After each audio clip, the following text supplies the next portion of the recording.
Oh god, it begins. Oh god. Oh, thank you, Exia. You're taking me away from the cheese. No! Little does Exia know that this is cat seeking cheese. No matter whether I get eaten away, the cheese still comes. Oh my god, and that is amazing timing, Sloda. Sloda, thank you very much for the resub. And Nova as well. Oh my god. Holy crap. 15 months. This is starting to sound a little bit silly, and it's making me realize I need to make a new badge for the later the later subdurations. Thank you both very much for the resubs. Welcome, welcome, welcome, welcome everyone. Why is the hype train closed? Also, can I not hide the message of the hype train being closed? I want to get rid of it. It's covering up half the chat. I can't see who to thank. I mean to greet. Oh, there it is. Coffee Cat, welcome, welcome. Shizakuma, hi, hi, hi, hi. Welcome. Bell, Fox, Smash. Don't actually smash the Fox. I'm just or the Bell. I'm just abbreviating everybody's name in a way that probably annoys everyone. Hi, Gmo. Is it cheese time? The answer is no. Nope, nope.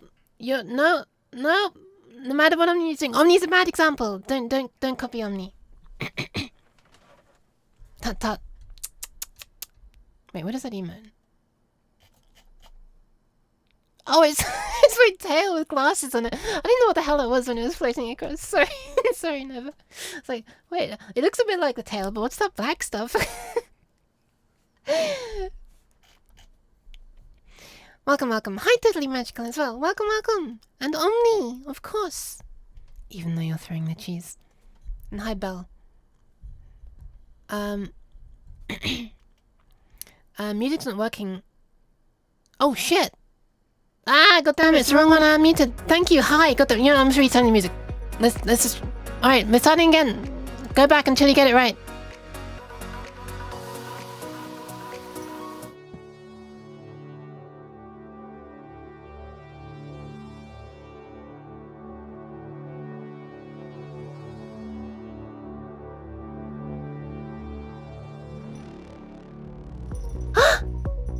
Hi! There you go. This is what the stream originally was. The music originally was. Cheese? Hi! Ah, my head! Ah! There's a gem inside my head. Help! It's not my brain. My brain is not the gem. Thank you very much for the flipping cheese. Nope. No, not for the cheese. Jimo, thank you very much for the bits. Fine. I'll accept the cheeses in the bits message. But that's as close to cheese time as you get. Also, hi, welcome, TCC Beppo. Hi. Uh-oh.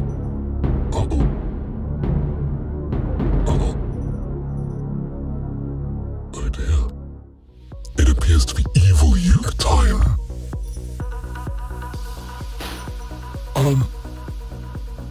It appears to be retro evil Yuke as well. Look at this glow. The glow behind it's a load of M's.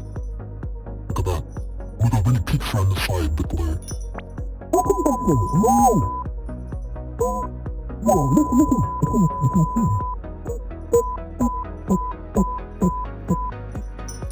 It's in tune. It's in tune with the music. Welcome, Fighting Girl. Hello. Stop. Casseri. Nope. Okay. Alright.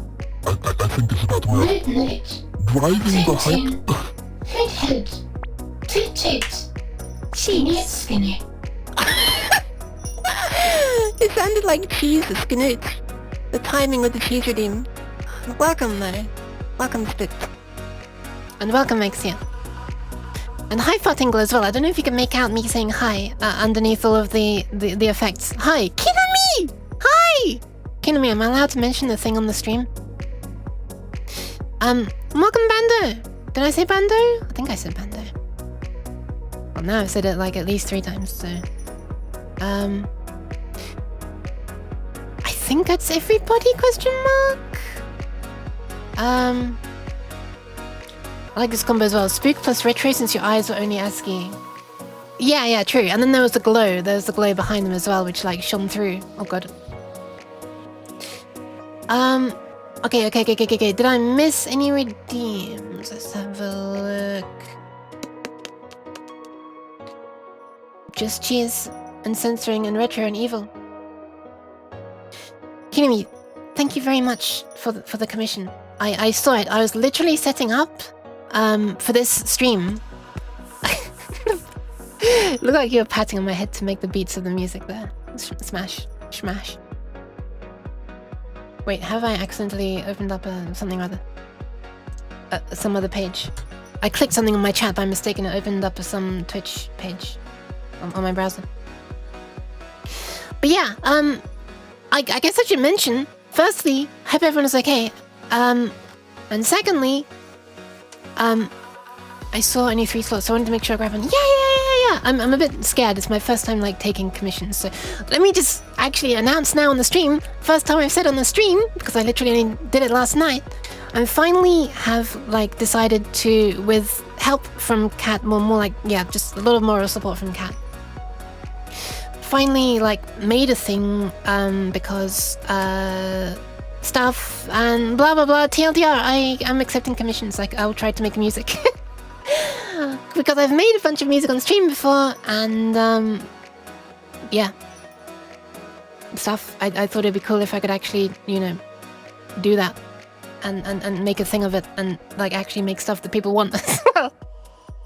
So yeah, I won't repeat this a huge amount, but I'll just say it once here at the beginning when nobody's really on the stream yet, because no, there's a bunch of people here. Welcome, Pixian. Hi. Welcome. Cat, what the? Oh my god, Cat as well. I haven't even made the announcement yet. Thank you very much, Cat. I haven't even made the announcement yet. Thank you for the follow, Pixian or Pixian. Hi. Well, as you see there in the chat, there's I finally made the Ko-Fi page. I actually had an account for a bunch of time so that I could commission Ethics to make this emote. This was made by Ethics. And Ethics like accepts the commissions via Ko-Fi, so that's why I already had an account. But I didn't have a page set up. But now I finally have. There's a commissions page. I've made a thing where I will make a music loop. It's it's not used up. Thank you for the thing, Cat, and no thank you for the cheese, Feral. But welcome, Feral. How are you doing? And welcome. Raspberry Pi Pico Superior. I actually cheddar. I don't cheddar. I actually have not ever used the Raspberry Pi Pico. Is Raspberry Pi Pico one that's actually not a normal Raspberry Pi? It doesn't run Linux. It just sort of is a thing that fires up quickly. Does it fire up in half a second? Okay, so yeah, let me just mention. So the thing is, there's like a link below if you want to. It's also on Twitter, it's on Discord. But yeah, I'll shield myself once, and only once right now. But yeah, it's a thing where you can commission to make a short music loop, like typically 1 minute to 2.5 minutes. You know, I'll see how it works out. It depends a lot on the speed of the music, obviously. But yeah, it's just a little loop. It's yeah, I was trying to make it not expensive and stuff as well, because I'm a no one, so anyway, it's a microcontroller that runs MicroPython. Oh, you're losing me already. CircuitPython, C, C++. Oh, I'm waking up again. Hi. Okay, that's cool. I actually didn't know that it could do multiple languages at all. But yeah, I've never used it. I've used a Raspberry Pi before, but obviously that's a fully fledged computer thing that takes a long time to boot up and comes with the baggage of an OS and you know, the pros and the cons. But yeah, for what I need right now, I just need to control... Oh, right, I should get on to what the stream is about in a moment, but let me just finish one thing. Yeah, so I was setting up my stream today. I swear to God, if I could stick on one train of thought for longer than 5 seconds, it would be amazing. I was yeah, setting up for the stream, and then I saw it. Cheese. Which was weird, because I wasn't even streaming. I didn't actually see cheese. I saw in the chat suddenly appear this message saying that Kinami has supported me I forget the exact wording of the message. I literally just saw it on the screen. Oh my god, it's already scrolled off the screen. But yeah, so yeah, that was amazing to me. But unfortunately, I was all set up for streaming an unusual thing. So I won't be working on the music today. But I will be soon. You know, on Ko-Fi, you write like a paragraph of like standard terms. I don't know when they're actually shown to the person, but I wrote a whole block about, you know, typically less than 2 weeks and usage rights and stuff, but it doesn't seem to be shown anywhere, so I should probably copy and paste that onto the actual list. It's a bit strange. Anyway, TLDR, it includes commercial stuff as well. As long as you don't just sell literally the music by itself, resell the music. I thought that would be a bit crappy. But yeah, for like, that part only shows up on the second page. Ah, that's really bad if it only shows up after you've given them money. Anyway.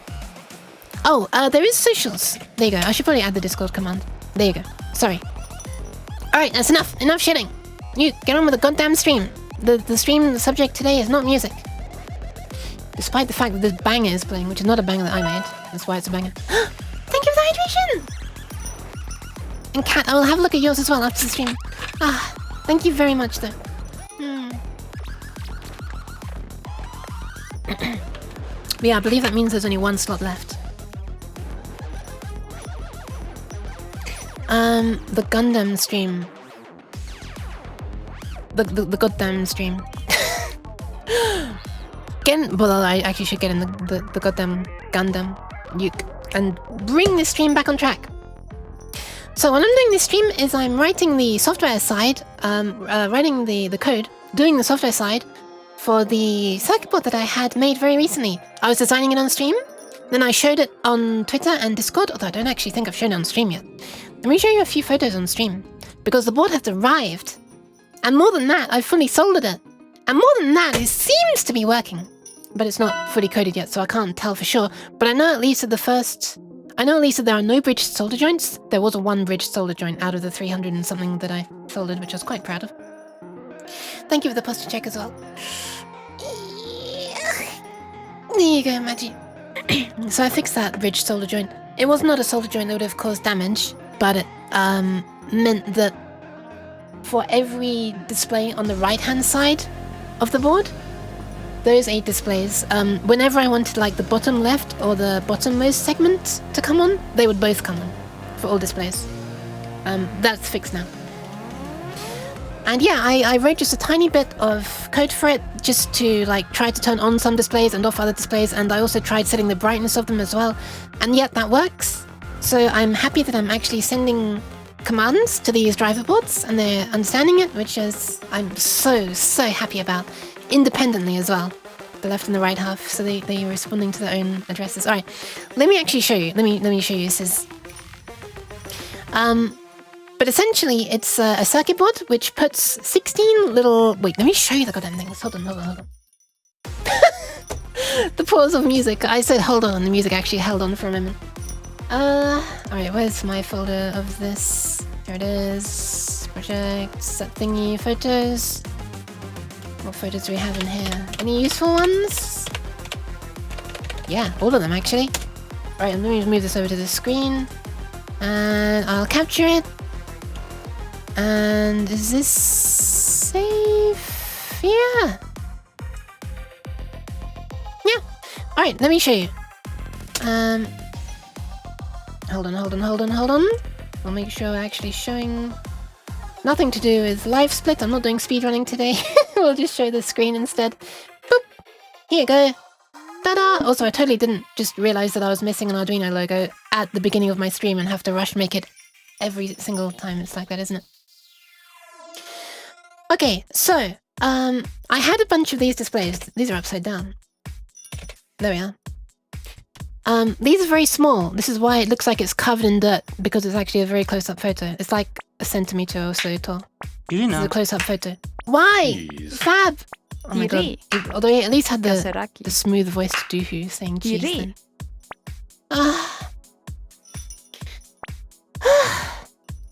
Hi Smash. Oh my god, the hand is in a slapping mood today, I see. Okay, so I had these, and I had these 2 boards. If I'd not been lazy when I bought all this stuff years ago, then I would have just bought this chip. Without, you know, that I would have then put on my own board. Ah, thank you for the follow, Siri. Welcome, welcome. Hi. So basically I bought these boards. What is that? Oh, I thought it was like an ant spinning around or a cockroach or something, but it's an astronaut. So when I was looking at the tiny size, like the... What size is it? I don't remember what the size is. Small. But yeah, hi. So I had a bunch of these displays. I've had them for years, and I just keep on typing this in chat. LL. Because accidentally OBS has focus. If this had focus, then it would have left rotated, which is actually what I wanted to do. So I had 16 of these displays. Well, 16 of these individual ones. They come in pairs. So I have 8 of these pairs. And yeah, I thought, well, I kind of want to use them. Then I realized there's 13 contacts on every single pair. And I've got 8 pairs. That's 256 contacts. So yeah, and I don't think I even have enough wire to connect them all individually. So I said, screw that. And I designed a board. That's not the board. Contact man. Hi, Fred. This is the driver board. This board can drive 8 of these individual displays. So half of all that I have. So I have 2 of these. And if I hadn't been lazy, I could have just got the chip, but I got the whole driver board, which has the supporting components and stuff. Yeah. And then I did some design stuff. 1, 2, skip a few. The boards arrived. Here we are. Look, I added some art. Look! I'm so happy with how this turned out. So this purple here, this dark purple, is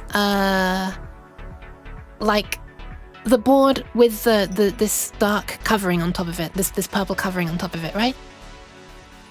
This here is the board without any covering on top of it. This white stuff here, which is the same as this white stuff here, is silkscreen printing, so white ink basically. These eyes, this is not showing it off very well, but these eyes are exposed metal. It's the same as these little circles around the outside. Around the outside, around the outside. And this here, this sort of lighter pink is metal that's covered up by this purple stuff. So there's this different combinations of having metal on the board or having the covered up metal, you know, the what do you call it? The mask on top of it that made these 1, 2, 3, 4, 5 different shades possible, kinda.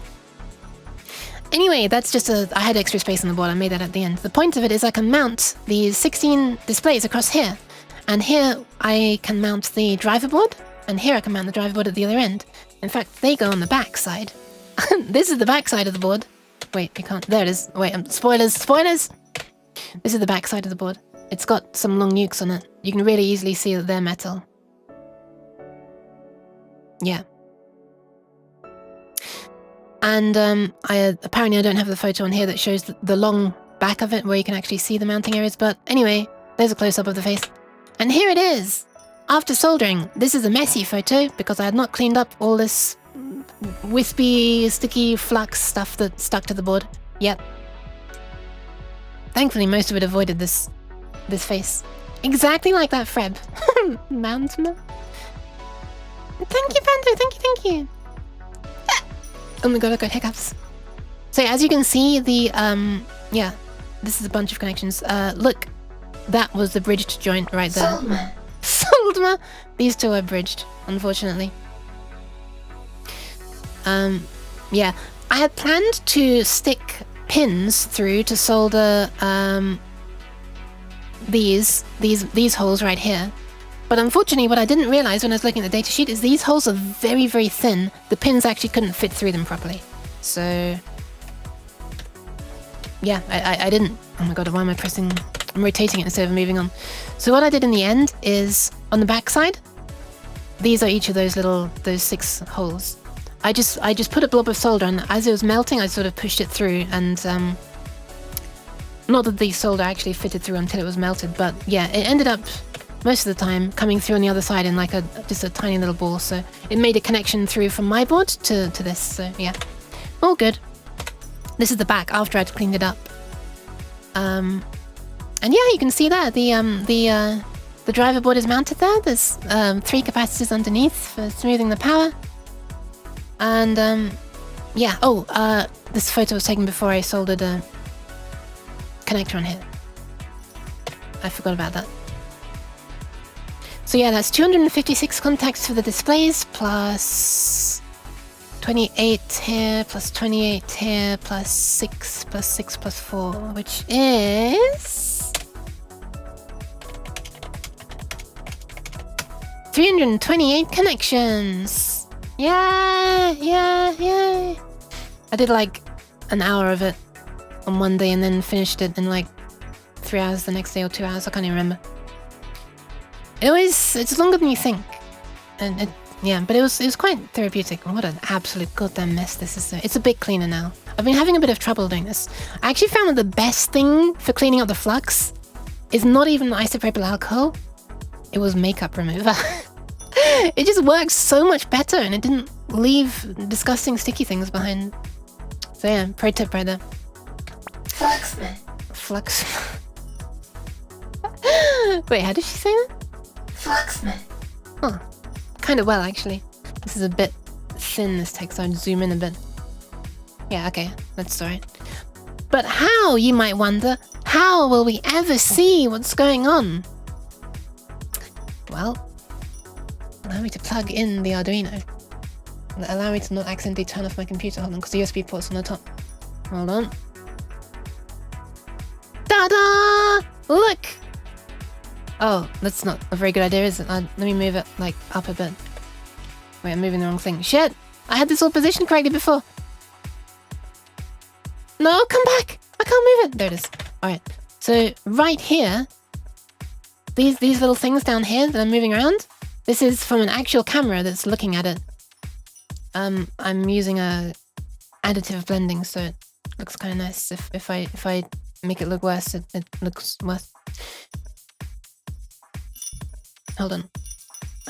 Somewhere around here I have the controls for the camera. If I turn on the light, well, if I just really turn up the exposure, then you'll start to understand what you're looking at. There it is! The board is right there! Ta-da!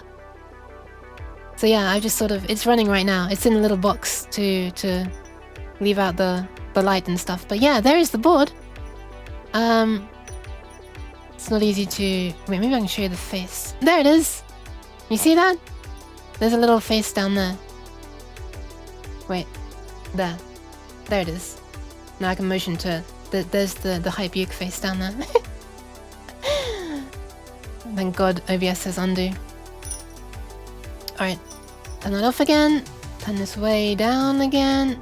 And there we go. It was so hard to convince autofocus to focus on this display. I swear to God, you have no idea. You got a second camera in the end? I worked out how to use my phone as a camera. Yeah. If I bump the box now.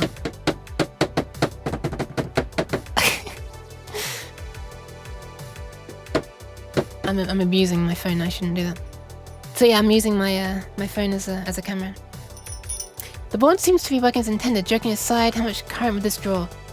I don't actually know. I haven't measured the current. It's being powered just over USB. Yeah. So less than 500 milliamps. Speaking of PCB boards, I just realized I had to completely redo my PCB design. Whoa. It's like the complete opposite to Brian's. Wow. She was just like, well. Whoa.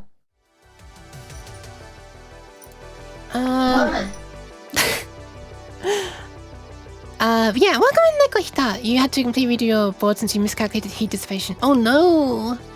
Wait, what's getting hot? Oh, is it to do with the parts that are driving the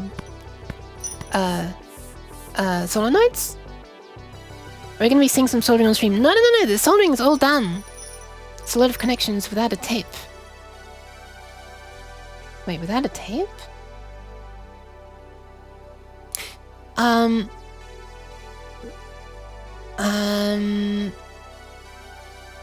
Ordered a table saw tonight so I can cut better wood for the cabs. The cabs? Like cabinets? Wait, speaker cabinets?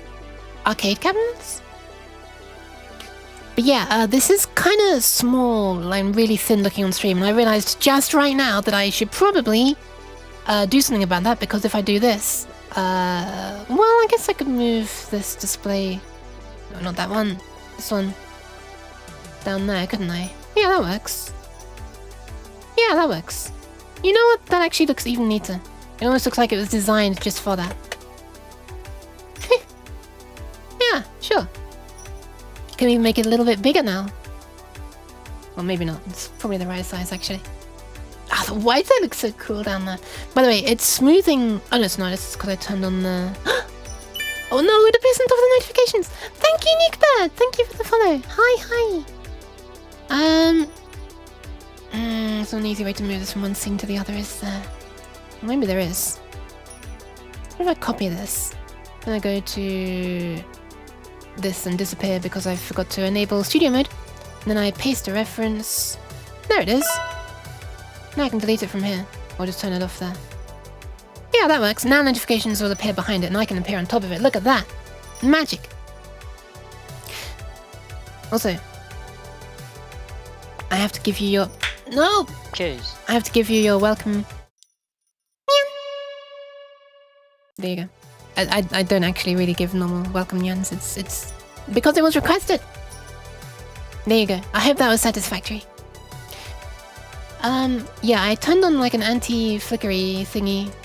If I turn it off, it looks like this. Wait. Oh yeah, it is flickering. I'm not sure if the flickering like adds to the... Why does it keep on like flashing like that? I'm not sure if the flickering like adds to the effect that it's actually a real display, which it is, or if I should not be having it flicker. I'll put it on, I guess. The anti-flicker. Wait, that's the wrong one. That's the right one. Okay. Your heats... You still have to read blah blah blah. Your heat sinks were too big. Oh, they were too big!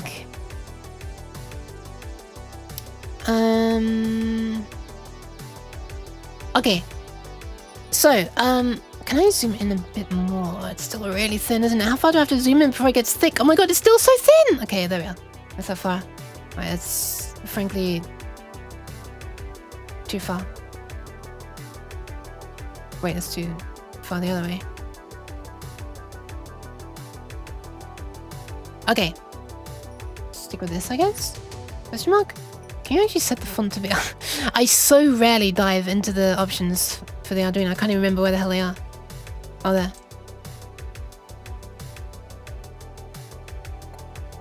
Can you not even change the font? Font size? Okay, whatever. Anyway. So I was having a look through the... what I've done so far is this. This is the entire code for the entire thing so far. I'm using the wire library. I might not, because reasons that we'll get to soon.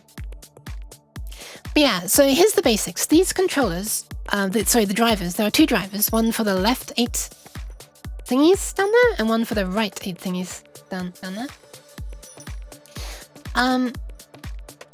They are this. Wait, I'll tap to the wrong goddamn thing. Where is it? There it is. They are this. And well, maybe I should scroll to the top. This thingy. There you are. With key scan, we can ignore. This is a thing that means that you can use it for wait, why are you not seeing the thing anymore? Wait. Wait, what? Oh, because it's additive, you can't see it when it's on white. This display looks like it disappears when I... That's almost useful, actually. But I guess if I scroll down to black text, you'll see it on top of it. Yeah, you can see it on top there. So yeah, key scan is a... What a name. Welcome in.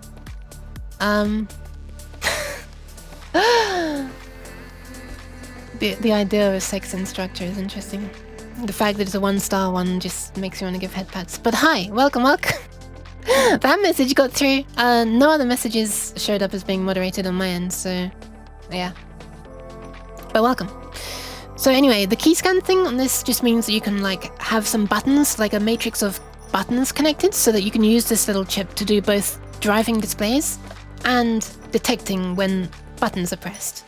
You know, killing 2 birds with 1 stone, flip my bits. I feel like that's what the sex instructor would be doing. Alright. So, to write the code that I've done so far, I had a look at this page. Basically, what you do is, byte read, page read. Okay, so the basics of this is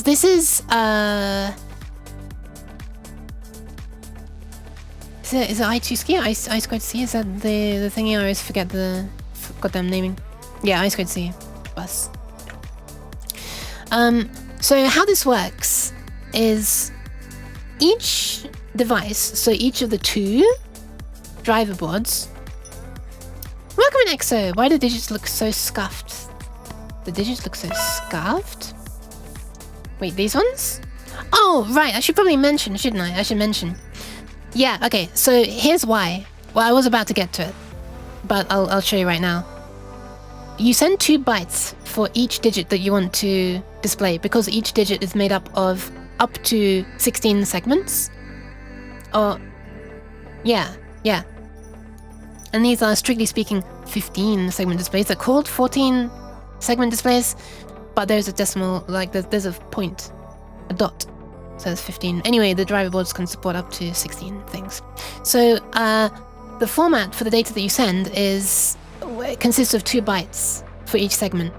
So what I've done is, I was about to get to it, but I'll skip to it just to address the elephant in the room, which I completely forgot was even in the room.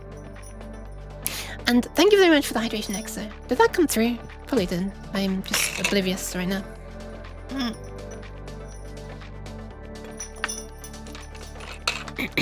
And thank you for the pets as well.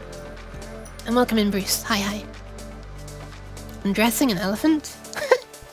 I'm addressing the elephant. Okay, so this here is setting all segments on the first digits to be on. This here is setting all segments, oh my god, I can't speak. All segments of the first character on. All segments of the second character on, because it's FF, all the bits are 1. This one here is all segments of the next character off.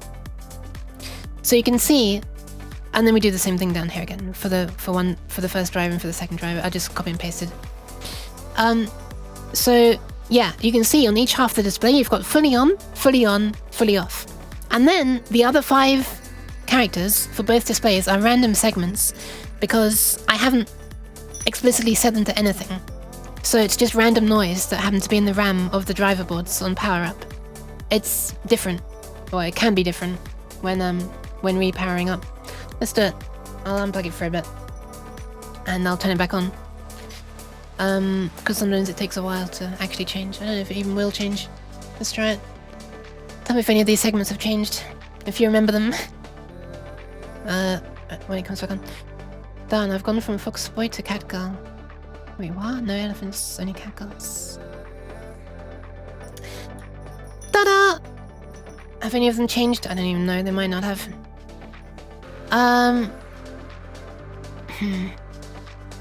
Okay, so all I've done so far is I've basically made some defines up at the top here. Defined some things which are read straight from this table right here. And the way this works is the way I2C typically works is, or always works really, is you send the address of the thing that you want to control, called the slave address here, because the Arduino is the master. And so yeah, the address of these little driver boards always begins with 1110. And then there are these other 3 bits here. If you wonder what they are, well, have a look at this. The driver board here has these little bridges, solder things that you can bridge these are A0, A1, and A2, right there. So what I've done is I've left these all unconnected for the left side driver, and for the right side driver, I've bridged this one. So what that means is the left side driver is going to be 0, 0, 0, and the right side driver is going to be 0, 0, 1.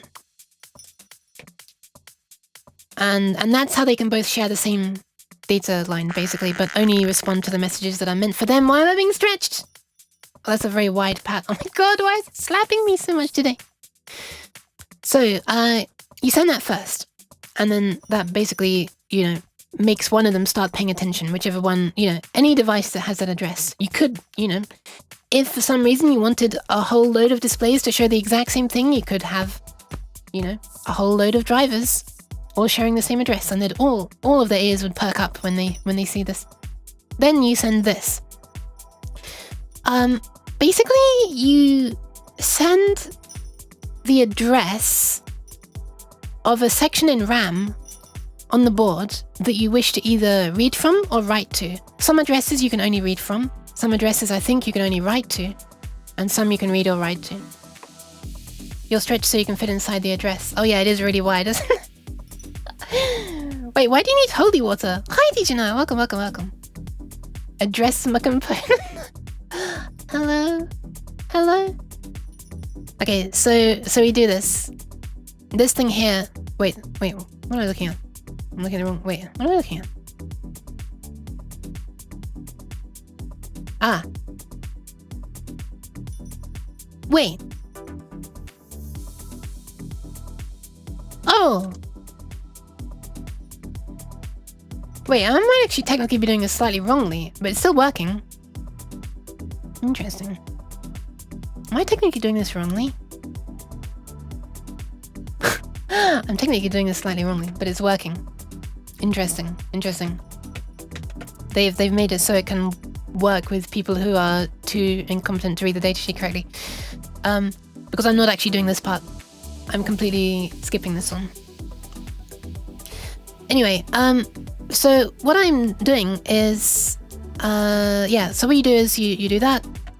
The end bit ends in 0, because what you're doing here is effectively you're setting the address, like the pointer in memory on the driver board, in its RAM, right?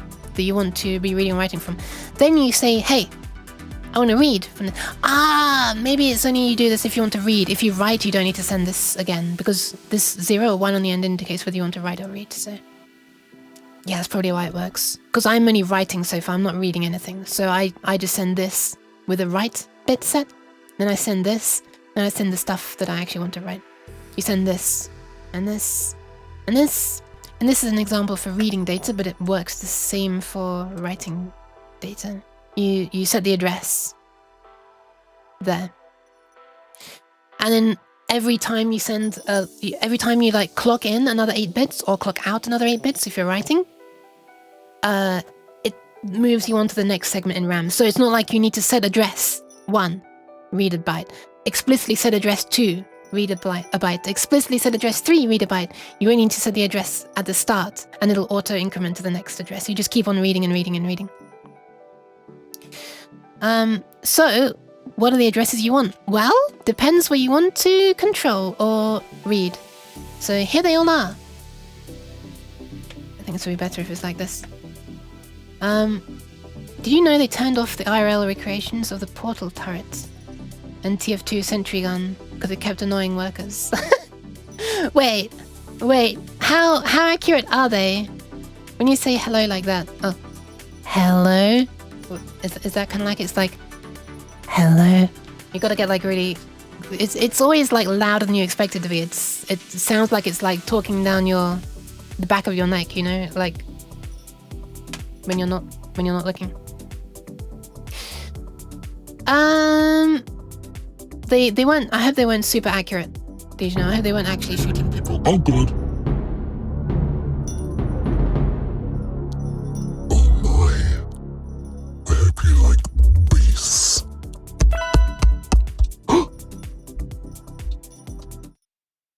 Yum! There you go. What a horrible noise. They didn't shoot people. they would pretend to shoot. Oh my god, wow, okay, that's actually really cool. But also I could see how it would be annoying. Better to have it set up for visitors and guests than people who have to be there like every day.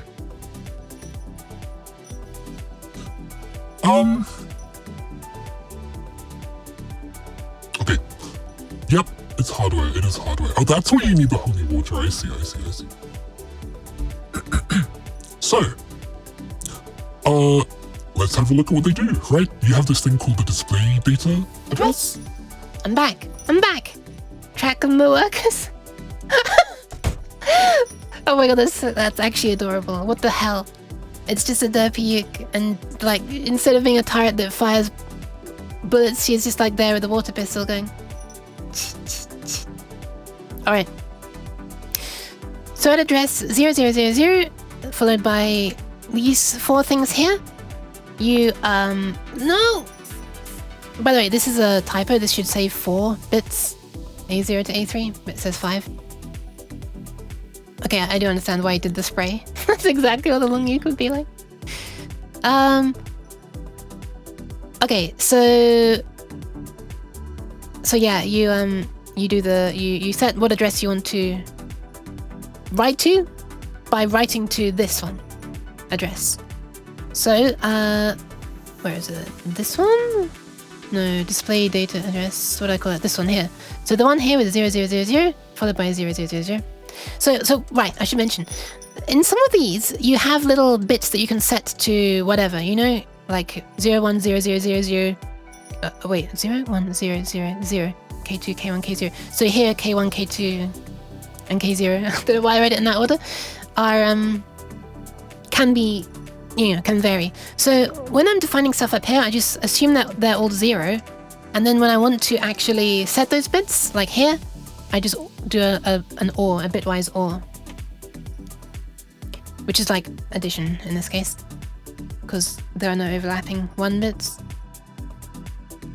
And yeah, then I just sort of basically just went through the whole datasheet, doing all that I need. Like there's ones to control whether the display is on or not, whether it's flashing, ones to read in the data of keys that have been pressed. That's obviously, I'm ignoring those ones. You turn the system oscillator on first because it's in standby by default, I guess for power saving. And there's like an extra pin at the very end that you can use as a special one that does not control segments, but instead goes high when like a key is pressed. Again, that's called the interrupt, the key's being pressed interrupt pin. I don't use that because I'm not doing any key presses. Sounds like it could be useful though if I were doing that, but I'm not. But yeah, this is also done. I don't really care about this pin because this is like the 16th pin for outputs, and I only have 15 segments per display, so I'm not even using that pin anyways. It's the one single pin on the board that's left unconnected.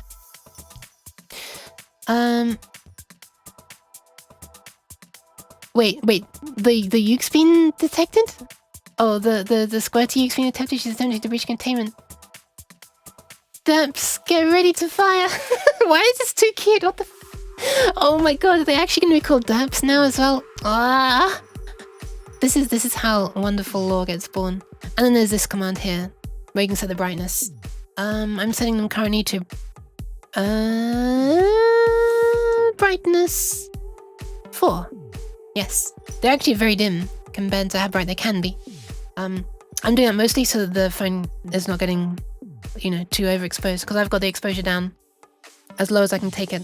With this camera app, I can only adjust the exposure like above or below whatever it automatically thinks it should be. I can't like specify it in absolute terms, which is really annoying.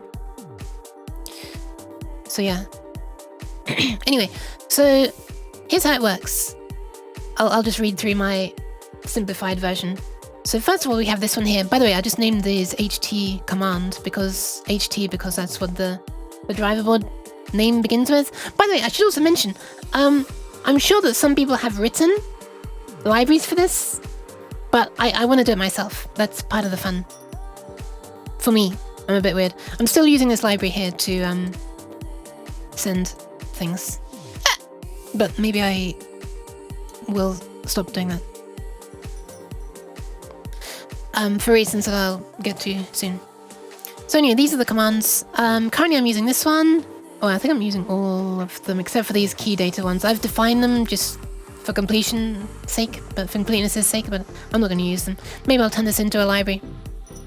I would like to move some of these into their own, you know, class-like library kind of thing at some point. But not right now. I was saying indeed to the that's the fun part.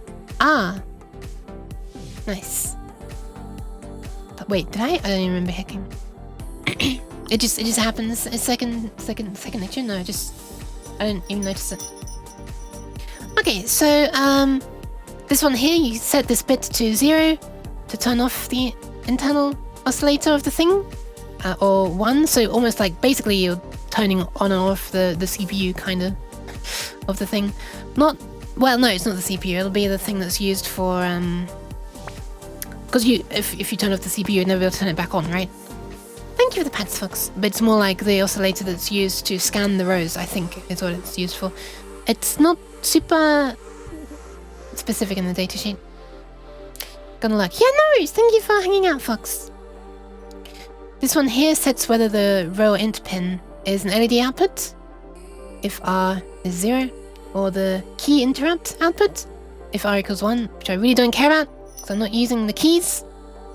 And then also, if you're deciding to use it as key interrupt, there's this extra bit, this one, that says whether it should go low when the key is pressed or high when the key is pressed. Like I say, I don't care. Next one is this one. This bit here. If it's 0, the display turns off. If it's 1, it turns on. And these two here set how quickly it's flashing. One sec, I have to do it. There you go. Wait, I have the special deep... Can I have the special deep breath and quick but loud? Yeah, real quick. Wait. I'll try.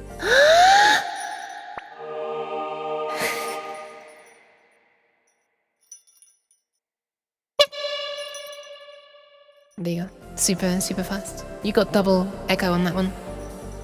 Because I turned it on and then the other one.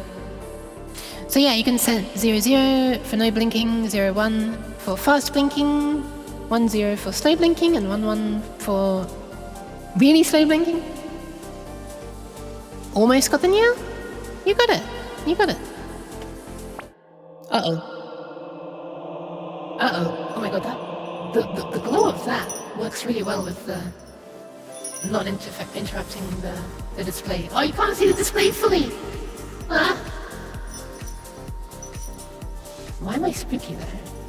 Oh, speaking of which, I should have changed my avatar to be non-Halloween colors. Non-Halloween. I'm tempted to use some terrible variable names for the next thing I make. Is active. No, activant. Then you have to do not activant as well. Disgusting. I love it! So then we have the very spooky one of this, no, the one, this one for dimming. Beep, beep, beep, beep. Is set on the end. This is the brightness. It ranges from 0 to 15. 0 is the darkest, but not off, and 15 is the brightest, which is the default. Wow, your cheese actually pushed me away. Wait, is Exa really excited about Activant as well? It's like, Activant! I wish I could point while doing that, but if I stop my fingers being like that, my gesture detection thing's like, nope, that's not a thumbs up. Also, what is my goddamn finger doing? I'm only holding a single finger out, but it looked like I was crossing my fingers on my model. I'm not sure how Leap Motion always continues to amaze me with its badness. Fingertips. Yeah, don't look at them. Don't look at the fingertips. They're doing weird things. And then there's things for the keys being pressed. Like I said, don't care about it. I'm going to skip it. Oh, the one final one is this. Arguably the most important. This is the address. So this here is setting the address. Or how do I explain it? It's a command to set which position in memory you want to write to out of the 16 bytes that directly affect the segments that are displayed. So the second you write into these spaces in memory, the segments will change. I guess on the next time it comes around to scan the display. But I don't know. Fingertips. So yeah, 16 bytes, change them with the XXXX, and also really nicely, if you just want to keep on writing out new values to the display over and over and over, after you've written the last byte, the 16th one, it wraps back to the first address of the display data. So you can just send 16 bytes and then 16 bytes and then 16 bytes over and over, and it will just keep on, you know, every time you write another 16 bytes, you're writing the whole display, and you don't need to say, by the way, I want to write to the display. It just assumes that. So, so this is all I've done so far. I've sent this command here, which turns on the oscillator. 16 bytes, why not just eat the whole thing? 16 bytes is the size of the whole thing, Derpy. So effectively you are eating the whole thing. I guess you could call it a meal. 16 bytes is a meal. Got 2 nibbles, which make a bite. 16 bytes make a meal. Alright. Secondly, we do this, which sets the row/interrupt pin to be an LED output. That pin is disconnected. The reason I'm actually doing this command is because they have a recommended section of setting up here. They say, you know, turn on the clock, do the row output, set the dimming, and set the blinking, whether it's on or not. And then you say that you're going to write to the display area. You write to the display area, and then you turn the display on. I guess they do it this way because you might see partial incomplete stuff for like a tiny split second as it's still being written. I didn't do it that way. I just turn the display on immediately, which is what... Wait, which one is it? This... no, there we are. I do actually send the data and then I turn the display on. Right, okay. I forgot. I'm confusing myself. So the next thing I do after setting the row interrupt pin is I set the dimming to brightness 4. Then I start a... Oh, by the way, this wire send bytes is just begin transmission, write a byte, end transmission. So, yeah, I begin now a long transmission where the first byte is the command that says, hey, I want to write to the display area of RAM. And then I actually start writing out the bytes to it. And then I end transmission. Now, here's why I might not want to use this wire library. Let me just pull up the documentation for this. 1 second. Oh my god, I got too much stuff open. Hold on, we can close this now. And the folder for it. And that. Okay, nice. I've made a bit of more space now. Alright. Where's the... There we are. Begin transmission. Okay. So here's the documentation for the wire library on wait, no, where is it? Wait, why is it bringing me back to here? What the hell? It's bringing me back to here. Okay, I guess I can go in here then. Wire. Hang on a second. Oh, it's there. Okay. So you do a begin, or you do a begin transmission, then you write, then you end transmission. But look at this. Look at the description of begin transmission. Ah, it must be in right, I guess.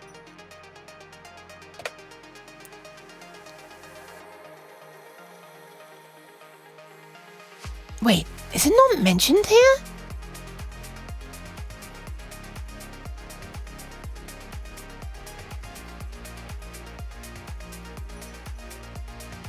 It's not mentioned here. Wait, that's really bad. It was mentioned somewhere. Was it not mentioned here? Cheese? Cheese.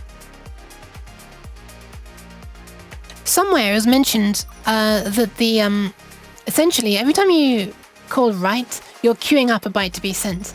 And when you eventually call end transmission, oh my god, what is going on here?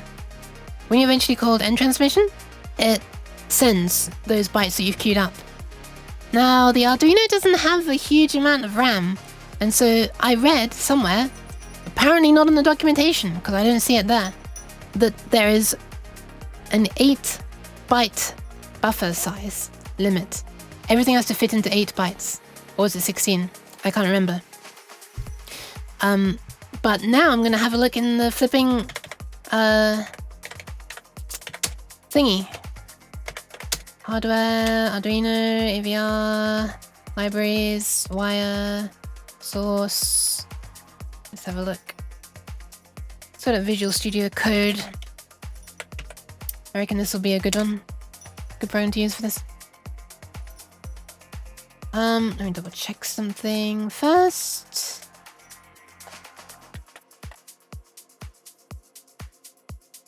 Yeah. Okay. Alright, let's do this. We're not interested in that right now. Boop. The RAM isn't even a whole meal. What is this? Okay, so let's have a look. Buffer length. Where's that defined? In here, I guess. Buffer length. Oh, buffer length is 32! Oh! Well, that's fine then. What the hell? What? Okay, maybe the post I was reading was a really old one, where they were mentioning that the buffer size is only 8 bytes. Because that would have been really bad, because it would have meant that, look, I've got to write this byte here to send the address. Then I need to send out 16 bytes. Thank you for the pat titled. I have to send out 16 bytes to set all of the display data, right? For one of these drivers. So I wouldn't have been able to, because this is 17 bytes. So I'd have had to do this in like 2 messages. I'd have had to do this, and then like 15 bytes, and then the 16th byte in the end. Or something like, you know, this and the first half of the display, and then the second half of the display. Anyway, thankfully I don't have to worry about that, because the buffer length is 32. Nice. Apparently across all Arduinos, because this is just the general thing right here from the Arduino SDK. Not specific to the Arduino Mega or anything. Alright, so I don't need to worry about that then. Oh my god, that's... Alright, fine, I'll use this library then. I still think it's very silly that you can't just... that it doesn't just clock these out the second you call it write. That's weird to me. Or maybe it does. Maybe it does. Maybe I shouldn't have been listening to some random... Maybe have I just got one guide? Did I get one guide? Maybe there's nothing wrong with this library at all. Let's see what happens when you call write. Does it actually clock it out immediately? Wait, I'm looking at the H file.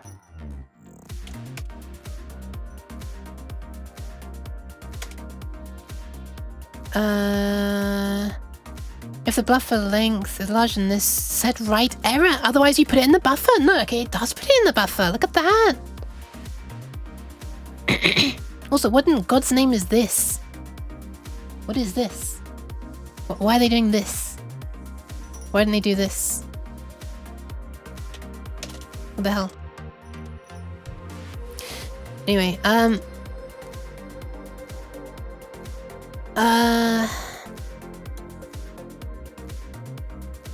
okay, so what I'm gonna do is use this. Byte chomp snack readability. Since when is plus plus the name of a variable being for readability? I've never ever seen plus plus done except for when you want to increment it before you use it in an index. Sorry, that sounded really aggressive. I wasn't trying to be aggressive to you, Saito. My aggression goes out to them. And it probably shouldn't either, I'm sorry. I'm just a horrible aggressive cat. But hi Ryan, did I say hi to Ryan? Welcome Ryan. RAM bars are serial bar shaped. True. Used to debug, yeah, maybe. The squeeing.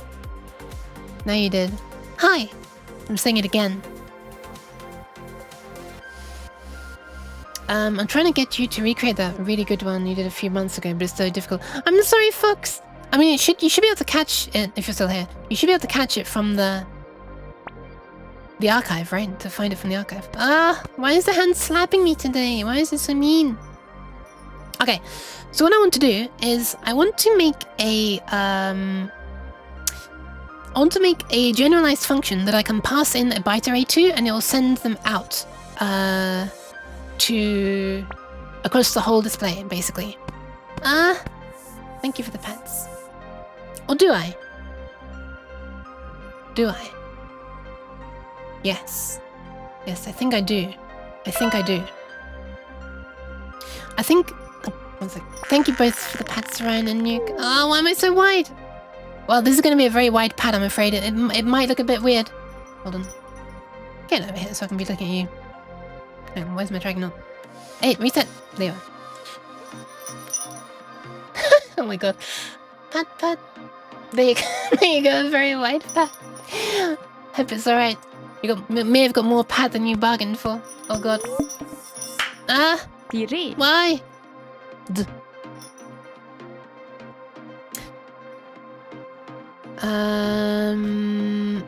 Okay, right. So I think what I'll do is I'll make it so that you can pass in a series of 16-bit wide or 16-bit integers. I'll define like a whole character by a 16-bit value. Just because then it's easier to, you know, you've got the entire character in one unit rather than needing 2 bytes. Obviously it's still 2 bytes in RAM, but it's cleaner in code, right? So I think what I'll do is yeah, what I want to do is have it so that you can a function that just says I don't know, like draw to display or something. And what you'll do is you'll pass in an array of uint16s, which are, you know, the definitions for each character. And you pass in an index of where in the display you want to write it to. Where, you know, 0 would mean the very leftmost side of the display, and 15 would mean the very rightmost character. So you'd better only be trying to draw a single character at that position, otherwise the rest will, I guess, get never transmitted. And then the function itself will be, you know, do the clever stuff of pass in uint16 and the derp will illustrate it for you. Yeah! She'll do her best. Well, she can't really draw it. She'll just like, she'll think, okay, if it's this position, I need to ask this adult to draw it for me. If it's this position, I need to ask this adult to draw it for me. So, yeah. So she'll decide which of the 2 drivers get which characters, basically. That shouldn't be hard. In that case, I think I want to first make a more lower level function that will just write to a single driver at a certain position, ranging from 0 to 7. And then I'll make the more generalized function that will automatically call that function once or twice as necessary to write to both displays. Yeah, that'll do. That will do. Let's do it. Right, let's do it. Void. It's going to be called write to display, or maybe draw on display, because write to display sounds like I'm just writing commands out or something like that. Let's call it draw on display. And how should we do it? We could just... So these are the 2 addresses right there. One of them is 0 and one of them is 1. So what I could just do is assume that the addresses of all of the later displays are relative to this. You know, so address 1 is 1 higher than address 0. And I just literally just do this plus 1, you know? Yeah. So, because that then for future expansion, maybe you've got flipping 128 of these little things in a row. That'd be pretty cool. That's a project for future Uke. By which I mean I probably will never do that. Although, you know, maybe this is like a neat proof of concept leading up to it. Ah, that would be so expensive though. Not even just the board creation. I mean, that would be more expensive. Much more expensive. And I'd be really scared about it being damaged in shipping. Well, realistically, it would probably be made of multiple boards that you're daisy chained together. But I'm more concerned about how expensive the actual displays would be.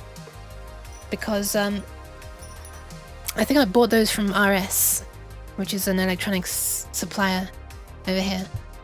And they're a little expensive sometimes. And I didn't have many in stock either. So that could also be a problem. Kind of need them to be in stock if you wanna buy them, right? So draw on display. So let's take an index for the display, and we'll take a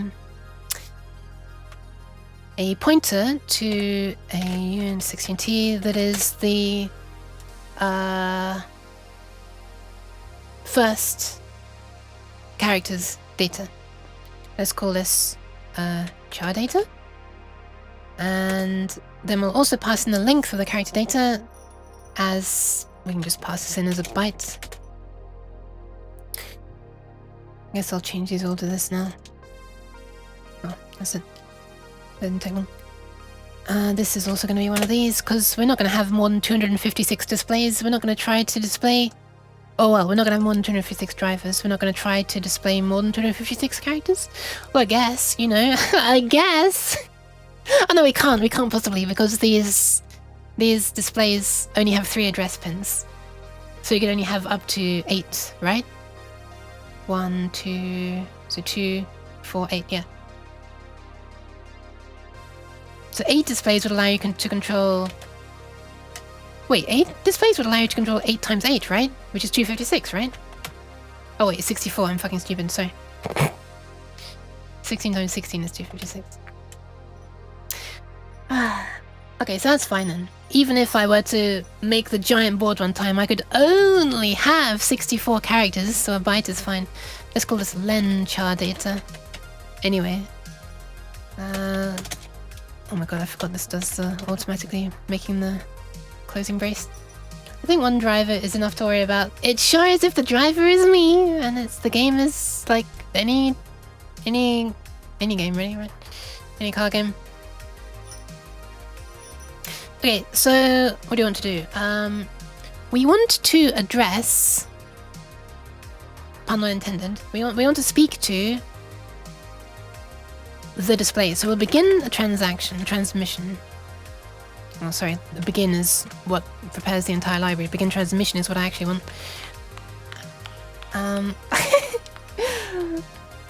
Thanks. So we want to transmit to this plus the index of whatever display we have.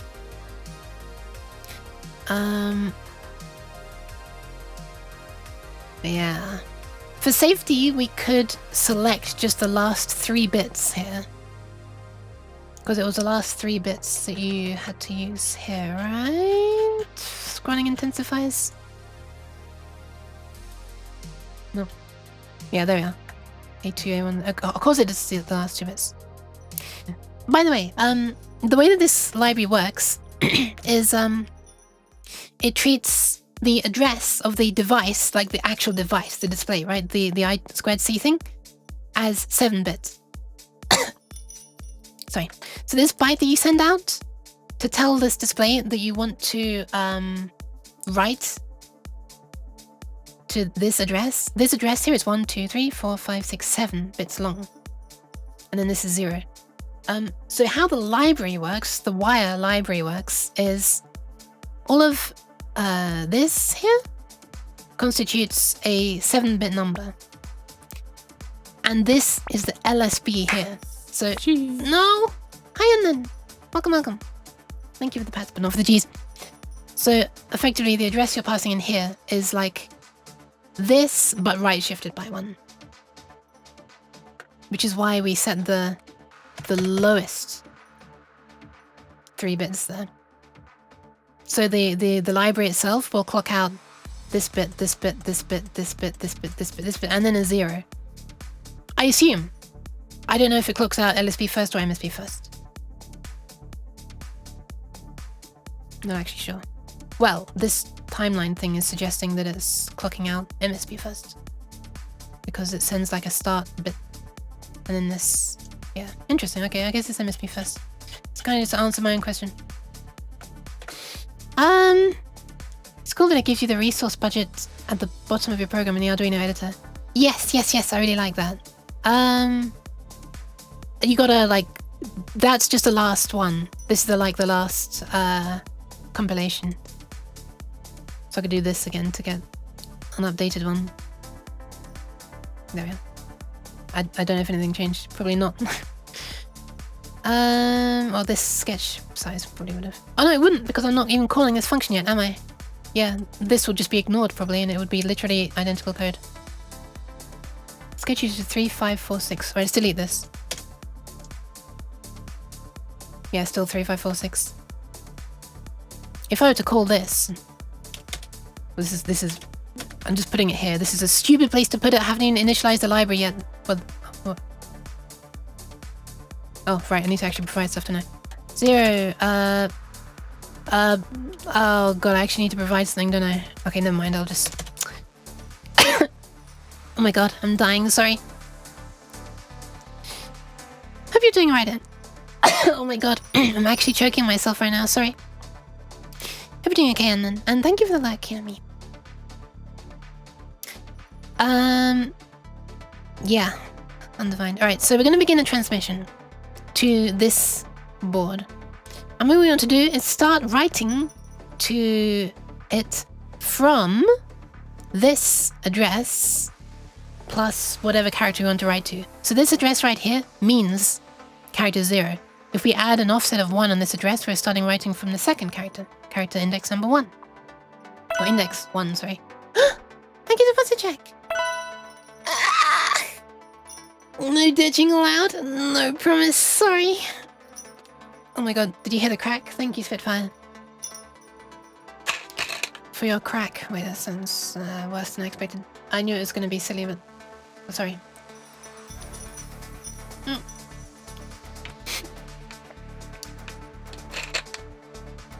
Yeah, I'm doing alright, thank you. I'm doing alright. Surprisingly alright for like 2 hours of sleep, honestly. And thanks for the hydration as well, Spit. Alright, so we want to write to... So how do you say it? Wire... Wire.write, Jesus Christ. We want to write to this address of the display, plus the... Oh, right, I need to also pass in the position on the display. Let's call this int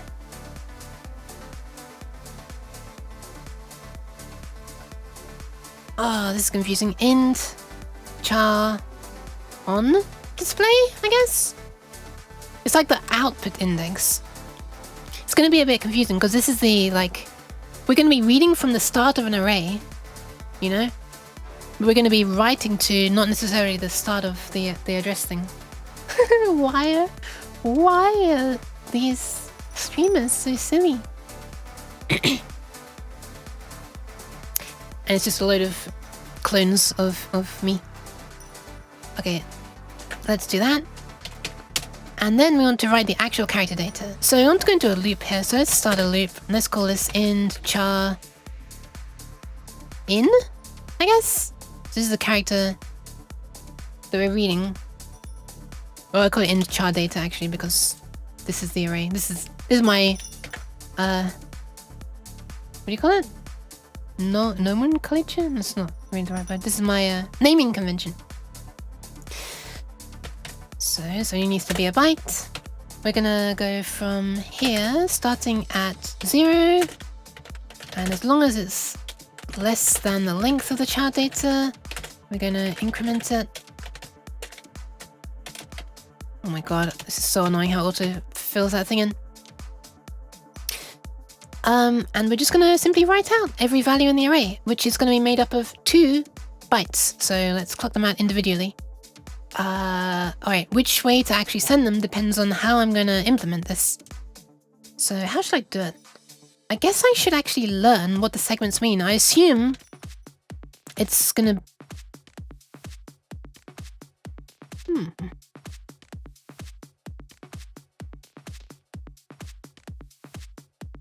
I think I should do a test. I think I should make a test. Before I call this, I'm gonna change this to do a test. Let's not care about the second driver for now. Sorry, second driver. And I want to just repeatedly write to the first address one segment at a time. So I want to write to the very first character. I only want the first character to come on. And I want to write segment 1 on.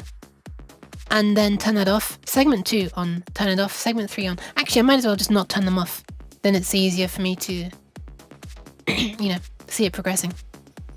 And what we should see, if I've done it correctly, is if I can get the data sheet for the thingy up.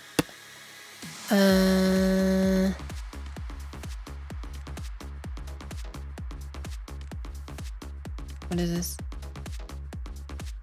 Yeah, I was looking at the Arduino Giga. Yeah, just the other day I noticed that they actually now have an Arduino Giga above the Mega. It's like the same form factor as the Mega, but they've got additional pins here, along with a really weird thing where you can access the pins on the underneath. Possibly not shown throughout the entire manual. But yeah, from the underneath you can like plug things into those weird middle pins. Man, that's a nice picture. There! You can actually plug things into these from the underneath. It's got Bluetooth and Wi-Fi and stuff. And actually some DACs, some real analog outputs. Anyway, this is not what I was looking for. I was looking for the datasheet for my 7-segment displays. One sec. Downloads, programming, electronics, components, LED, display, 14 seg. That one, there it is. Alright, so it should, I assume, go in order of A, B, C, D, E, F, G, H, J, K, L, M, N, P. If I connected it in that same order of, you know, segment A is 0, segment B is 1, all that stuff. Fox. Alright, so let's not do this anymore. Instead, we're gonna go into a loop here for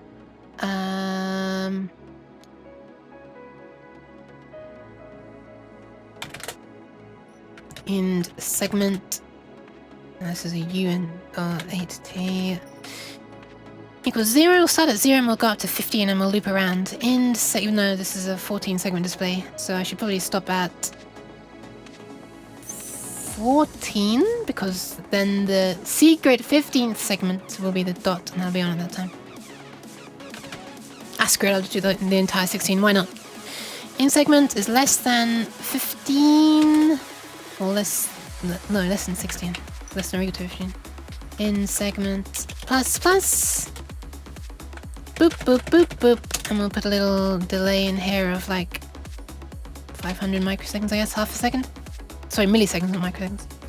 And what we're going to clock out is, yeah, we'll say we want to keep on writing to that same position. Not all of that, but just a single thing. We want to write the value. We want to write a 1 bit that's been shifted across, you know, this many times. Well, then I wouldn't be turning each segment on and keeping them on. I'd be doing one at a time. That's fine. Alright, so I want to sort of make a 16-bit number that is going to be called char data, which is going to be 0 to begin with. Actually, no, it's simply going to be 1, shifted left by, oh my goodness, this. So at the very beginning, it's going to be shifted left by 0, so the number's just going to be 1. Then we're going to shift it left by 1, so we're going to end up with a value that is, you know, wait, let me just separate these. So it's going to start like that. Then we're going to shift it left by 1, it's going to become that. Shift it left again, it's going to become that. You get the drill. Until we're shifting it 15 times, and then it'll be all the way over there. And then I should also just repeat that forever then. So while true, we'll do that over and over. So loop. And then what we're going to do is just clock out the, I guess, the lower byte and then the higher byte of the 16-bit number. That's the thing I'm not sure about. So we'll see how it works. You know, I'm not sure if I'm not sure how the segment data is laid out in its RAM, but that's why I'm writing this. So we'll clock out the left 8 bits. How do I do this again? Clock out the left 8 bits, so we'll do char data and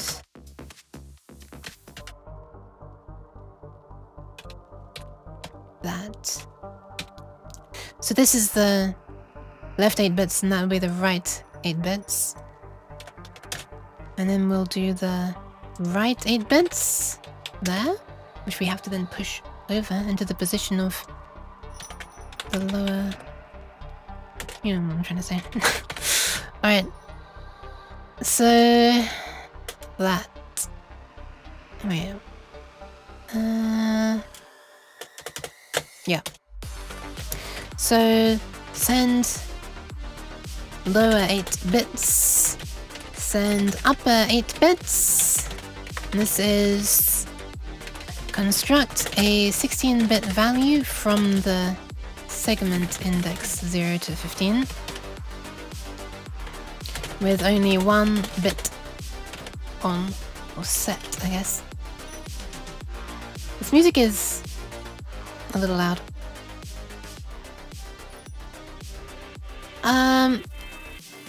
I think that's it, right? Let me just end the transmission and wait 500 milliseconds and yeah. And all of this... Wait, what is this one? Oh, that turns the display on. I guess we should turn the display on, huh? If we want to actually see anything. Let's turn the display on. And then tell it to display stuff. Okay, so this should just be the very first, the leftmost segment. The one that's like all the way over there. Oh my god, the hand dragging. This one, there, this one. I'm poking the top of it. Boop, upload. Oh my goodness, it works! Look at that! Oh, of course, the other one's never turned off. It's actually going in exactly the order I hoped it would. So it goes around from the top, around there, and spirals around. And then a decimal point, and then a blank one because there is no 16th segment.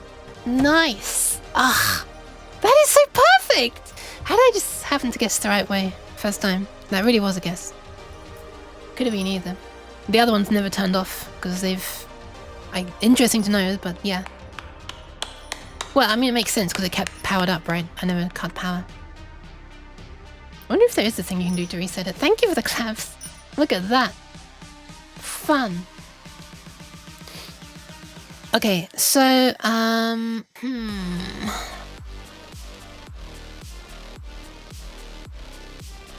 yeah, okay, well, that's how you do it. So these, I'll snatch this code and paste it up here. So we're going to send the lower 8 bits and the upper 8 bits.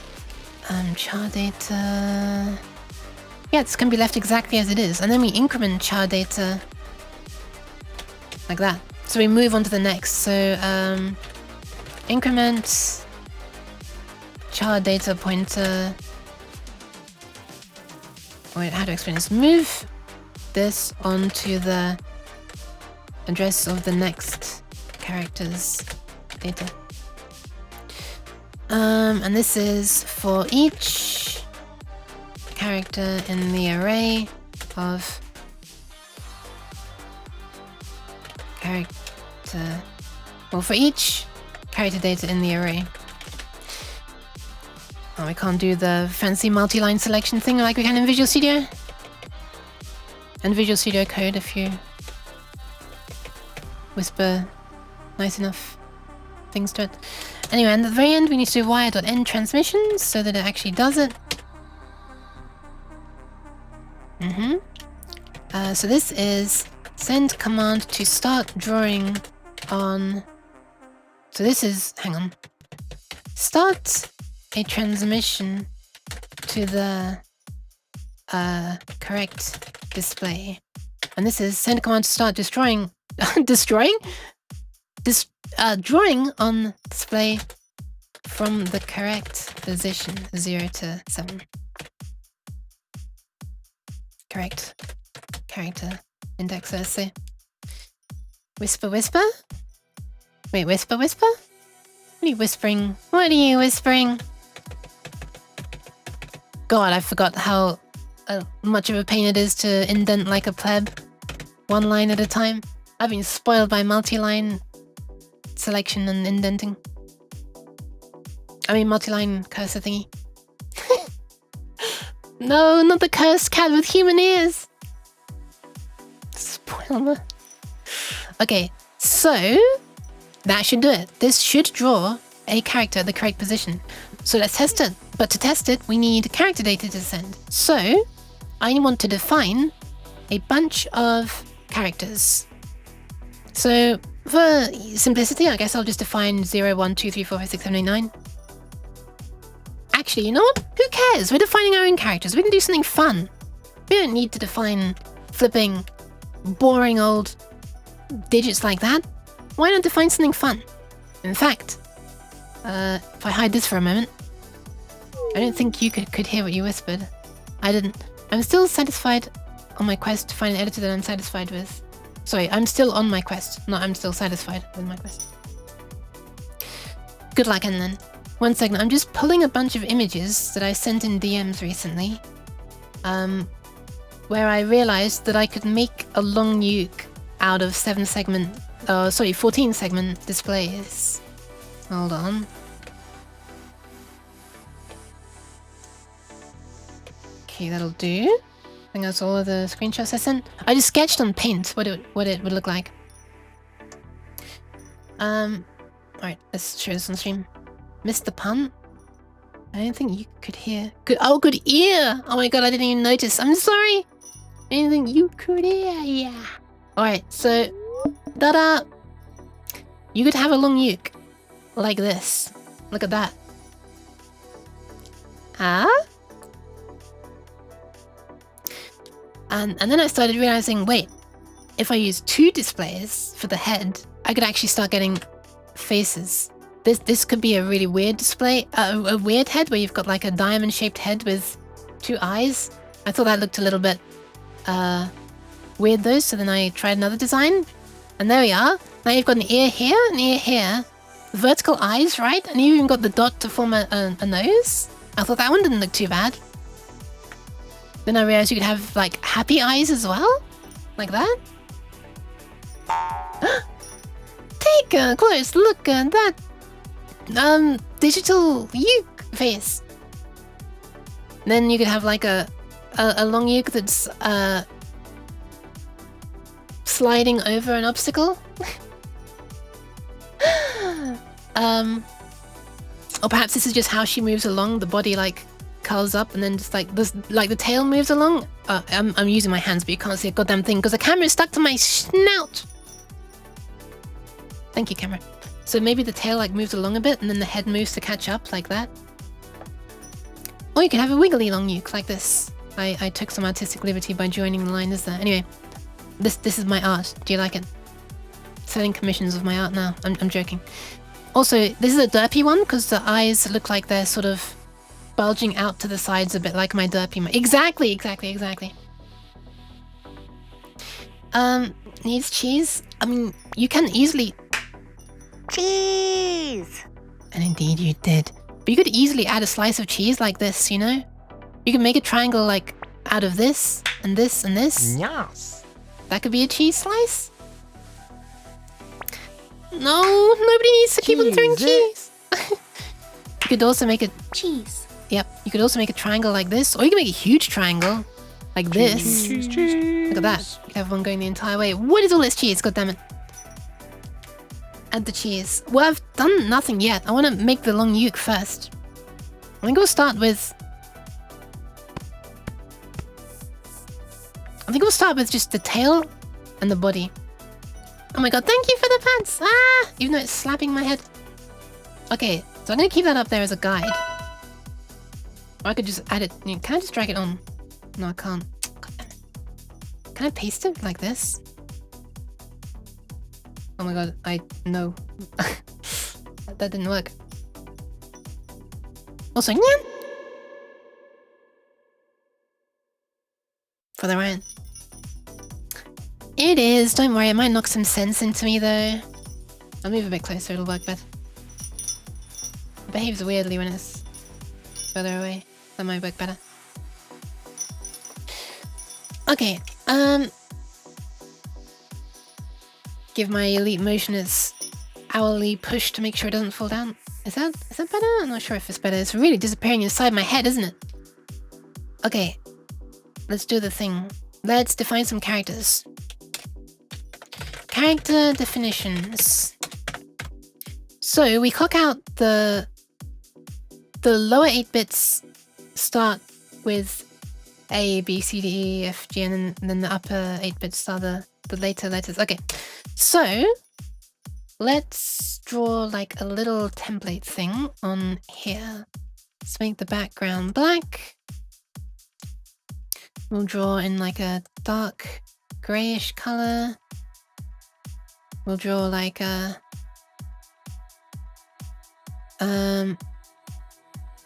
how's the best way to do this? We want sort of like a there,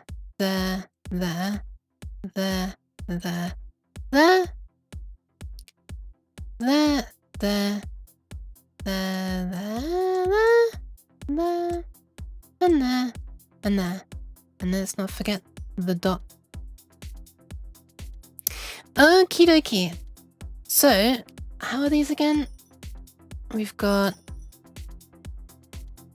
okay, so it starts at the top, goes A, B, C, D, E, F, G, H, J, K, L, M. Okay, so it's a spiral. So let me just number these. So we've got 0. Oh, sorry. This is the value of 1, 2, 4, 8, 16, 32, 64, 128, 256, 512. That's not 512. Wait, I don't know actually be drawing these on top of the things because I want to be able to click on it and it draws. You know, bucket fills the line. That's 256. 512 is down there. The test of our powers of 2. What am I doing drawing it down there? 1024. This is all going to get very cramped now. 2048. This is like the value of each segment. 409. Why am I putting it there? 4096. 819. Wait.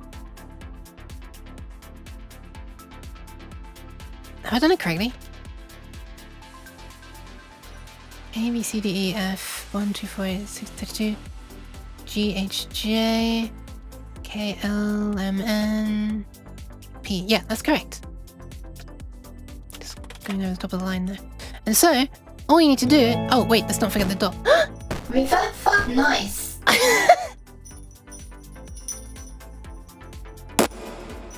Wait, that was terrible. Thank you very much for the resub, Skullcore. Holy crap. How's it been 16 months? I swear to God, I don't understand. A datasheet diagram is a beautiful example of how not to make an easy to read diagram. Kinda. There's a lot going on, huh? I don't know. Oh well, if I was reading it at like a small size on the page, then yeah, this would be like a sheesh moment. But thankfully, since we can read in and it's all vector stuff that looks better than it could when zooming in. Better than, you know, raster would look. Thank you very much to Skulk. Let's not forget this one right at the very end as well. The dot. Which is 16384. So, if we wanted, for example, well, if we want the tail, which we do, let's just calculate what that would be. So the tail is made up of these pieces. So let's just do this piece. Oh my god, this piece. What the fuck is that color? This one, this one, this one, this one, and this one. So that would be 256 plus 2 plus 4 plus 8 plus 8192, a value of 8462.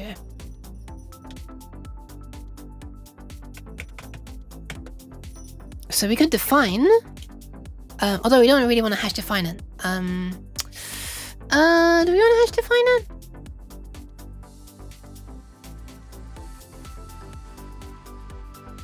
Yeah, we could hash define it. I'm thinking eventually I'll have these defined in progmem on the Arduino, which is the flash memory. So it's not RAM, but you can define areas of the flash memory where the code is stored to have specific details. Or it might not literally be the same part of flash memory, I'm not sure. I think it is though. And then there are special commands that can read from the progmem. So that way, if you could just define like a string, you could have like a string literal in your code, or like, you know, some 32-bit integer. Then you can calculate just from, you know, based on the value of it, you can work out, you can read digit by digit from memory. That is like, you know, character pattern by character pattern in memory, and just write out each character pattern and stuff.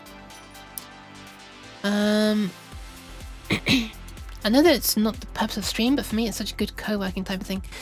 I am aware that people work while watching, you know, some of my streams, and I'm very, you know, I'm kind of flattered by it because I do the same thing with other people's. I'm just amazed that I'm not too distracting with how, you know, with how I am, and especially my redeems. Alright, let's hash define, let's call this CD, I guess. CD is nuts. CDN, CD is nuts. We do that. That's what CDN stands for, right? But no, CD for character definition, and I'll call this tail. Let's call it uke tail R. So it's the right hand side of, you know, a tail that will appear on the right. And that is going to be this value here. And we could define this actually in binary. If we were to go to this and say bin, then we could copy this out. Oh my god, that's annoying. Better put spaces there, isn't it? And you could just define it this way. 1, 2, 3, 4, 5, 6, 7, 8, 9, 10, 11, 12, 13, 14, 15, 16. But, I'm not sure I could really read this and understand which segments should be on. Well, maybe I could, with a little practice. I guess this is more meaningful than...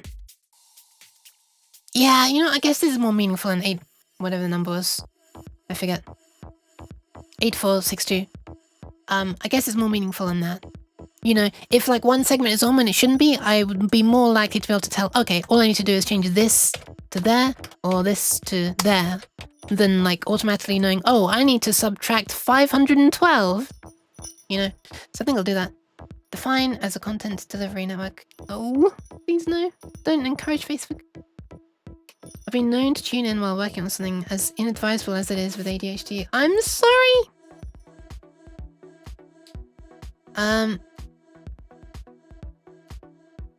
Alright, so that's the uke tail. We'll define it that way. Ladies and gentlemen, and all other humans and all other animals, look. You're staring at the definition of a tail. Oh, you can't even see it because I'm not seeing it. You're staring at the definition of a tail right there. CD uke tail mid? Oh, sorry, not tail. Well, yeah, let's call this... No, uke mid. Just definition of me in general, really.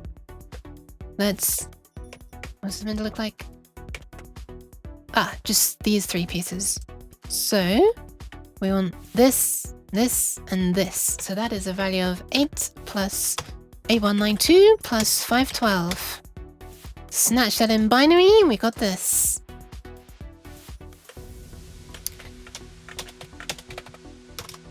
Wait, is that not defined? Hang on a sec, is this not defined? Our 16-bit value is not well, let me double check. Wait, we're still complaining about that. Invalid operands of type unit 16T and int to binary. Operator, blah, blah, blah. Wait, what? Oh, right. I need to take the value at that position. Whoops. There we are.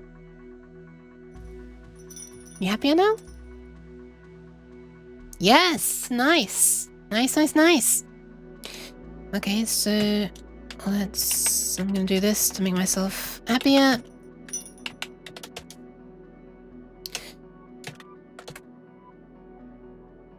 Alright, so that is defined, which is nice. I doubt they define all the 32-bit versions, but want me to find out? They do! They do! Alright. Oh wait, no, hang on a sec. We wouldn't be having an error yet because we haven't tried to use it yet. Alright. Okay, let's do a test. Let's make an array of UNT 16Ts. Let's call it char data, because I'm extremely inventive. Let's make 8 of them, and it's going to contain a tail mid and a tail right and nothing else. Well, let's make it 0. So 1, 2, 3, 4, 5. Oh, we have 2 mids.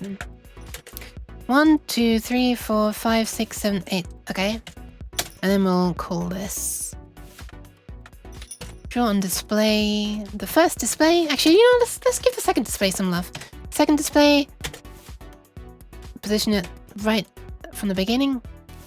And the character data is char data, and there are 8 of them. Alright, now's when we find out if this is actually a problem or not. Okay, it's not defined. I mean, what we can do is 1, 2, 3, 4, 5, 6, 7, 8. And we can just group them like this. 1, 2, 3, 4, 5, 6, 7, 8. Wait. 1, 2, 3, 4, 5, 6, 7, 8. Space 1, 2, 3, 4, 5, 6, 7, 8. Then we can just say that this is shifted left by 8. But now we're starting to get so messy that honestly I'd rather just have the goddamn value from calculator. So let's do that. I tried to make it nice. 8712. And the other one, well, let's just type in this, copy and paste this binary number, I guess. This one. Boop. Oh yeah, 8462. Why not hex? Because that's even more meaningless to me. I'm sorry. What does the hex actually look like? If I type that. The numbers were so tiny. 2208. Okay. I don't know. Alright, so that should be the mid piece. Alright, let's just see if that works now. Upload question mark? It compiles. Ah, right. It's... No, wait, it's going to the loop, but it should still be showing something on the second display, shouldn't it? Nothing on the second display. What if we try to write to the first display?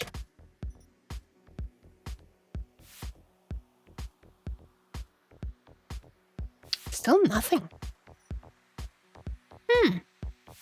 Why is it doing nothing? Well, let's follow it through.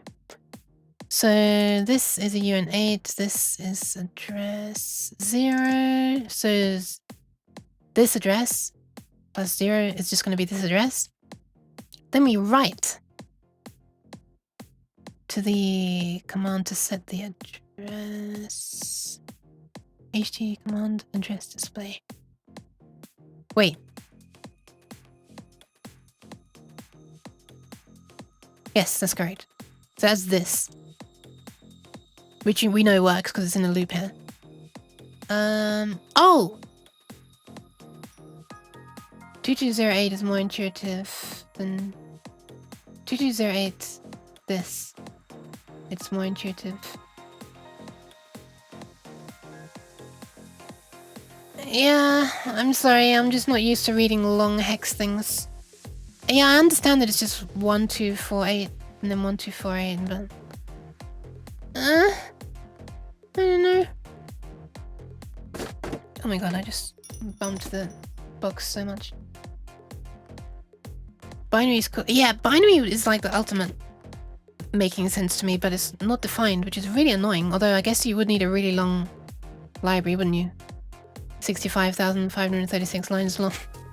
I wonder if that'd slow down the compilation, actually. If it's looking for those along the way. Wait, is it even possible? How does the compiler work around it? Well, it's a preprocessor, isn't it? But it would need to would it need to add 65,536 entries into like a find and replace table? Or search through everything 65,536 times to potentially replace that text with other stuff? Hi, Judy! Welcome. Okay, so we do this, which we're doing here as well. So that should work. Then we're doing wire.write. This stuff. We're moving on to the next one. Remaining transmission. The thing is, it's like we're not even doing it this. Because if we are reading data wrongly from the array here, something on the display would still be changing, you know? And it's not like the Arduino is crashing either, because then it's going into this little circular pattern on the left there, which is actually kind of nice. It acts as a test to make sure it hasn't somehow crashed. Completely unintentional though. The only thing is, I realize we're doing this before we're doing any of this, but I didn't think that would matter. But I'm so stupid. I'm so stupid. I'm doing it before we've even initialized the library. I'm so stupid. Don't learn programming from me, people. Please. Alright, let's upload now. There you go! Look at that! It's a uke-tail! Nice! I want it on the second display though. Let's make sure that works.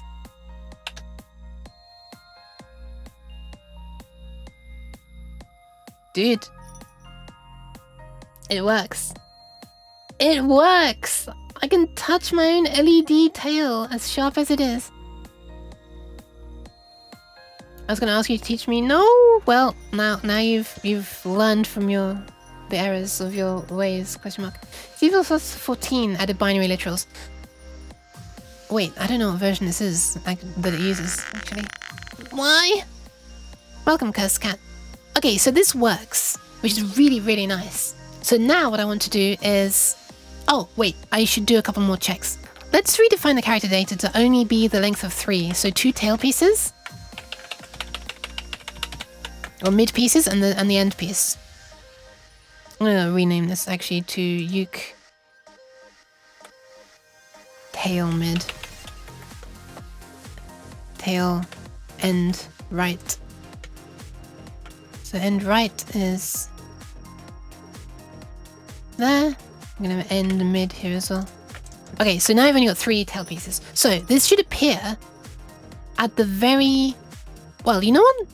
What we can do is we can tell it to display like 4 characters in. So that'll leave 0, 1, 2, and 3 blank, as they already are. No, actually, let's position it at 3. So 0, 1, and 2 will remain blank, as they are down there right now. Then it'll write the first tail piece into position 3, the next tail piece into position 4, and then the last tail piece should overwrite this piece right there, right? The leftmost tail piece, because that's position 5, right? No, wait. Hang on, I can't do maths. 0, 1, 2, 3, 4, 5, 6, 7. Yeah, that's right. those are indices 5, 6, and 7. Okay. Let's see if that works. Just drawing out an arbitrary position, and also not the full 8 characters. Oh, hang on. End, mid. Yeah, that makes no sense at all. Tail, mid is what I meant to type.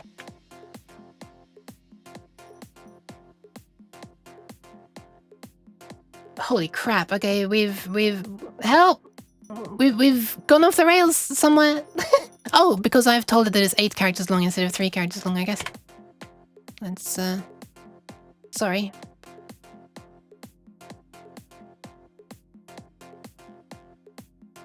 Nope. Nope. Have I, like, crashed the driver, I wonder? I wonder. Let's change the position we're trying to write it at. Oh, there we are. That works. The driver's not crashed. Interesting. I thought this was plain C. You can try 0B00. Oh, okay. Okay. Let's go to binary then. Which one was this? This was the end piece. No, this is the mid piece. 1, 2, 3, 4, 5, 6, 7, 8, 9, 10, 11, 12, 13, 14. 15, 16. Ucatel got cursed by uninitialized memory. I'm not... Yeah, it did look like that. That's a bit weird though. Okay, let's try now writing it at position 1. So 1 by... Oh! I know what the problem was! We were... I need to advance 2 bytes in the RAM address to move on to the next character. Because each character is 2 bytes. When I passed position 3, that like offset it by 1.5 characters. So we were like writing the wrong half. We're like out of phase with the characters, if you like. We're writing to the end half of one character and the first half of the next character instead of the first and second half of the same character. Okay, so what we actually want to do is when we're setting the address, we want to add this but multiplied by 2, so we'll just left shift it by 1.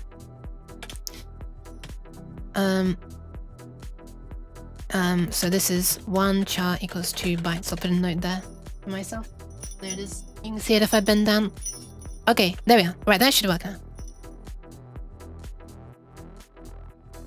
Hey, there we go. Now the tail's moved along. And if I were now to tell it to print that to position 2, they've left these last couple untouched, which is really nice as well. So we really are only writing 3 characters worth. So if I tell it to position itself at character 2, then we should lose, oh my god, this tail piece right there. And then like have a duplicate tail piece at the very end, I guess.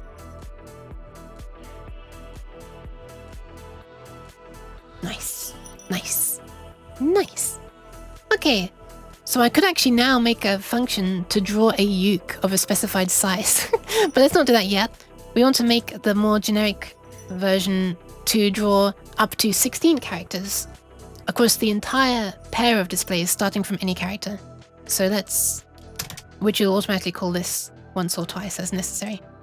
So instead of draw on display, draw on displays. That's gonna cause a problem. Draw on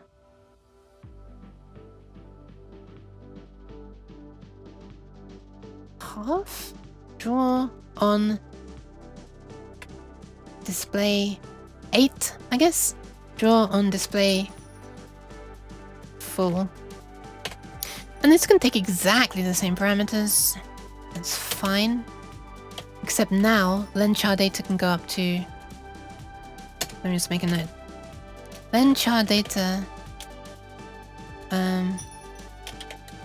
0 to 7. And here, len char data can be 0 to 15. So, all we need to do is work out how to call this. Oh my god. Holy crap. My phone is unmuted and it just vibrated in 1 second. Is it possible for me to turn down the volume on my phone without disturbing it in its current position. One sec. I'm just going to temporarily hide that view. And is this possible? Oh, the morning controls on the other side. Okay, yeah, this might ruin the view. Oh god. One sec. Man, I so rarely have it making sound as well. What are the odds that today, the one time when I'm using this as like a camera, I accidentally leave the sound on my phone? Alright, how does that look? Let's turn it back on, see what it sees.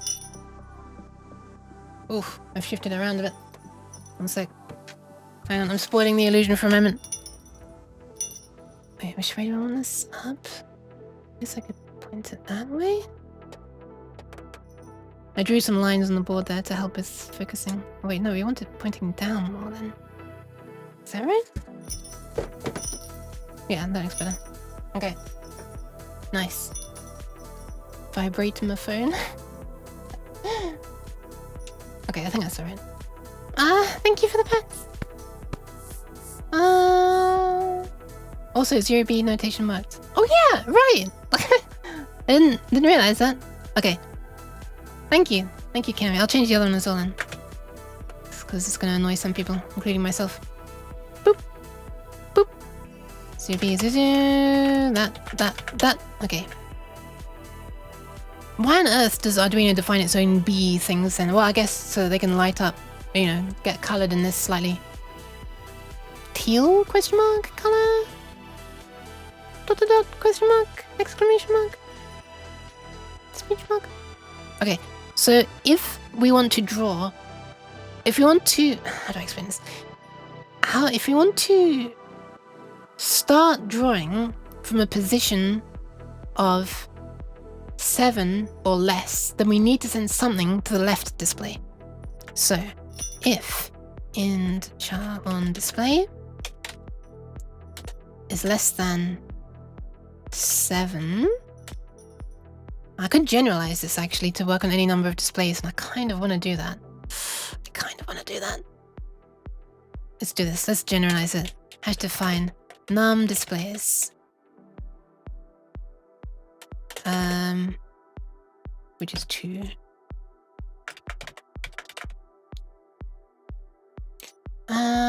You can also separate digits with the apostrophe character to make long literals more readable. Really? Wow, I didn't know that. Interesting, okay. Not sure where I'd separate them here to make it easier to read though. I flipping did not know that. Let's put the apostrophe in random places here. Oh, let's not do that. It's not liking that one. What if I just put 1?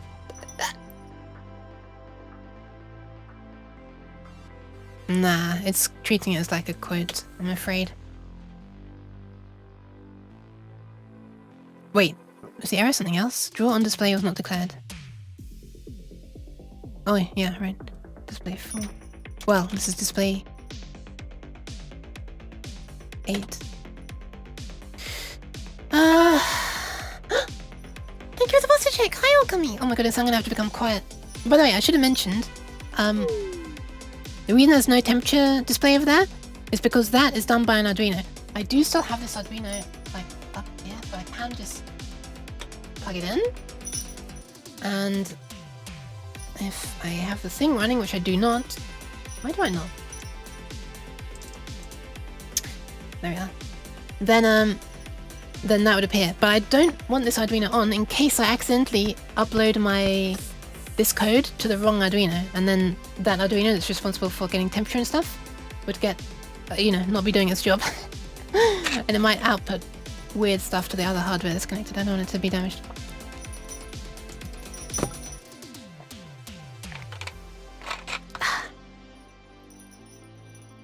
I hydrated myself even though it wasn't requested. But yes, I also now have to go into a quieter mode. Oh, my finger stopped. Because the time... It's that time. It's ASMR time, I'm afraid. Because people trying to sleep at night time. What can I say? It's weird. When you accidentally long nuke your thermometer. That's it. That's the thing. Why is it like making it look like I'm flinching every time I do this? Like, okay, increasing sensitivity. There we are. And doing one more little thing. There we are. Arduino updated to a thing. Interesting. You're on 5 for a long time. I see, I see. When do they update, I wonder? Thank you for the hydration. You know, I just didn't. And the pads.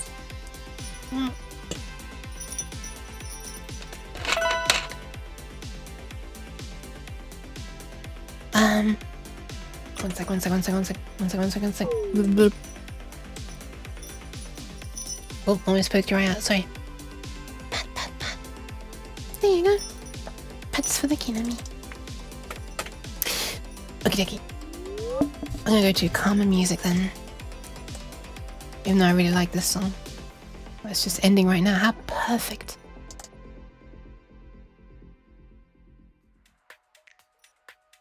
Wait, what? This doesn't sound like it's from this playlist. That's weird. Okay. We'll now be having calmer music to help me stay quiet. The pats we give you are extra violent today. Yes, I know. 3 years ago. Okay. Not sure what version of Arduino I'm using. It is from 2017, so it'll be on the old version still. I'm actually surprised that it's that recent. Okay, so... Oh, you know what? Basically, we can just start from int fork something. Int fork something is valid. Interesting. Calm music for extra sleepy. Sorry. We hope you're doing alright, welcome me as well.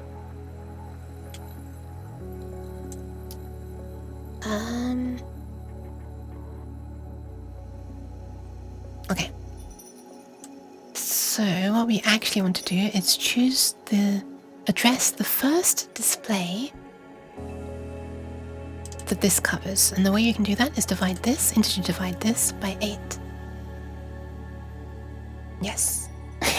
Panda sleepy. Oh my god, I wish you could go to sleep that easily. I have an itchy nose. 1.8.13. Wait, is that actually 1.3 or 13? So version 13, I guess? Minor version 13? Oh no, revision 13? I don't know.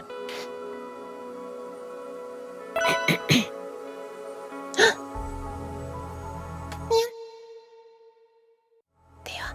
Here's a quiet one. 8.5, yes. I see it.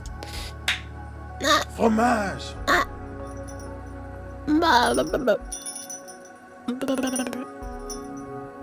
Someone told me recently how to make a villager sound from Animal Crossing. It's something like that. I can't do it that well because I'm needing to be quiet right now. Hi, Seishu. Hi. Surprisingly, Compiler Explorer has something... okay. Wait, it skips from 6 to 9 or 5 to 9? Is it like IPv5? It just never existed. And Windows 9. Because everyone knows if you skip numbers, that actually means your product is better. Okay, so my sarcasm meter is gonna explode soon if I'm not careful. So we're gonna start. So let's do this. End. Wait, so this is which display you wanted to display on. Ah, right, we don't want that. We don't want that. If it's the full one, we just want integer on display. But starting from the very beginning. Specific compiler for Mega. 1.8.9? I'm confused now. We just get all the numbers between 11 and 95. Then all the way up to 2000.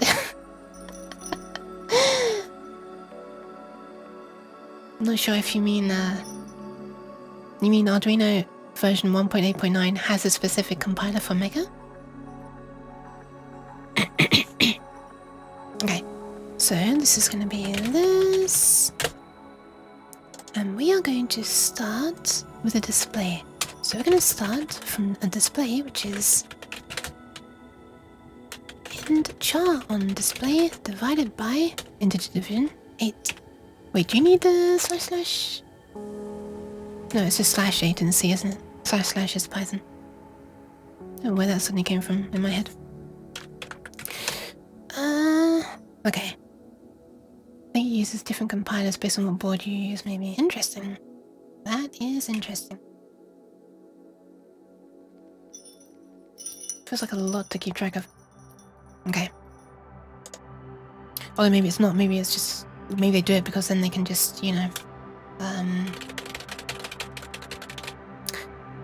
use stuff that other people have made that already works.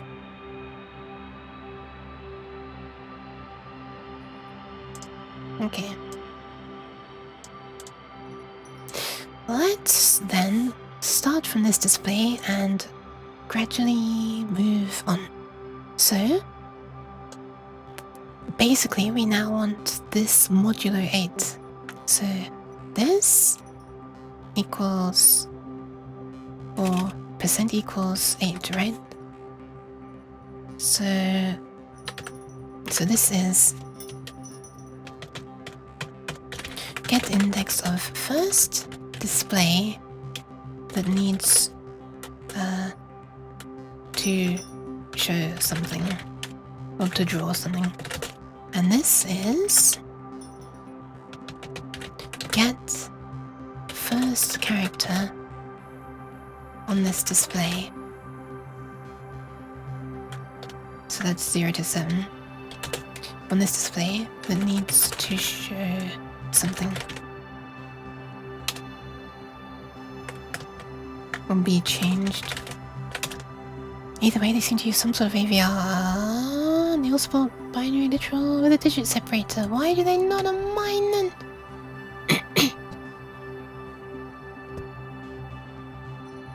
Is that a bad thing, question mark? Ryan? Oh no. I am okay, GD, thank you. No. Jeez. It's really, really nice to see this actually doing stuff, even if it is just currently doing a spinny thing and having a bunch of tails and then half messed up characters. Wait, you can kind of make out the tail actually. That last character there is the tail but inverted, right? It's missing the top right, the bottom right, and the bottom there, and then that middle piece. Yeah, this is like everything. This is like an anti-tail right here. This is everything that goes against a tail. Oh my god, the long uke is rolling along. Look at it go. Uke slug? Please. She has a name. The long uke. She's just long. She's not a slug. Also, thank you for the pants, Neil. Welcome in. Sorry. I'm being a terrible person again. HD render. HD render? Okay, so what I want to do is move along. I need a for loop. And I need to keep track of the current index within the char data.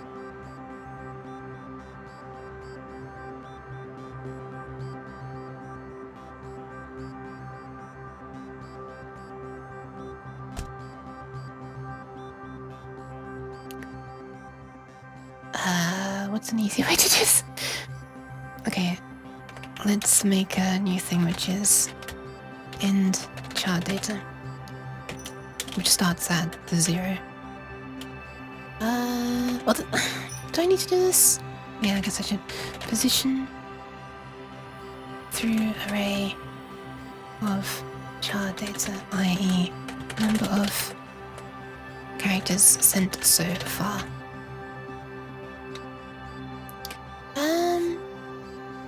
Okay. So we need like a nested for loop. One that starts on the current display and goes through each display, and then inside that goes through each character on the display. Or rather goes through... Oh yeah, you don't need a for loop for that. The for loop is here. Yeah, you only need one for loop. Okay. For...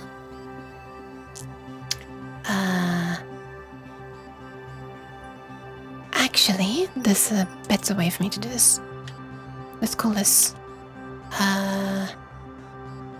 num chars remaining. So this is number of characters in char data array that still need to be drawn. And this is going to start off at len char data, but we're going to decrease this. Oh, actually, you know, we could just decrease this. It's a bit nasty if we decrease this, because it kind of changes its meaning. But, let's try that. So we start by doing this. So for end display... Well, we don't need to modify that. I guess we can do this. We could put that there. We just put a semicolon. End display is less than the number of displays, because there's no point, even if we want to display 32 characters, there's no point attempting to send data to all these later addresses of display if there are only 2 displays. So we'll limit it to the number of displays for a start, and then we will increment the display. Oh my god, stop auto filling in shit! Can I turn that off? Can I really not turn that off?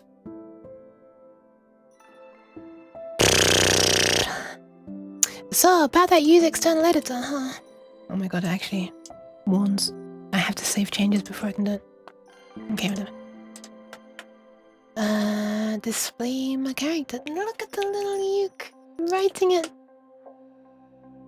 Cute, cute. Okay, so for each one we want to draw on the display with the index of the current display. Thank you for the pants. And then the character on the display will be this. The character data will be whatever this pointer currently is. And the number to display is going to be the maximum of... Well, no, the minimum, sorry. Of... It's always the opposite what I think. When I'm wanting to cap the highest value, you have to use min and max.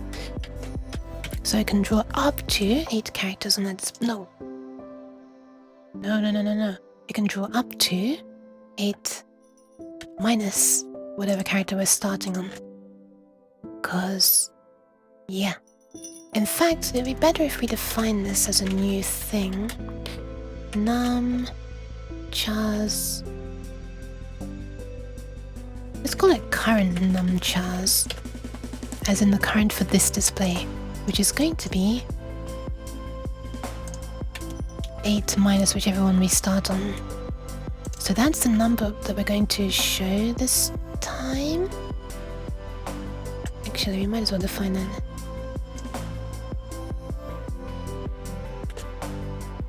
Yeah.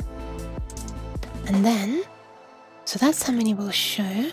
And then once we've done that, we want to subtract the number of characters that we, or rather we want to move on through our character array by that many characters. So we want to advance this by that. Okay, let's see. Work out how many characters, so to... Wow, let's put this another way. Show as many chars as possible, but no more than in array, and no more than can fit on, how do I explain this, fit on display from this position, from this, sure. And this is actually show the characters. Send chosen number of characters to the current display. And then next time, or more like move on through the character data array by however many characters we just sent. There's one more thing we need to do, which is, from this point on, this can become 0. And we can always do that. Which is a bit weird, we're going to be setting this to 0 over and over and over. Maybe there's a better way to do that.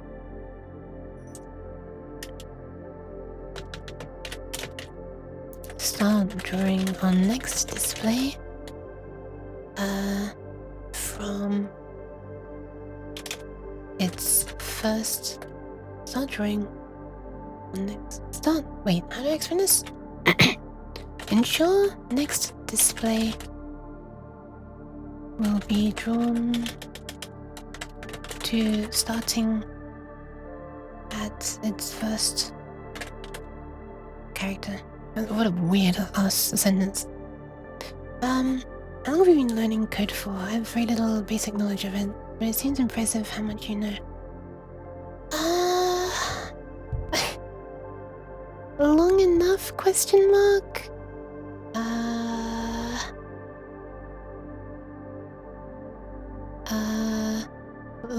Long enough?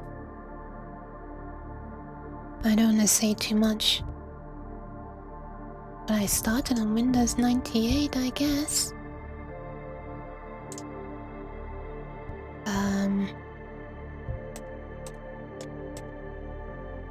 Although back then it was only Game Maker, can you really call that programming? I mean, it had its own language of GML.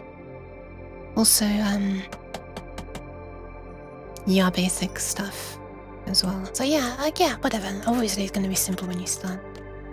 Okay, it counts.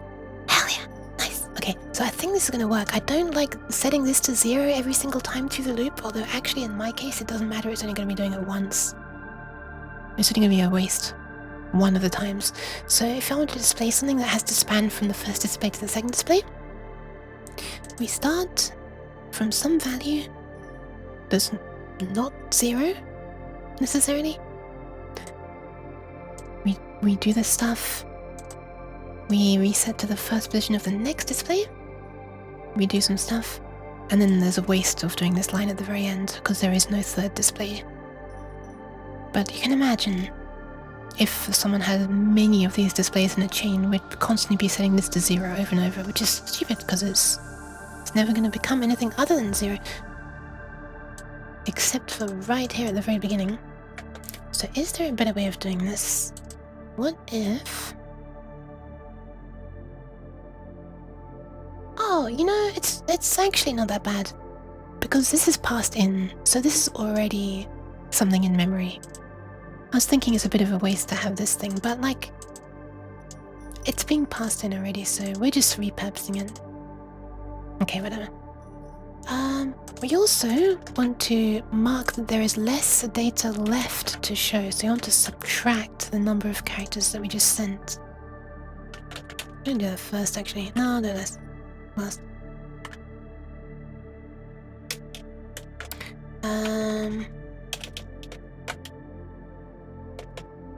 Next time we have fewer remaining characters to be sent.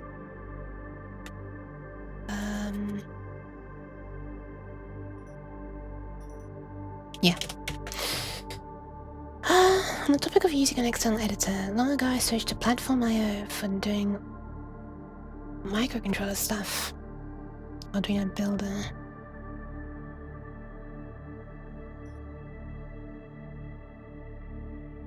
Interesting. That's not a thing that I know of. When I hear anything that ends in IO, I imagine it's a website, and then the idea of writing your own code on a random guy's website greatly upsets me. And relying on some random website somewhere on someone else's computer to be everything you need to be able to type code is not a dependency I want. But I'm guessing I could be wrong. It's probably not a website, is it? It's going to be something else. With service workers, you can have it running entirely offline. What is a service worker? I'm just about to make a script on auto hotkey. Well, yeah, like Ryan said, I mean, you gotta start. It's like I said as well. You gotta start somewhere. If you want to do it, of course. You didn't have to do it.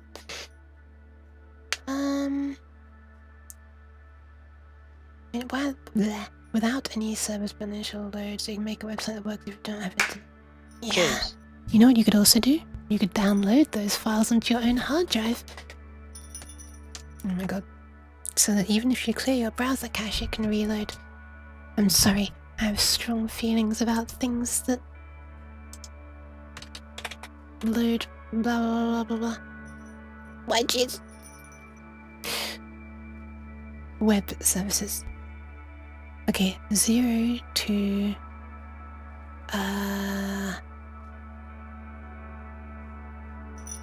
none displays subscription-based editors. Yes, you're running out of keystrokes. Please pay another $5 to gain 1,000 more keystrokes. What did I say before? Or you can save. You can get 10,000 more strokes for just $10. This is downloading files with extra steps. It's a huge help when someone prevents you from installing stuff. Ah, okay, I can imagine. Yeah, I can understand that. Num displays times 8 minus 1. There we are. Sir. Chinch! Hi! You're the one who threw that. You gotta go now, have a good night. Yeah, no worries. Good luck if you choose to, you know, go forth on your programming adventures. Look how fun it can be. You can control real life stuff. This is maybe not the best example, but...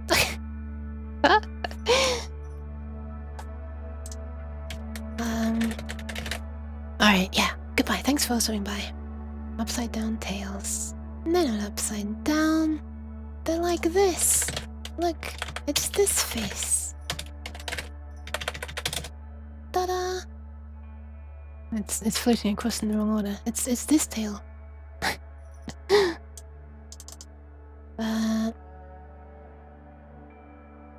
Yeah, super. So for each display, starting with the one we decided on above. Okay.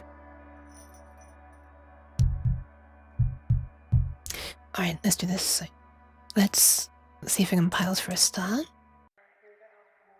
It does. Very nice. Now we test it. So let's just say display full. Now we don't just specify which display to display it on, we specify it in terms of... Oh my god, that made me jump! Why? We specify it in terms of like absolute characters. So let's say the 6th character on the display. So this is going to be 6, 7, and 8. So 6 and 7 are on the first display. 8 is going to be the first character on the next display, and so Inen had a heart attack. No! Although it is possibly payback for you giving Nova a heart attack. Almost. I kind of wanted to find 2 more characters, which are the face, the Yuke face. So going back to this. Oh, and then you might like this. I was trying to design Yukes, long Yukes on the display. Like this. I think we'll scrap that face. We'll go this one. And this one, I guess. Then it can go around like that. And then, yeah. You know what I could do? I could define a face with no eyes. And then I could just, or, like, bitwise or it with another character that defines what the eyes are. So we can have like eyes that are open, eyes that are closed, I guess would just be blank.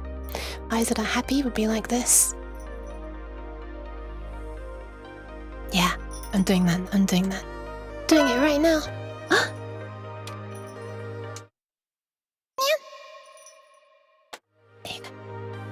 Hang on a second, I missed some messages. I used to work as a web service worker based Markdown.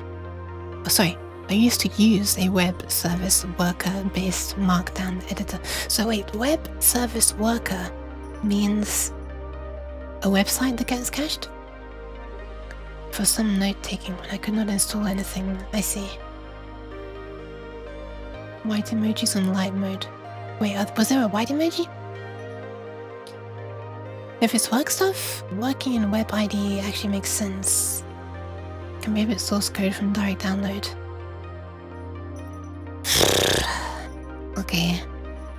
That's the first time I've heard, like, using websites as a DRM as an argument for using websites. I guess so.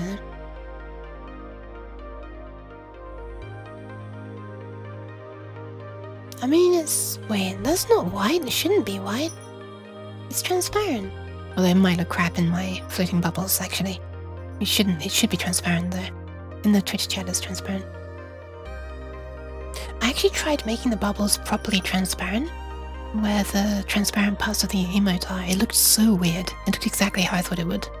As in, like, a bubble that actually has a purple outline that properly wraps around the transparent part of the emote. But it just looks like a shattered bubble, just bits, like fragments of the bubble are floating along.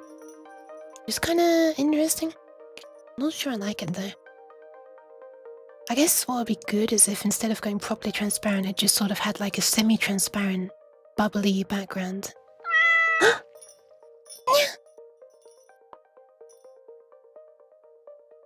If you're working remote for 4 years, taught me anything, never 100% rely on web. Yeah, don't rely on web, god. You can host on local servers? Yeah, like localhost. Sorry, I'm sorry. I'm probably annoying people. Hi, Bitter Pill! Hi. How's the pill doing?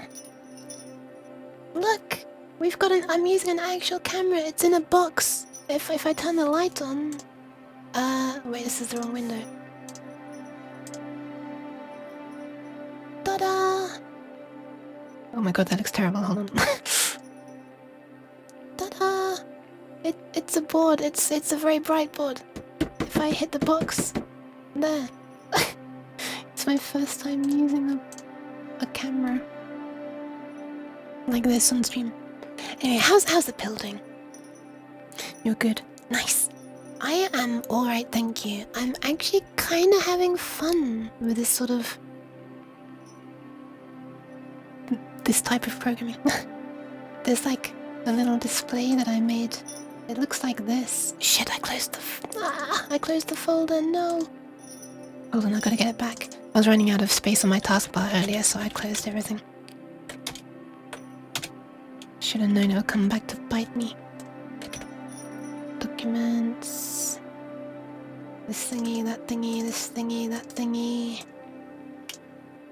There. I like designed and made this little circuit board with some art on it. I tried that as well. And it's like a thing that you can like mount of 16 of these displays to it. And then these little boards also slot onto it. On the back, like that. And then you can control the displays. And that's what I'm now writing code for.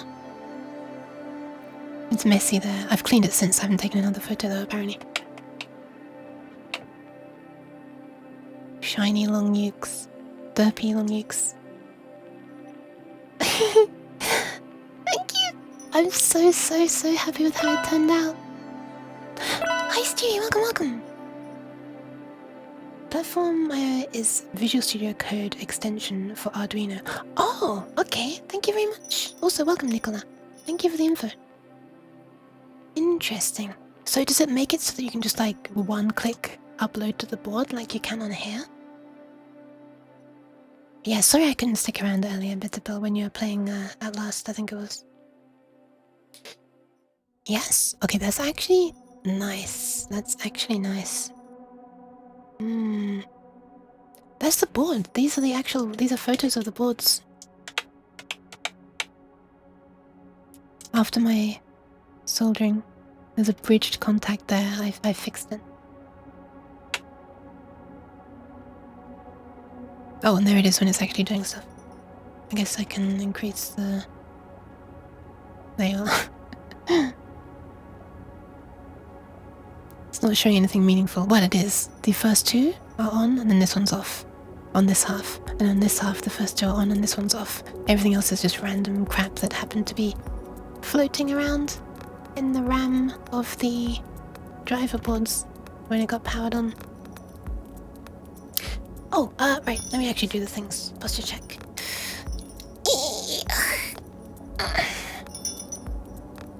And this. I'm alright, thank you, Stu.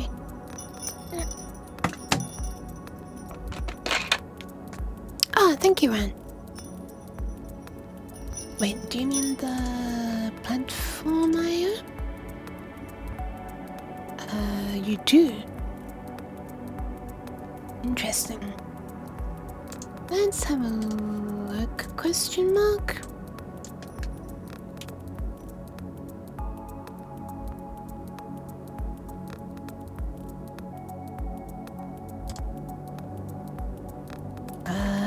Wait, I was... Hold on. I was clicking to try to look at this screenshot, but it takes me to a download.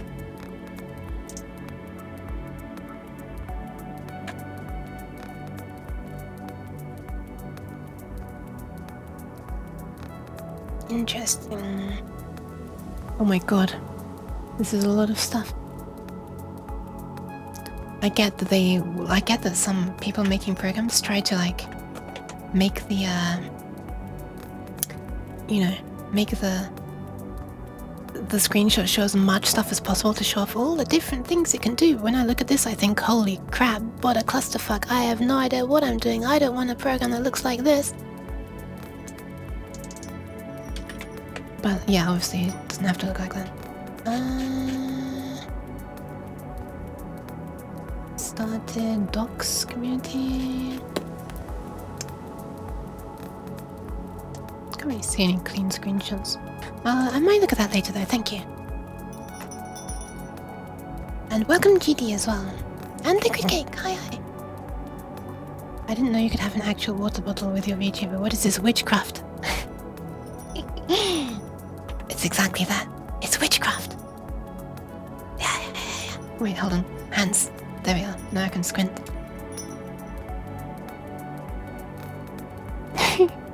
It's neon juice, actually. It's... Yeah. Look. Oh god. Ta-da! Friendly reminder to stay hydrated. Ta-da!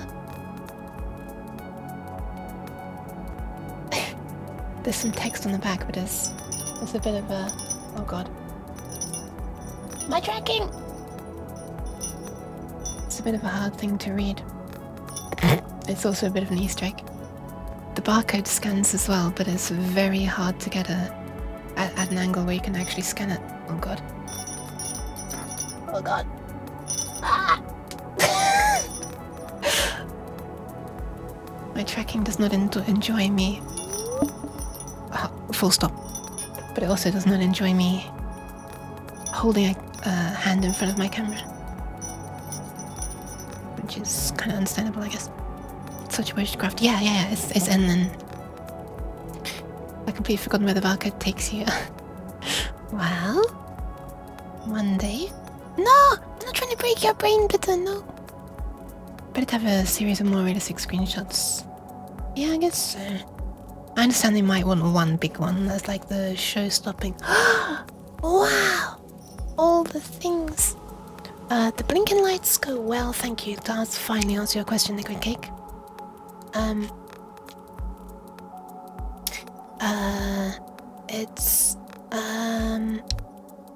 I have I've made a function that can like take any an array of up to 8 16-bit integers, each one of which describes like one character.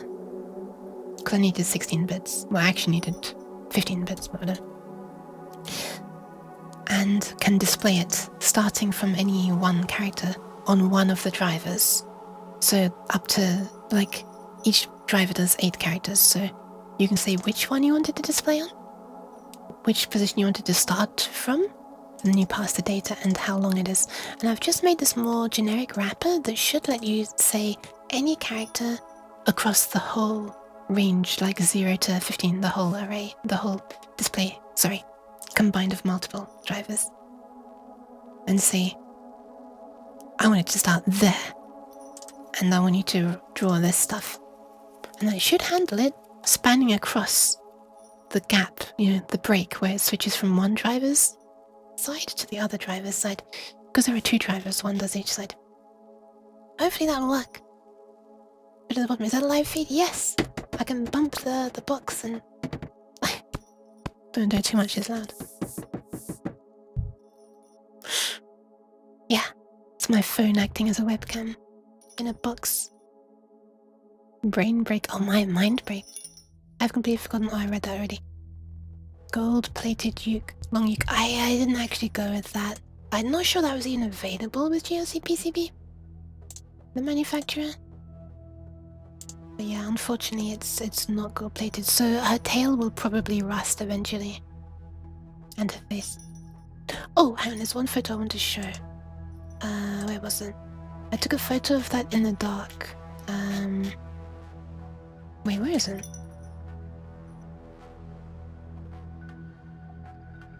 Wait, where did I post it? Oh, probably created in the folder. Can't remember my own server. Yeah, there it is. Look at this, I took a photo of the, like in a dark room, just my monitor reflecting, and it's like 2 long ukes, 2 shiny long ukes meeting in the darkness.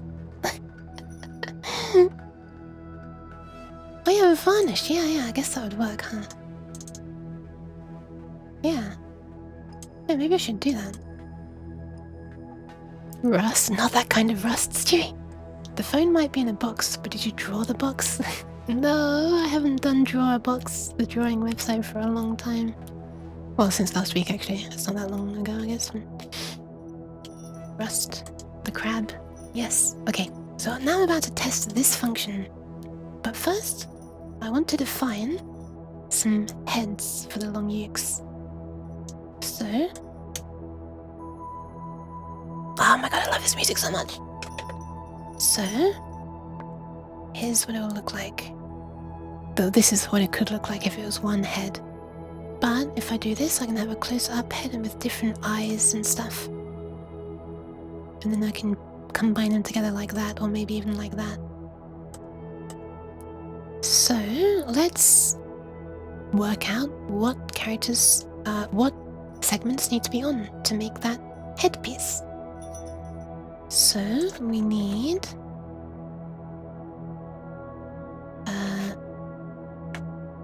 this one, and I'm going to ignore the eyes right now. I'm going to make the eyes separate, like a separate thing that I can add. So this is going to be a blank face. So this is 32 plus 64 plus 512 plus 16 plus 8. And I'm going to copy that over. So this is uke head left, I guess, or head. It's like a half head left.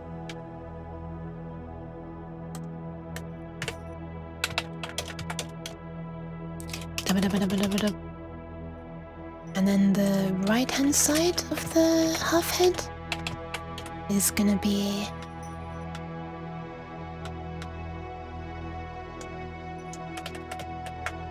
this side. So we've got that, this, that, No. Wait, did I turn on the correct stuff? I hope I did it correctly. That, and this. And this. And this. Oh, I forgot the decimal point, actually. I forgot the decimal point.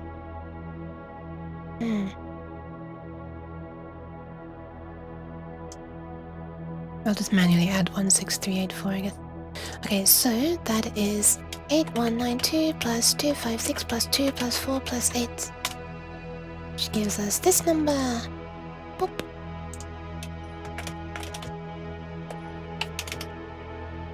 And I've got to add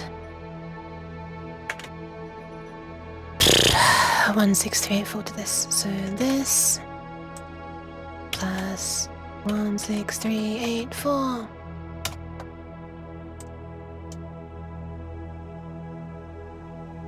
Alright, it's just gonna be the highest one turned on, isn't it? Or not quite highest. Wait, is it highest? No, not quite highest. Yeah, this one turned on. It was this. Now it's this. Okay. I think the middle vertical is the eye. Yes. Yes. So these ones here are the eyes. You can have like vertical eyes, or you can have no eyes. I guess that'll look like her eyes are closed. These eyes look like they're open and she's looking.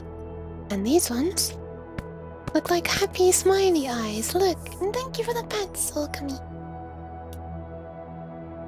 So what I'm going to do is I'm going to define CD yuk half. Oh my god, I'm going to have to make this even wider. This is going to be like half face, eyes, or should I call this face? Stare? She's staring, I guess. And then there's going to be happy. And then there's going to be... Oh my goodness, how does this work? Half L, half R? Or head? Half L? Oh my god, how do I do this? Ah!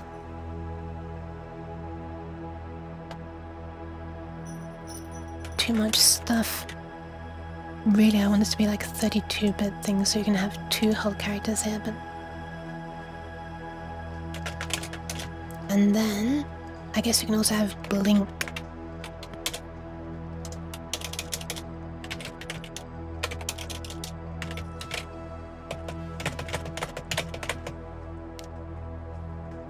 A hand patting the head would be too much for this few segments.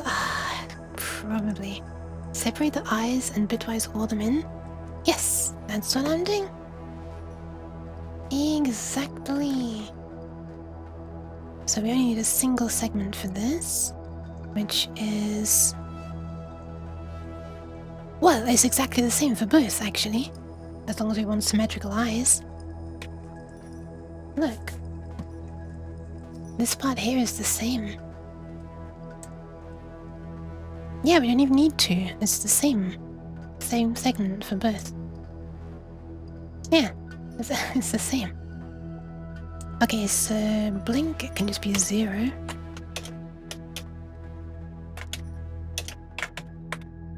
Happy is 2048. And this one is 4096 plus 1024. Oh, sorry, that was stare. And happy is 496 plus 1024.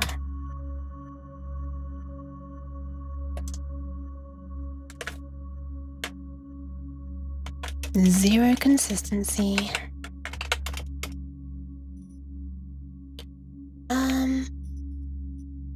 Pat titled. Smartphone cameras are handy for debugging IR transmitters. Yeah, often. I feel like new phones have much more intense IR filters on them though, so oh my god, sorry, I forgot that I was on a zoomed out view.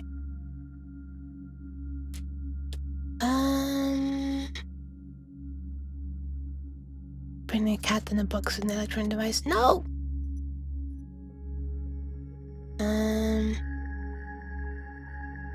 Woodwork in IR light? Wait, woodwork? With IR light source? You mean if these 14 segment displays were infrared instead of green? Also, thank you for the nuts. With an animation, you could have maybe have segment 1 going back and forth, indicating a pat. Segment 1.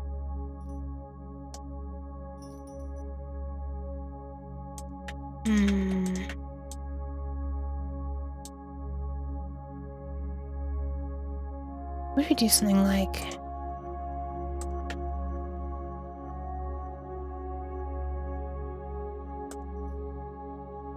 yeah, so this might be too much to ask.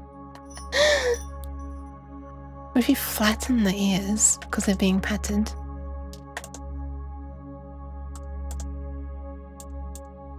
Wait, that's not what I wanted to do.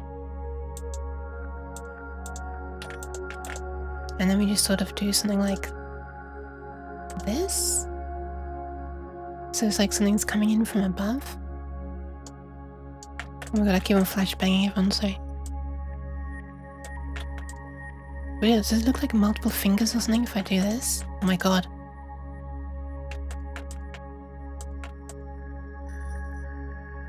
Or just this? It just looks like an arrow pointing down. I don't know. I don't think we can, sorry. Infragreen! The metal would reflect IR. Oh yeah. I would assume so. Thank you, Stu. Okay, so let's now try to draw this. Let's have... let's define our array. I don't know how long it's going to be. Let's maybe make it 6. Is that what we need? 1, 2, 3. Let's have another mid piece. Let's make it be a long nuke. Okay, so the tail is there. Then the head is going to be the left and the right. And each of those are going to have eyes added. So let's or this with the happy thing. So this or this, this or this. I'm going to separate these. Just visually.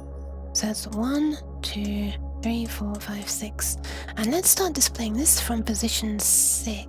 Oh, I also kind of want to make a function to blank the display. Let's do that.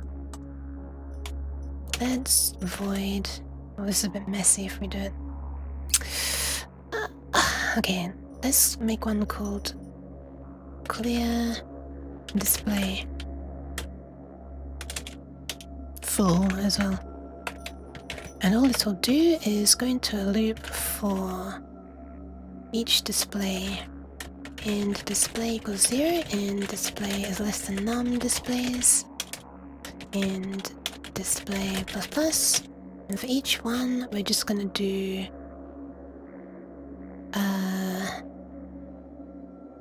well, this basically, but we're going to repeat this. Let's call this end char. No, this is end byte, I guess. Ah! Thank you for the follow, Nicola! Welcome. So this is not in the character array, this is for each of the 16 data bytes. This is... oh, this is actually really correct. We don't need to do anything with this. Yeah. Because I could just have repurposed this draw on display, or even just this. I could have made like a 16-byte empty, sorry, a 16 integer empty array and told it to display that. That's a waste of memory. So all I'm gonna do is transmit. We don't care about this either. Send command to start drawing on display from the first character for each of the 16 data bytes that describe the entire... Wait, that's ambiguously worded. For, oh my god.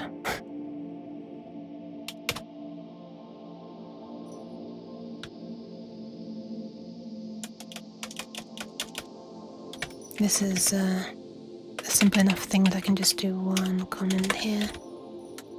Send 16... Thank you, Sri! 16 0 bytes to...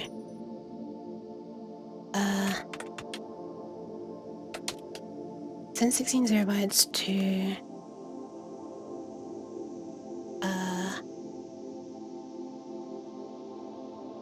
Oh my god, how do I...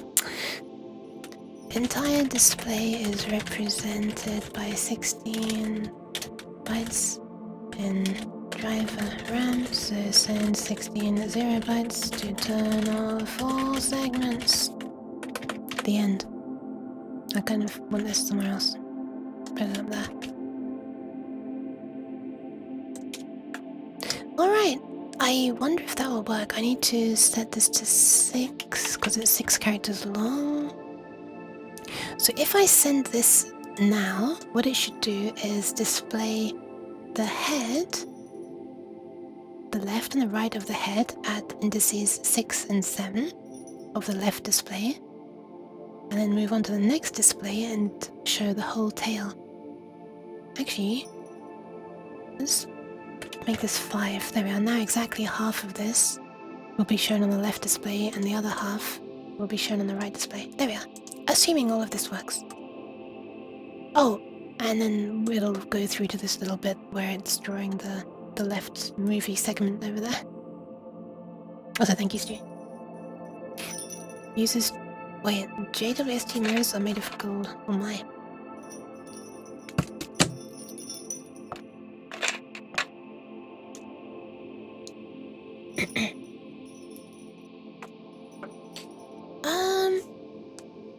Uses 2% of available memory. We're gonna make sure we shave off a byte here.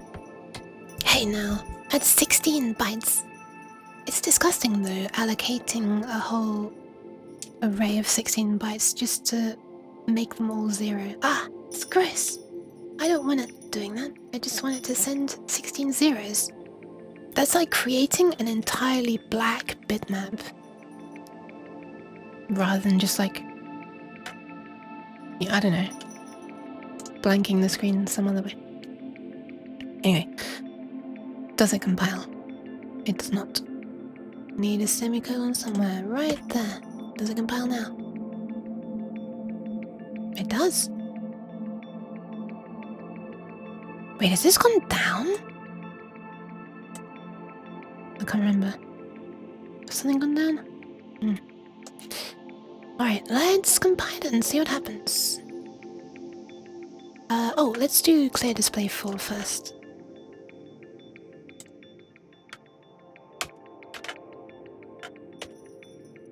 Oh, wait, we're never initializing the second driver. I mean, because we've never powered it off, it's remained in this working state, but if I were to disconnect USB, this would not work anymore. Because we're never doing this stuff. So... I think I should move all this stuff into a dedicated setup function called init_display.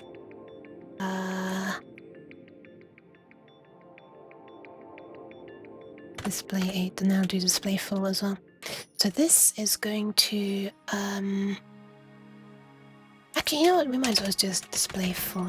I don't understand. Actually no, I do actually know why you'd want one display at a different brightness to the other brightness.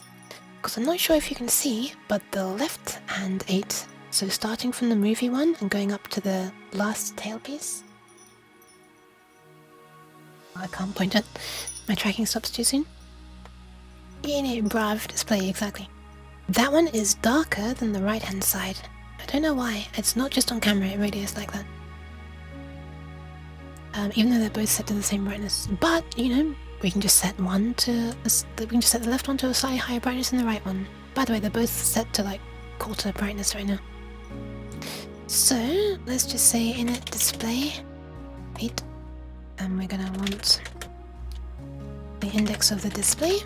And we're gonna want, I guess, the brightness and everything else will be the same. So this... Wait, what was this 0001?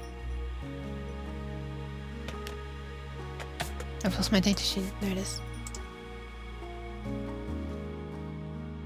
This...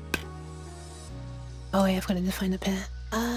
Oh right, that's the address. Wait, what am I reading? Set disp. Oh, there. BBD. Ah, this is where you set blinking. Oh my god, we could have a blinking long uke. Oh, but they're different displays, so they're gonna go out of sync if we tell the whole thing to blink, aren't we? If we tell both of them to blink, their clocks are not... They have each have their own clock, so they're slowly gonna drift out of sync, probably. Or maybe they're like wildly out of sync by now already. So that should be that. That's brightness. This is the row or input pin for the extra one. This is turn on the oscillator. So yeah, I think all of these I want to do exactly the same except for this one, the brightness. So we'll just pass in brightness. Brightness. Brightness is 0 to 15. 0 is not off. It's just the darkest possible. Okay. So we'll just do this. So this plus the display.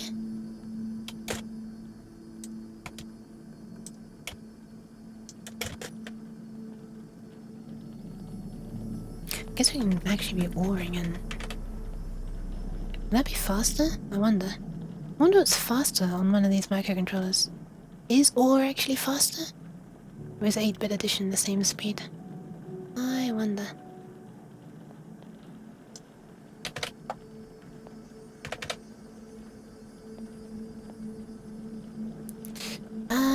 Okie dokie. And we do this thingy, we do that thingy, we do this thingy, which is the brightness. And that's it. So now, instead of needing this and then this, all we need to do is call this. This, so display driver 0 can be at brightness 5, should we try? And then the other driver can be at brightness 4, and let's see if that evens out the brightness difference. Then we'll clear the full display and do a thingy. I don't really need any of this stuff. That turns on the display, which is now done there. So we don't need that. This was the test, and these things are done in the init thing as well.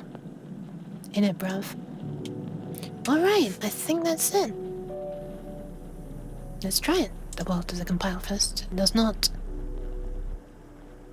Too few arguments? Oh, what the hell?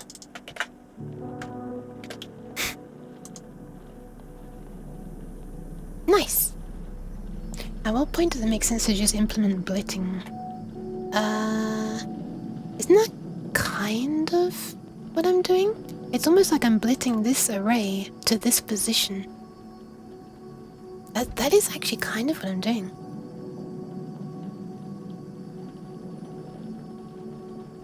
Right? Alright, let's upload. So it should clear the display and then just show a long uke that spans across the two. Oh my god! It works!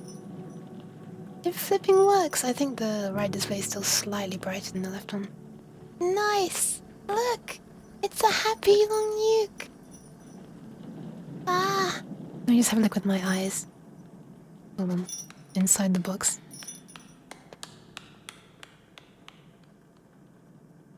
They honestly look about the same brightness now. Yeah, wow. It actually works. Okay. Now, I mean, it's a bit silly to just have a long uke that goes, that stays still, right? Long uke moves, right? Right? Thank you, SG. And Jacinto, actually. And Ryan. And Kinami. And Cabbage. Ah! Okay. So, if we wanted her to slide around... Oh my god. You can't even see the pads. Hold on, what if I do this? Nope, I couldn't see the pads anywhere. Crawling long uke with wraparound portals.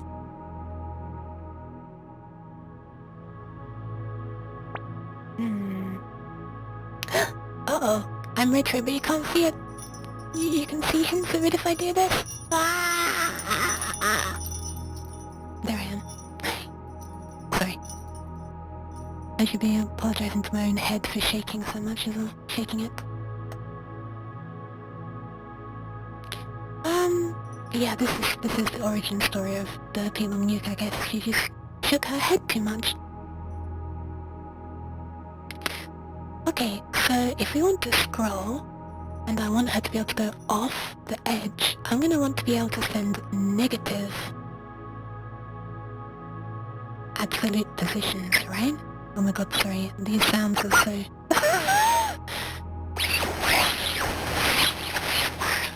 It's like I'm tuning an AM radio. Trying to get a connection to the uke.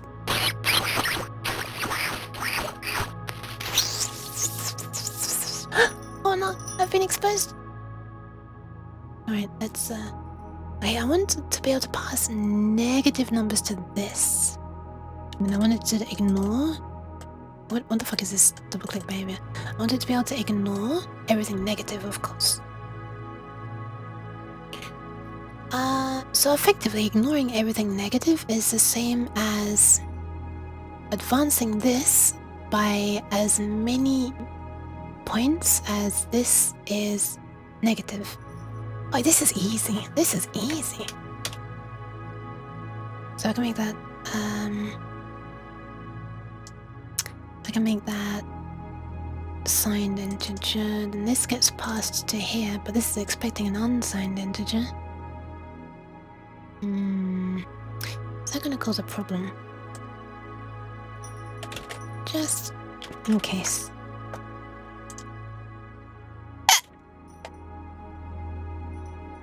You had nothing. Shh. Shh. And shh. My hands! What the hell? Why is my hand dragging so bad? I'll try this one instead. Oh, that works better. Shh. Eyes load. Okay, so what we want to do is if a negative start position was passed, this is actually really good. I would like to do it this way because this already handles if we attempt to draw past the end of the last display, because this here ensures that we won't ever try to send to a next driver that doesn't exist, right? Because it stops when we're going to go past the number of displays, -1. And this part here ensures that we're never going to try to transmit more than 8 characters to a single driver. I think I actually need to rename some of these things. It's more like the character on driver, right? I think I should start using driver and display to mean, instead of driver 8 or display 8, I should use the word driver, I guess. I wonder. Could I head to bed? Have fun with this place. Thank you, thank you, thank you, thank you. Have a nice sleep. Thanks for stopping by. So yeah, this here handles trying to write past the end, and this here handle's trying to write past the beginning, like to the before the beginning. If a negative start position was passed, act as if those, what's to say, skip all characters in char data that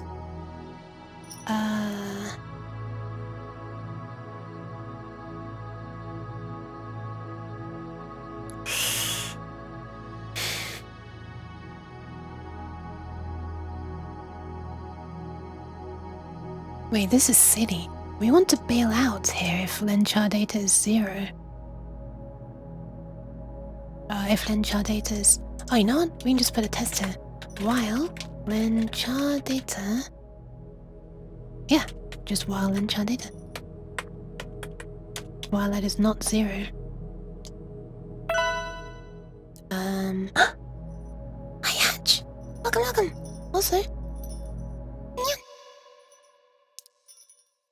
Sorry, it has to be a very quiet one, cause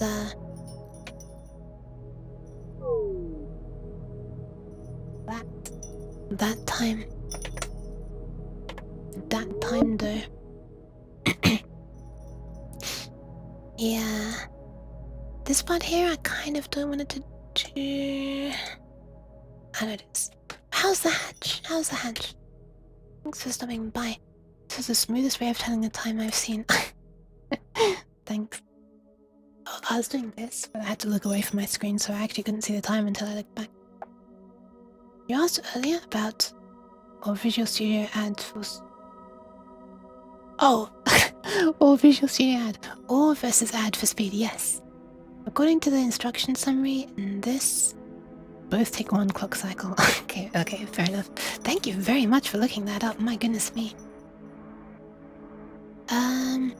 If... while there are still any characters left to display... Oh.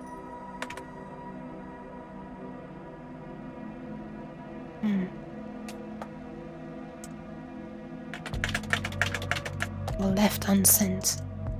Oops. Wait, no. We want to... No, this is bad. No, what we actually want to do is a little check at the end. Yeah, we want to do a check at the end of this.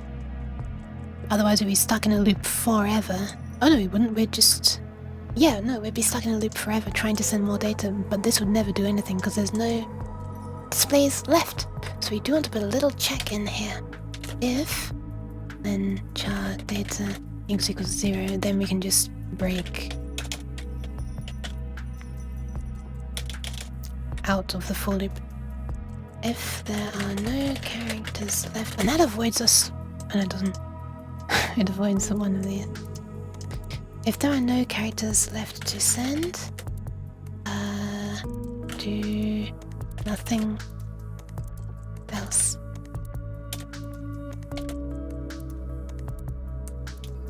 Don't look at any remaining displays.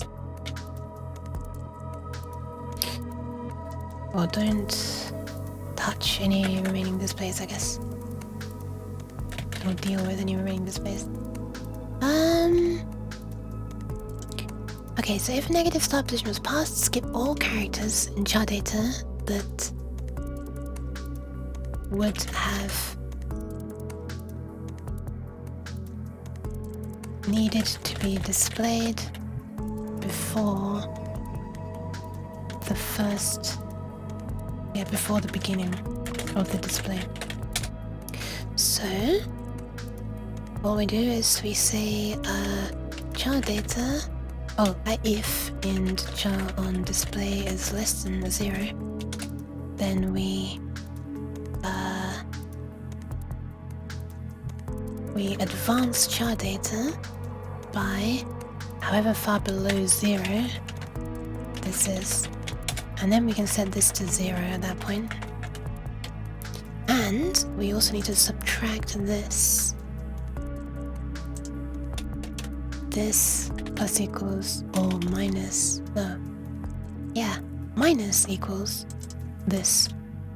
No, plus equals that. because we're subtracting. Alright, I definitely need to make some comments here, I'll never remember.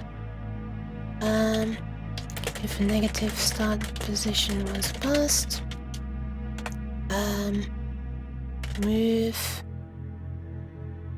on by the number of negative, let's call it negative characters.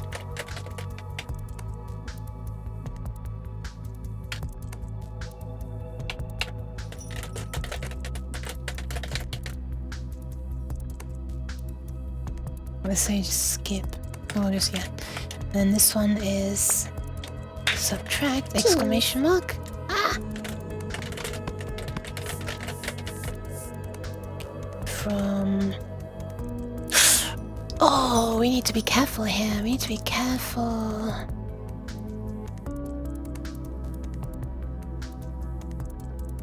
Hi, Chris! Hi. Wait.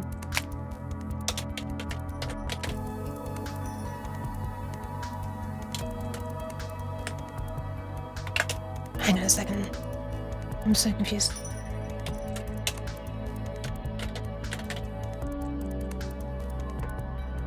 Wait, so this is negative. We'll do it that way.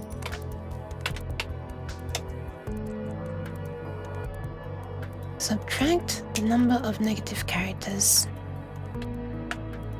up to the total number of chars in the array from remaining count. Hope you're doing alright there, Chris. I might be wrong, apparently none of the newer Arduinos use 32U4. No, this is a 2560. This is a Mega, so it's using the 2560.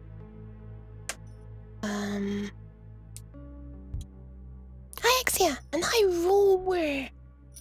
Except for the Leonardo. And Leonardo's weirdly different.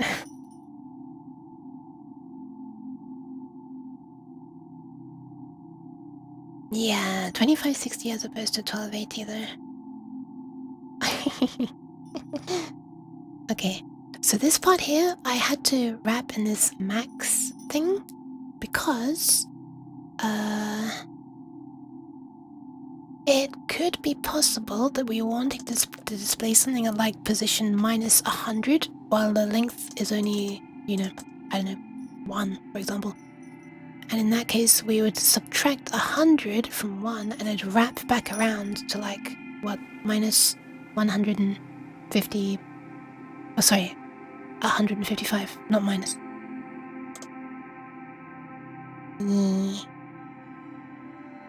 Actually, I think I should do a max on this beforehand. Actually, let's just do a quick test.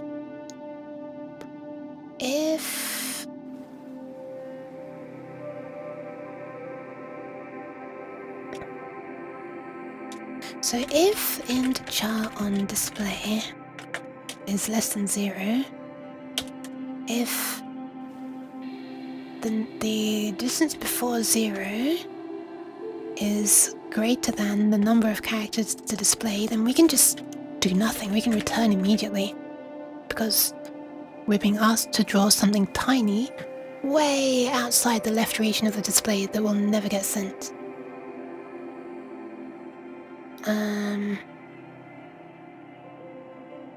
Larger than or equal to, because if it's 1 character before and we want to display 1 character, then there's nothing to do there. Hi Arrow, welcome. And thanks for the look. The little peek. Cute. Pat, pat. Ah, Tara! Hi!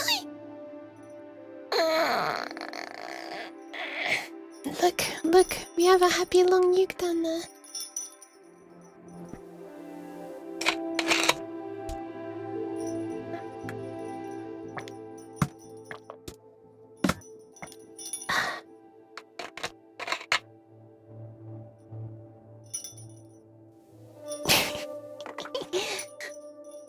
The same is true.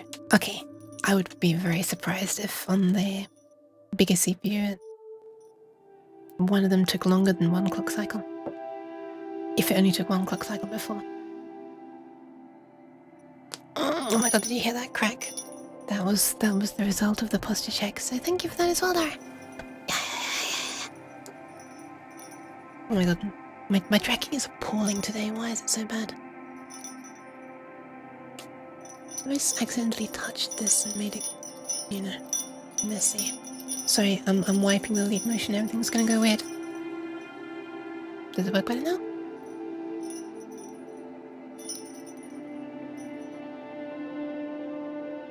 No, I still can't put this hand up to my mouth to say shh. It's weird. Okay. CPU now bitwise always implemented in microcode. Only instruction is NAND. What?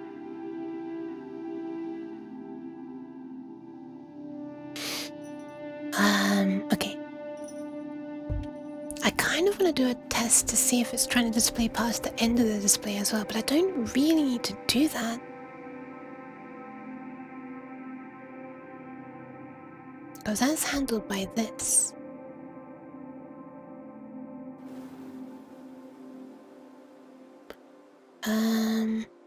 So if this is larger than or equal to this... Oh, you know what we can do? We can just flip it. Let's just flip this here. We're always going to be referring to it as negative until this becomes 0. So we can just flip it once here. This equals minus this. And at that point we can see... Okay. Temporarily treat this variable as the number of chars to the left of the display. Or before the display. To start drawing at. Okay, then we don't need to keep negating this every single time we refer to it. Okay, so then if this is larger equal to that makes more sense. So, if we are being asked to draw so far before the display that nothing would be visible,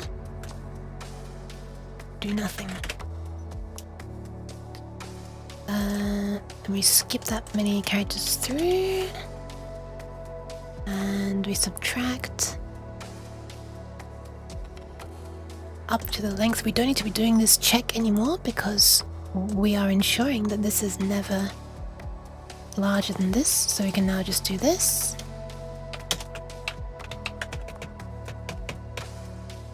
And yeah, start drawing at the beginning of the first display.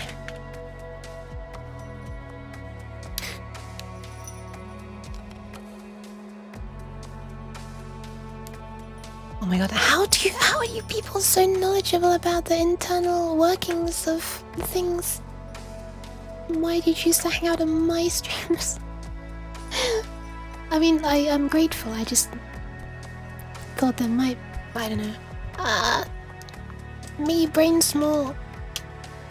Not interesting enough for you? I thought maybe. Okay. I think this is all good. I asked the same thing about Yuki and a massive brain.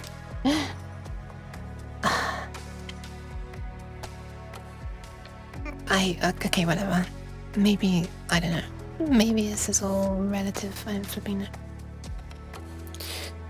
Move on through the array. We have fewer characters to be sent. Oh wait, that's the wrong thing. Okay. I wonder if we can also just do a quick sanity. Cheese. A sanity cheese. Hi cat. Cat, look! There's a long uke. Stop. Ost.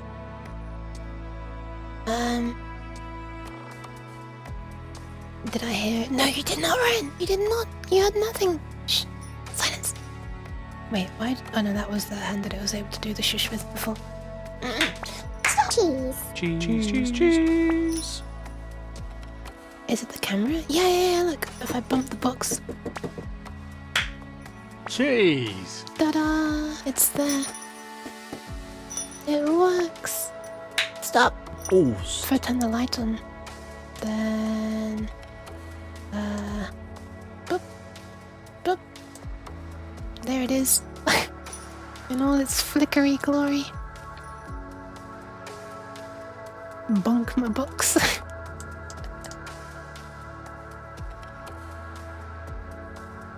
Ew. But if I have it like this, it looks kind of neat because it's just like... Oh wait, that's not a good example. No, come back! Come back! Stop going away! Come back! Come back!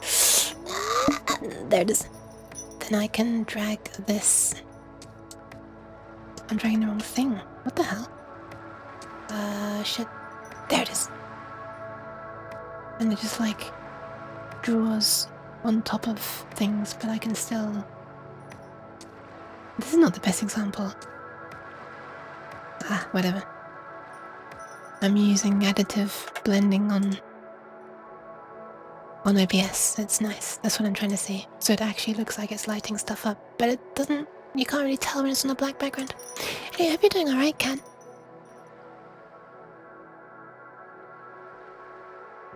So if this is told to display... Okay, well this... I guess this line handles... Okay, if it goes past the end of the last display, and this handles if it goes before the beginning of the first display. Okay. So I should now be able to make a little loop that makes the long uke go from beginning to end. And then wrap around.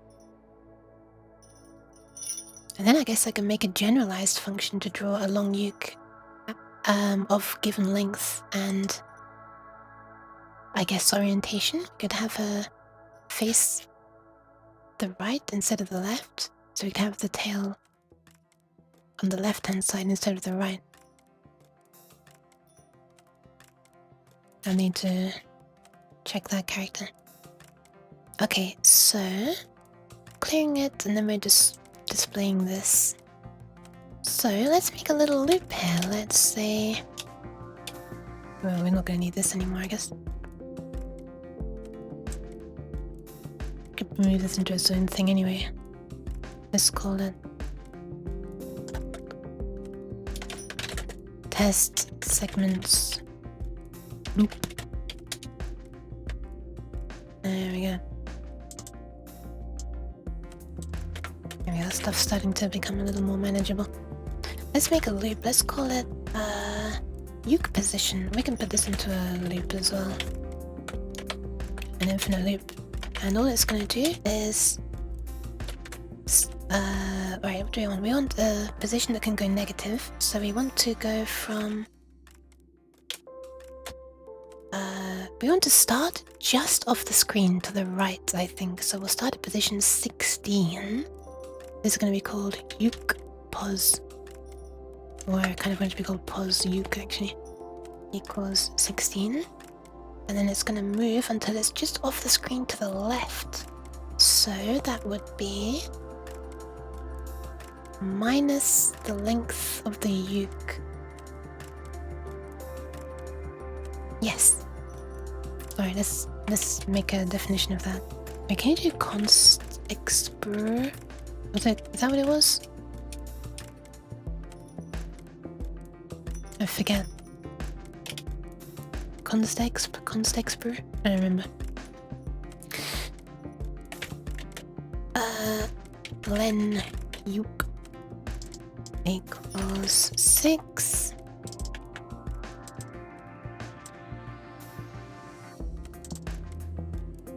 So we start here, and until we reach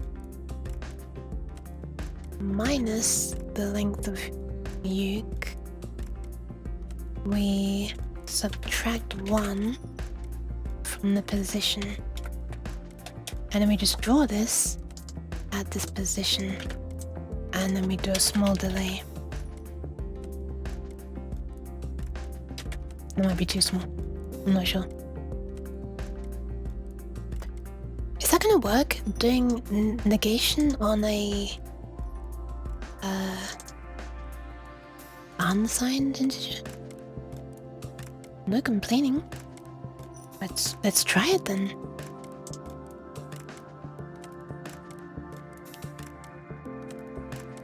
Oh my god. Okay, it works. Of course, it never clears the display though. Oh my god. That's kind of funny actually. Motion blur. Yeah, she's so fast.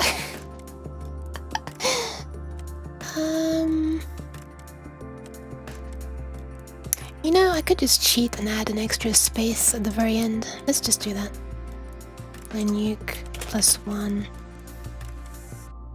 Actually no, it's asking from. Let's just make it be 7. And then the last one is just nothing. A uke of 9 tails. Ta-da! Look at her go! Whee! I'm gonna have a look at that. Does it really look that blurry? No, I reckon my phone is using quite a long shutter time because you can kind of see a bit of a like a fade out on some of those, but I can't see that with my thingy. Implements display buffering with display clearing intent. Oh, double buffering. Well, yeah, true, but I've got the brightness turned down. I mean, I can force it to blur frames together like this. Now it's actually blurring 3 frames together. Actually, how high can I take this? Okay, it's blurring 20 frames together now. She's so fast! Whoosh! Look at her go! Actual motion blur. Turn that off. What if I turn the brightness way up? Does it then look more blurry? No, not really.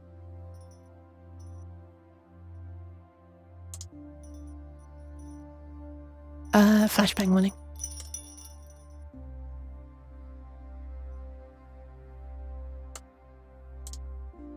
Oh my goodness.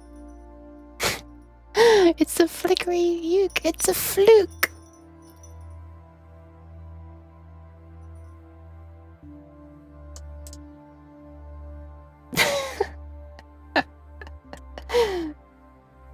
Alright. Oh my god, it's a driving long uke. Okay. Okay, so we've got that working. What is the refresh rate like? Hold on, let me just try a thing. Oh, it's pretty fast actually.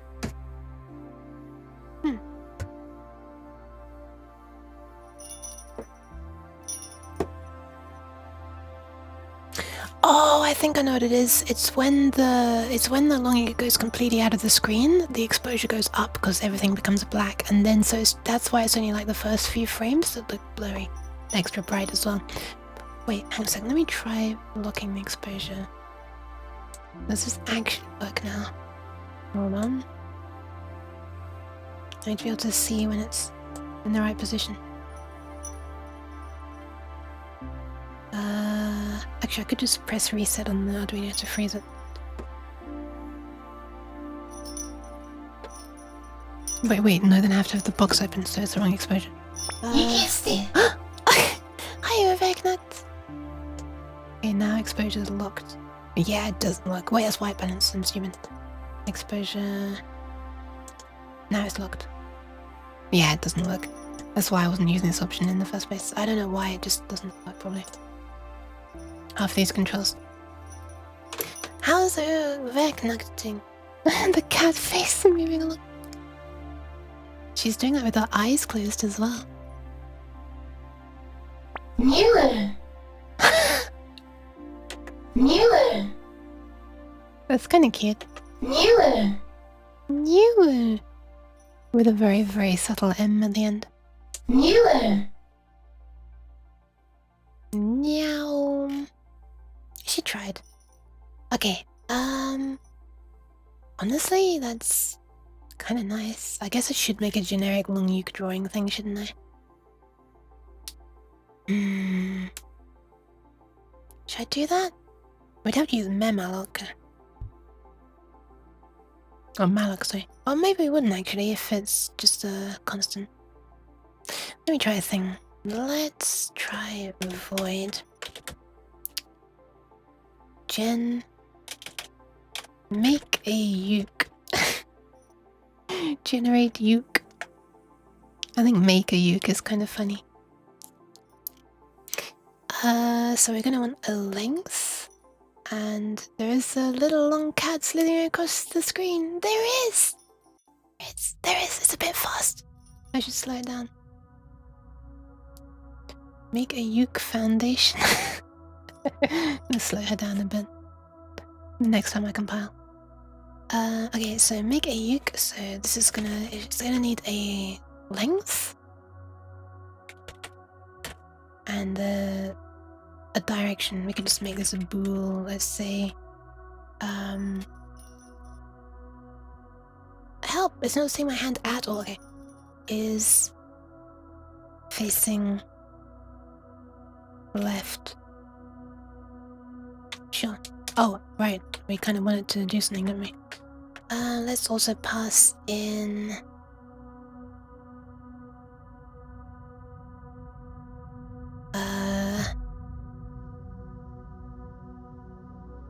yeah, we're gonna have to pass in a thing, aren't we? Let's call it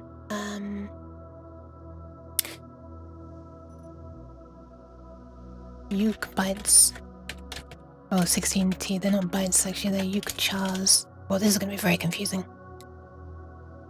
Oh my god, it only just occurred to me that this char data is not a char. It's a 16... okay, whatever. Char is such a stupid name for a byte anyway. Uke chars, where chars are 16 bits. Took bytes. Oh, uke bytes? Question mark? That's actually kind of cute though, the uke bytes. If you put your palm in the right place, long uke will get drive-by head pats. Wait, this is... oh, that's so cute!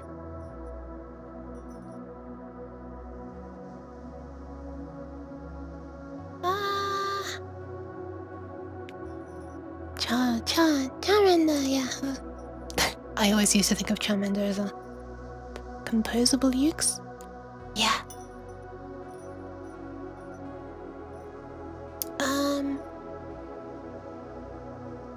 Don't worry, Stu. We'd have to make a new uke though if she wants to blink. I guess I could do something like... should I make a struct called uke? And it has a length property. And... wait, then I'd need to like generate the characters in real time based on like her eye state and the number of thingies in the direction. You can make a took draw function. Not again! That draws the face, then end tail pieces. Yeah. Yeah. I guess. That's true. Just when the word code appears, it's highlighted for you? Wait, I missed. I need autocomplete. Where was this? I need autocomplete. Hold on, where was that message? I need autocomplete and syntax highlighting in Twitch chat. Oh, I see. Make a uke. Okay. But the drawing is working by an array. It's not...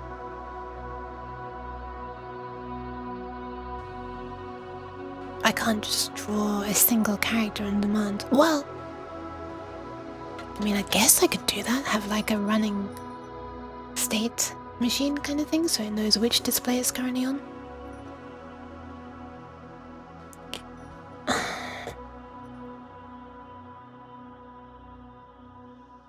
Yeah. I mean, I've just made all this. It's kind of nasty then to just do it the other way. Also be slightly slower because it would be beginning and ending and beginning and ending. Sending this like the address byte over and over then. I do like the idea of not having to have all the bytes in memory and not having to update all bytes. I'm torn now.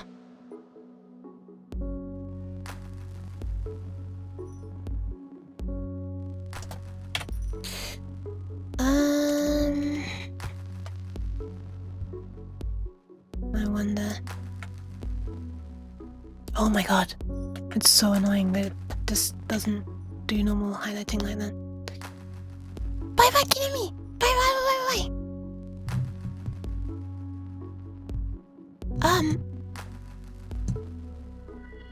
Yeah, if you're okay with Discord DMs and stuff, I can DM you about the commission and stuff. But I don't think I know on Discord. I don't even know if you use it or not. I only mention that because it only just occurred to me, but Ko-Fi is kind of crap when it comes to audio stuff. You can't embed audio, you can't like link. Yeah, like you can just attach images, but you can't just attach audio, so it's kind of annoying. Might be easier. Okie doke. Well, if you want to, yeah, feel free to send like just a thing on Discord. I know I mentioned it on the Ko-Fi. At least they have webhooks.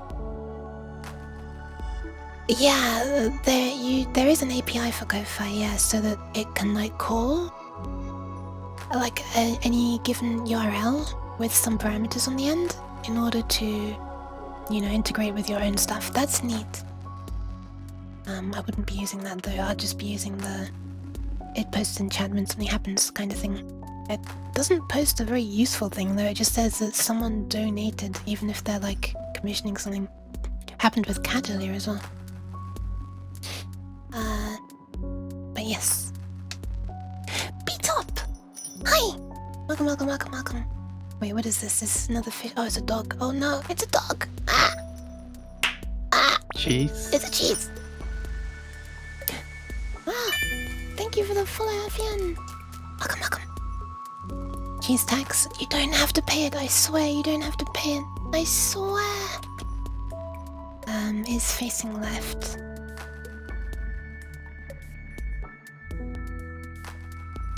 Yeah, I'm not sure I like this. I think I prefer a more dynamic. Oh, that's not even what I meant, Ryan. I just meant the message that's sent on Twitch, in the Twitch chat. I don't think you can configure it at all. It's just like a hard-coded thing that it sends if you enable Twitch integration. Which I have. Ah! Cheese. My roll.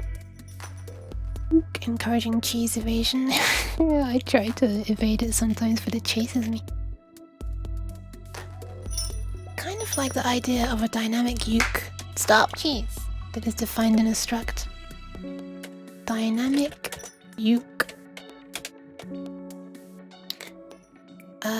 Struct.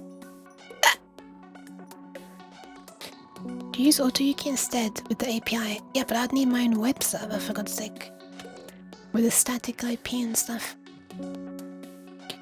Struct, and then it would need to make a connection to my my thingy as well. Or my thingy would need to pull it, I guess? My interface. Unless I'm not understanding what the webhook is. Let's call this uke. Struct uke, I guess? This has been a nice background while I do my own programming. Ah, I'm glad. I am glad. I was saying just earlier that I often just sort of hang out, listening to other people doing stuff, while I'm working on my own stuff as well. just kind of makes me feel like I'm hanging out, and for some reason I'm almost like more productive when I hear other people being productive, if I'm in the mood, of course. You don't need a static IP, just a public one with a domain somewhere. Yeah. You can get a free VPS in pretty much every major provider. What? I've never heard of this. What the hell? That sounds amazing. For 24 gigabytes. I wonder too, Ryan. Okay, let's make this struct uke. It's gonna have a length.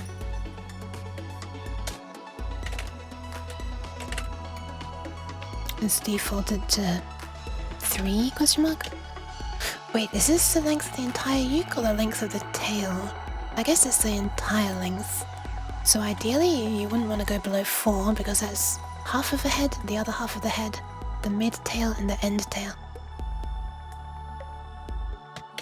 The length of entire uke ideally shouldn't be less than 4. Should be large equal to 4.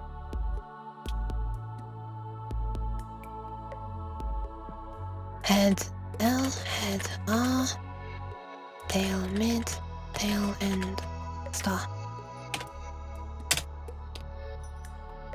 You have to explicitly upgrade from free if you want to pay, so you would accidentally use it. That's interesting. When you say provided, you mean like ISP? I'm quite sure that mine doesn't do that. Okay, length 4. We also want like facing direction. Cloud providers? I actually don't know what that means. Music stops. I'm skipping this one, I don't want to hear children shouting. Amazon. Lots of VPS providers? Question mark?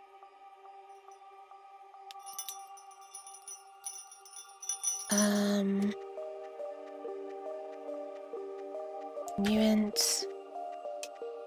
People with a huge service will rent you a small space for your stuff. A VPS? Question mark? Or is that like a separate thing? You usually have a very basic VPS tier that is free. Okay. Speaking of having to rely on other people's stuff, I'd rather not do that. I'm getting hungry. I have had dinner actually, I don't really have an excuse to be hungry.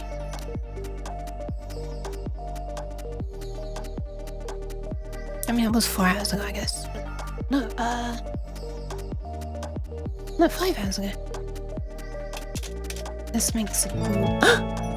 Oh my goodness! It's been 10 months already. Woo. Wow. Thank you very much. She didn't sound as hyped as your punctuation meant it should have been. Thank you very much, Neil. That's very kind of you. I don't know how it's been 10 months either. There's weird stuff going on with time. Smart kitty circuit, Yuki favorite cat girl Yuke. Jingle Yuki patable Yuki. Pat pat pat. Thank you very much, Nuge. Ah, why is this slapping me? As you is free. Hang on, let me just. Wait. Oh my god! That made it worse. That made it worse. The patting hand was even worse. As yours is 12 months. Okay. Yeah. Oracle is like 3. Wait, GCP? The only similar name I know is CGP Grey.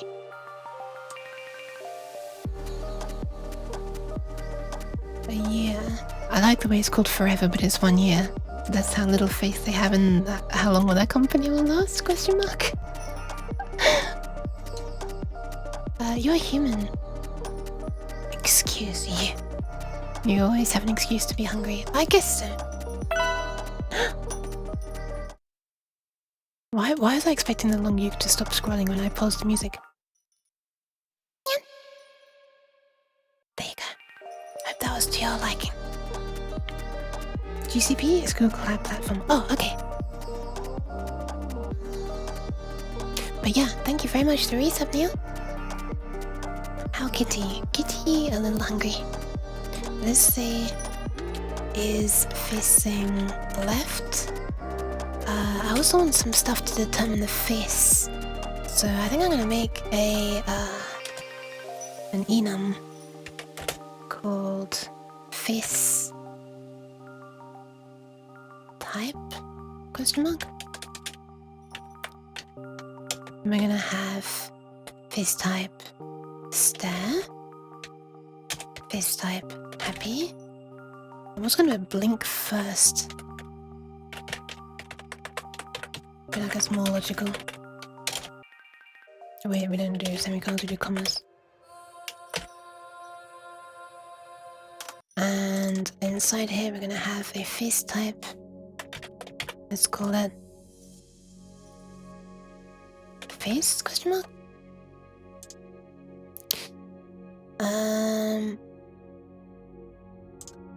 Is this gonna be true by default? I guess it is.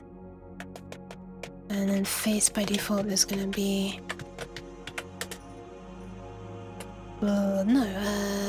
stare, I guess.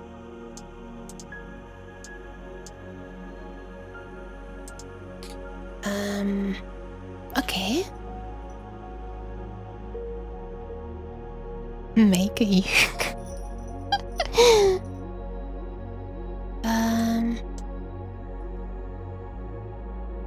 Okay, so we could make this constant, and instead of defining it in here,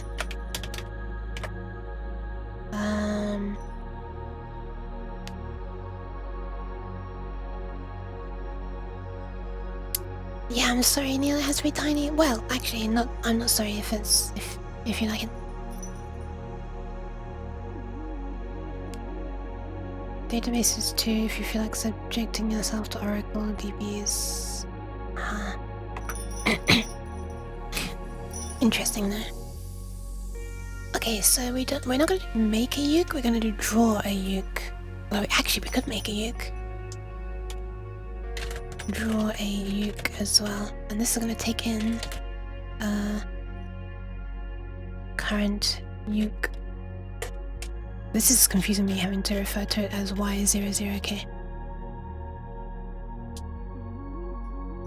Let's call this a... yeah, sure, a uke. This feels so funny to me. Okay. And what this is gonna do is... stuff. So let's make a uke first. We shouldn't really need make a uke. We should just be able to make our uke here really easily. Can't we just do something like this? Uke, the uke, equals length column is facing left column face. So length 7 is facing left, true, which is default, whatever, and face type happy. Did that work?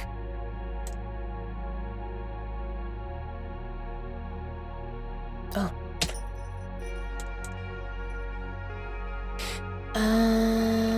Could I convert 7 true FT happy from brace and close to uke? Wait, what? Oh, wait. Is that what I was supposed to do? Shit, was I think I was going to C# land for a second there. Length was not declared. Was I not? Wait, what? I did this just recently in, There's too much stuff. I need to close it again. I did this just recently in Visual Studio for OpenGL. I forget how I did it. Let's load up Visual Studio, I guess. Apparently I remember how to do this. Apparently I never remember how to do this, is what I meant to say.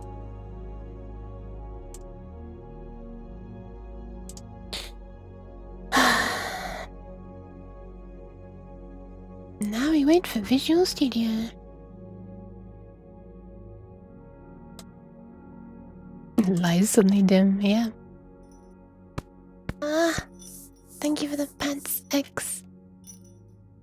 Where did I do it? Here we are. Oh, dot! I gotta put dot. Dot something equals. Whoops. Dot something equals. And yeah, I was doing C#. Syntax. Right. Happy now? No. Why? Why are you unhappy now? Why are you unhappy?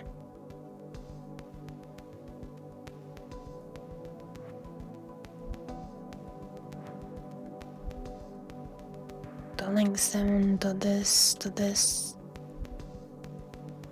Hey, why is it unhappy with this?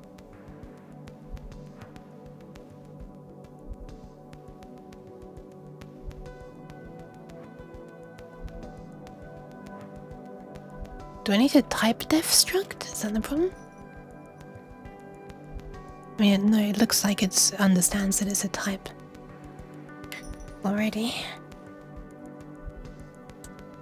What if I do it anyway? But it's the same problem.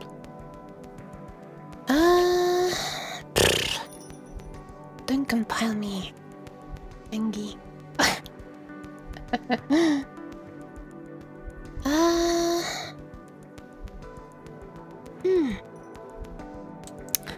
I wonder. I guess I can do it this way then? But I thought it supported the other way. No wait, it's still having a problem with this as well. What the hell? What?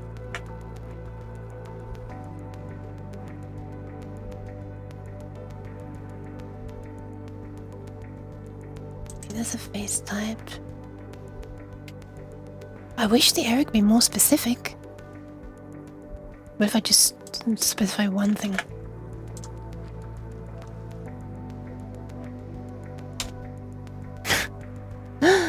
What the hell? How am I supposed to initialize it then? The fuck? I thought I'd done this before in on Arduino. I thought this is where I learned about it. Vertex this 4 equals, and then you've got braces here because it's an array, and then that identifies in the right order. Yeah, I tried that. It did not work. I keep on seeing this out of the corner of my eye. Explicit cast? Like this?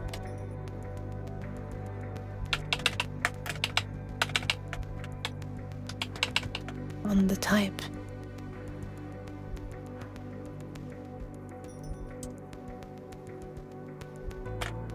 Add struct before you.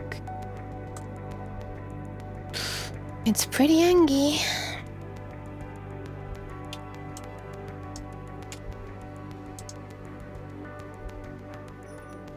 On both sides. Like this?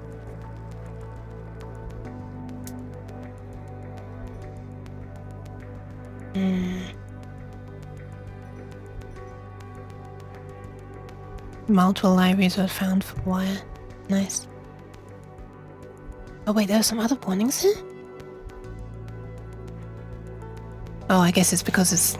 yeah, right. I didn't get to this part. Wait, is this the problem or is somewhere else the problem?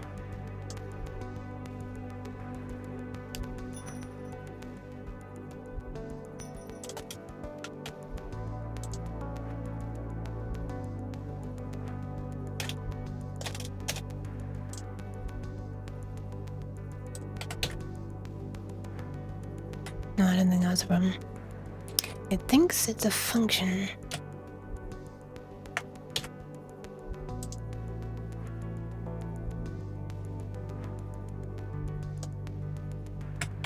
See, that's the same error whether I put struct or not.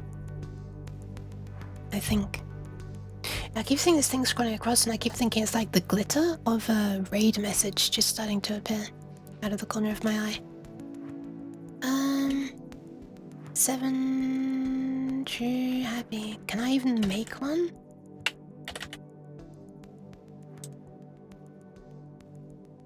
Yeah, well, if I'm gonna do that, then I do need to make a uke, because that's really stupid to have to put many lines in a row. I didn't think this was necessary. Let me have a quick look online. It's not online. Well, actually, it is online, but... Arduino struct initialize...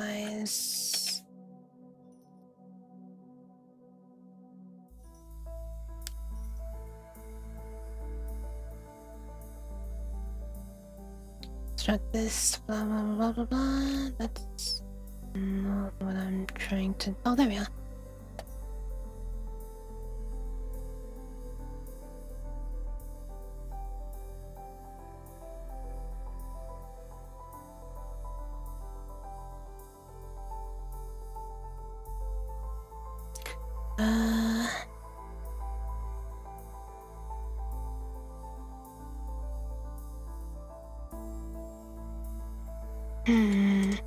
People seem to be doing something like that. Struct.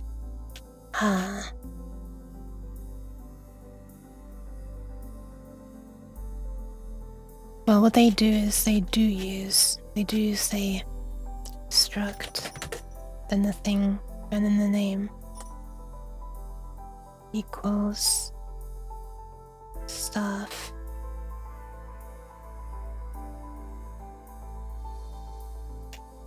Yeah, then they are doing that here. They're doing struct int data, which is defined up there, and then they're saying this equals blah blah blah blah blah blah. Are the types the same? Are the types the same? Struct uke? Uint AT boolean face type, which is an enum, and then I use fthappy. Do I need to do face type colon happy? Well, that should just work even if I'm not specifying all of the parameters and it didn't.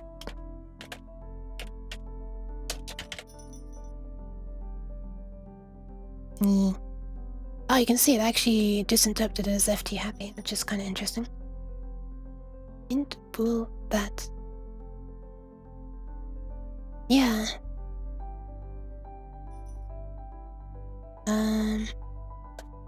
Shouldn't it work with just this as well, though? It don't.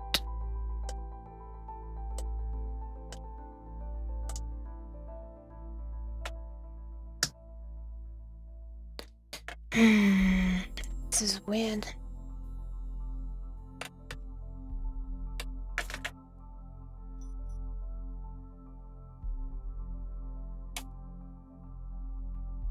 Wait, isn't this the exact same thread? Why is it showing up in? No.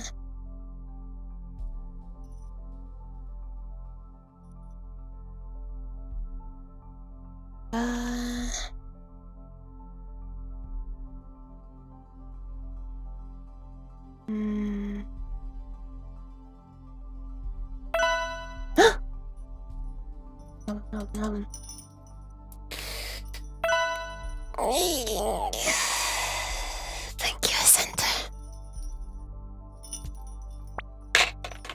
Thank you for the pants as well.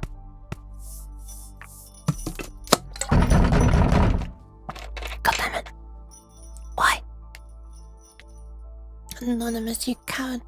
Does it work if you use int instead of face type as the type? Let's just remove it entirely.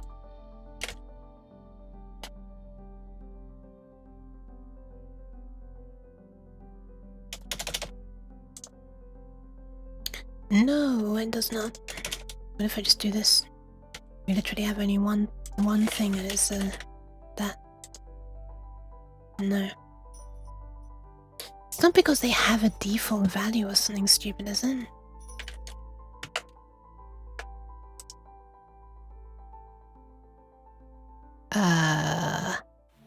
Really?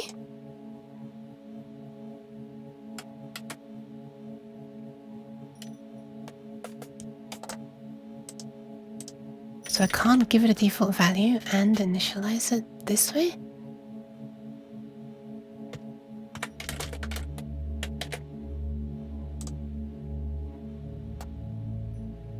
Huh. Huh. It doesn't like me giving defaults, apparently.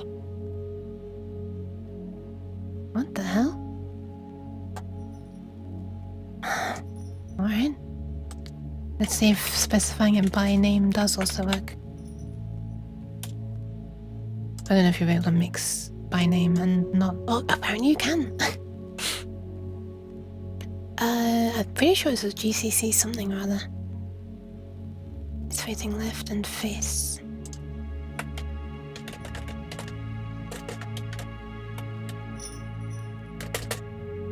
Less than 5? I don't know. How do I find out? Let's have a look. GCC, where is that? Wait, this is in the wrong folder. Hold on. Wait, where would it even be? Tools? Builder? Tags? Library, lib, hardware.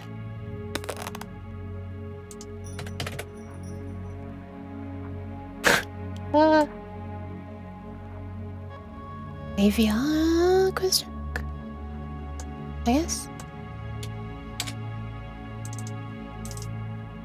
Oh my god, where's the fucking file? There's no exe file in here.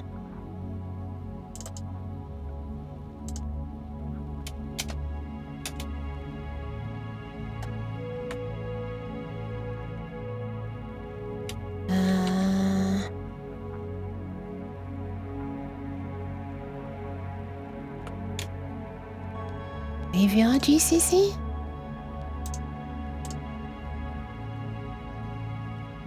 No version.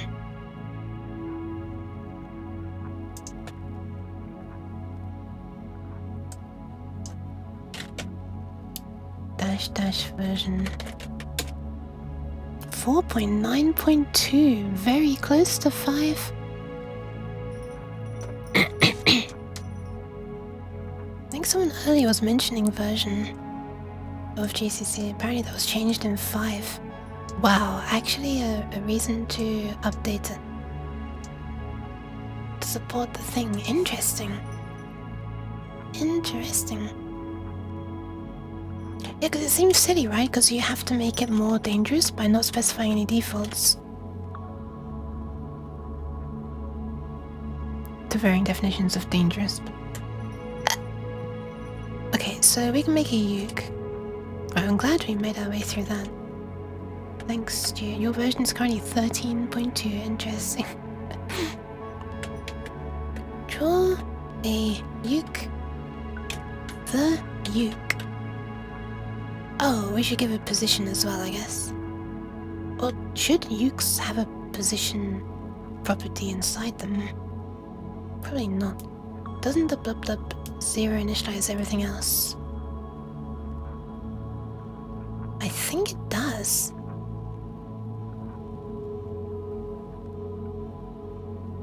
How does that interact with defaults? I mean, I'd guess that it wouldn't work, right? You mean like that? Oh, anything else? Wait, how does it interact with defaults? Well, you can't use this, right? When you have defaults.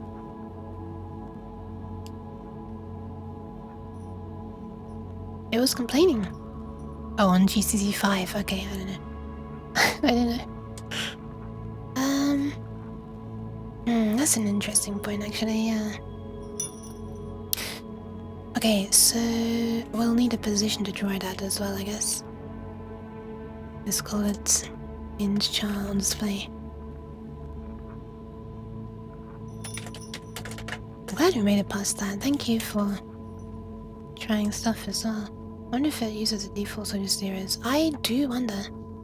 I wonder. Okay, so we're gonna draw a uke instead of this. At this position. And what we'll do is we'll do a un16t co-uke.length. I don't know if it'll allow me to do that because this might not be constant. Is that even going to be allowed?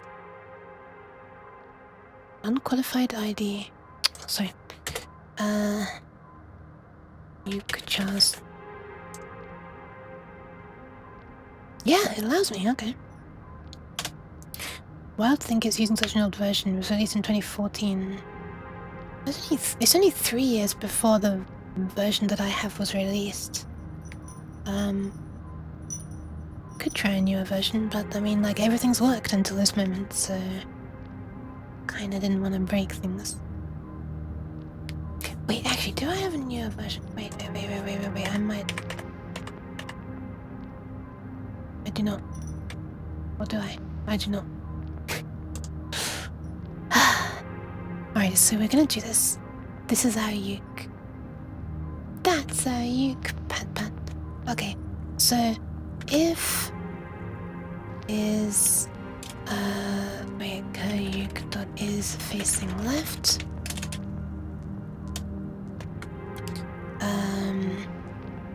We're gonna draw the head here. So we'll draw the head. So that means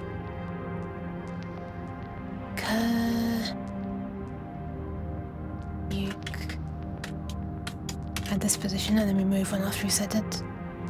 Equal. Oh, no, this is great. Equals the head left, or you call this get uke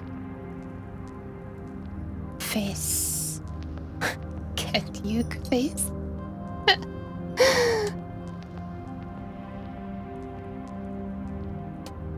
Actually, this is kind of nasty. Yeah, we're gonna have to have a switch case here. This is why I should define these in progmen and then read it from progmen.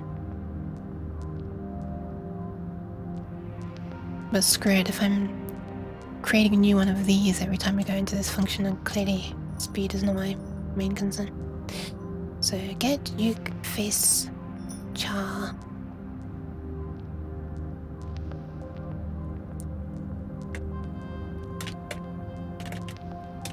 Switch curve face case blink. Oh, this needs to be a UN16T. Return. What was it? This. Did I call it blank? I did. Oh, blink. Blink, not blank.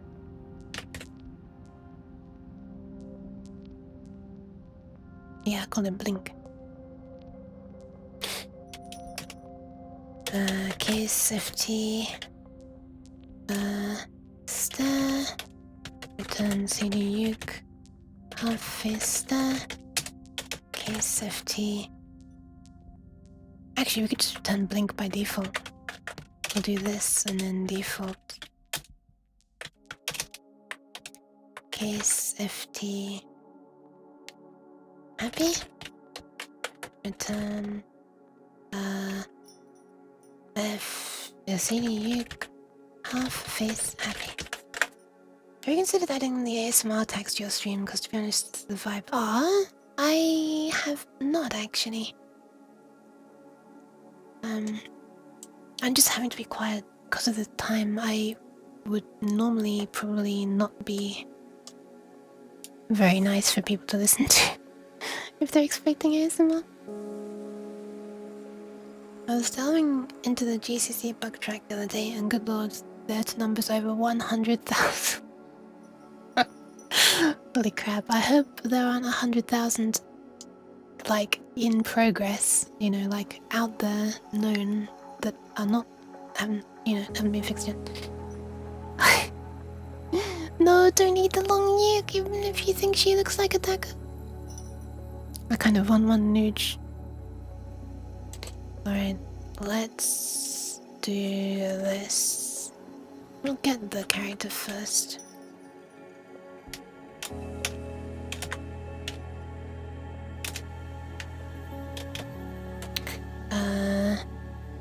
Uke face char equals this uke dot face.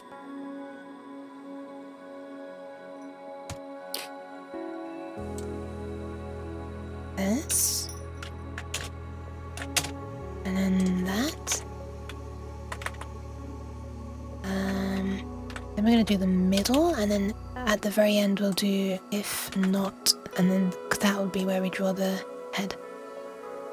So otherwise, if this uke is not facing left, then we want to draw the tail, and I need to finally have a definition for a tail on the right.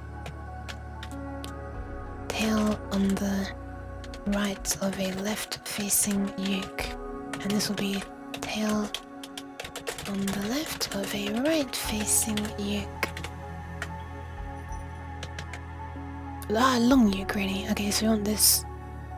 Look, I'm gonna do something big brain. Watch. Dada, it's fine. So we need to just sum up. Yeah. Can't believe you interrupted my absolutely hilarious joke. I think you just saved everybody. Thank you very much for the resub juice. Hi. How are you doing? Thank you. How are you juicing? Are you feeling juicy?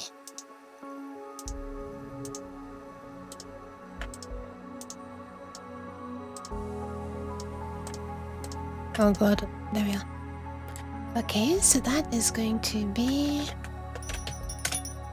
Get rid of this now as well. That is... Oh my god, how long does it take to exit? That is going to be 32 plus 64 plus 512 plus 16 plus 8. Snatch my bits. Weird, it sounds kind of funny. Paste. There we go, and then add the zeros. Alright, nice. Doing good, very juicy. Oh my. How's yourself? I'm alright, thank you. Look, we have a long uke sliding across. This is like a live camera. I can bump the box. There you go. Shh, you didn't hear anything. If that's in response to grabbing my bits.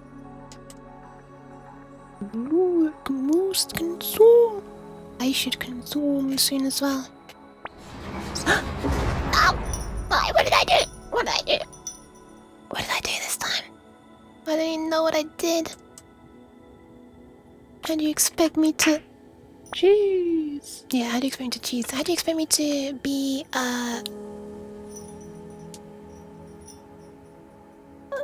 fixing myself if I don't know what I did wrong? Illegal bits grabbing? Okay, fine. It was my own bits, though! Can't a cat go grab the bits in private? Jeez. Alright, so we want the tip of a tail, which is... I literally just named it, I forgot what I named it. Uke tail end. CD uke tail end left. Because it's not facing... So this is facing left, this is not facing left. We'll do the same thing down here as well, else this. And in the middle, we just want to repeat as many mid pieces. No bad Exia, also go to jail. Am I reformed now? I don't know. Oh yeah, reformed is probably the right word, isn't it? How do I expect that? Jail bars don't stop the cheese. Nothing stops the cheese. They just slide right on through. So, for and a t and repeat equals 0 and repeat is less than current uke dot length minus... Oh. Yeah, minus 3. Because the two head pieces and the tail, wherever they'll be, it doesn't matter yet. The number of mid pieces will be that minus those 3. And repeat plus plus. And then we just do this. Uke, tail, mid. That should be it. That should actually be it. So we build our array. So this is more like make a uke actually. You know, just because I found that function name funny, I'm gonna call it make a uke. I'm gonna keep it there. Make a uke. Actually no, it's more like make uke chars. That's great.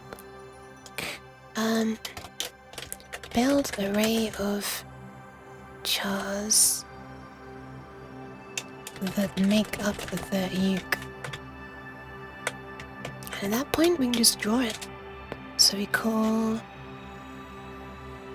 draw on display full, at position this, the array is this, the length is co-uke.length. Is that it? Did I remember all of the parameters? I think I did. Ooh. No match for operator plus plus. Oh! Whoops! This entire time I've been doing the wrong thing.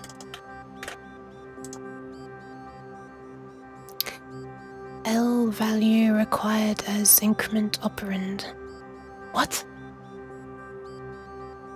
Oh, is it because this isn't really a pointer? And then I'll just malloc it, I guess.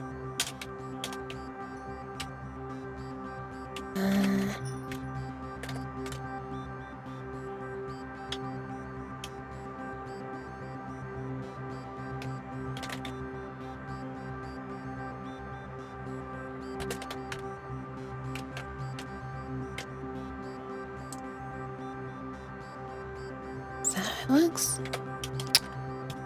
I'll get there eventually, I swear to God. Requires to remember length in uke chars. Oh my god, I'm making stupid mistakes now. Okay, that compiles.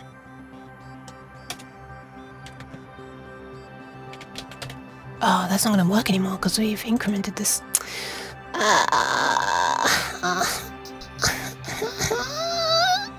What if I do this? Minus uke dot length. Is that gonna work? This is a cursed thing that I'm doing right now. Is that gonna work?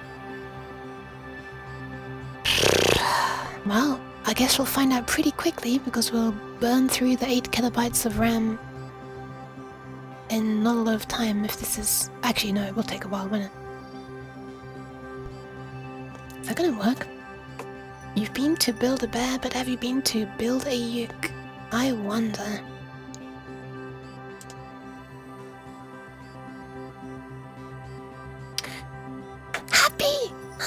Hi! Look! There's a sliding long uke! It's a real display, look, I'm tapping the box. Look. Hi, Happy. Hi. That's my hand. Anyway, good morning.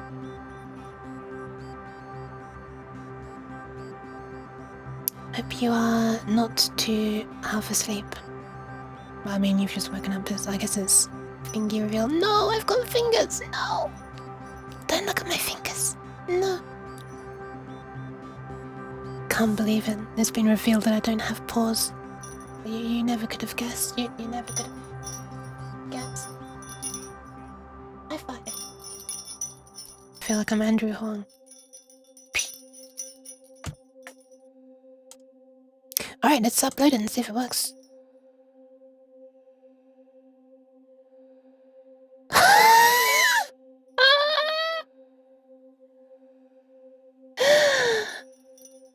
That'll be a no.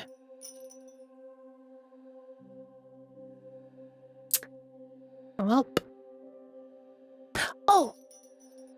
It should actually be, there should be an extra thing at the very end as well.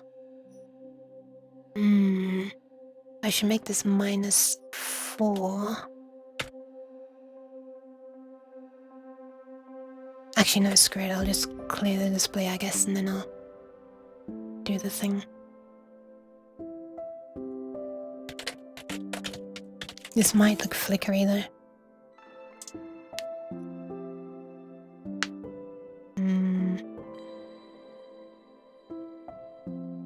Actually looks alright.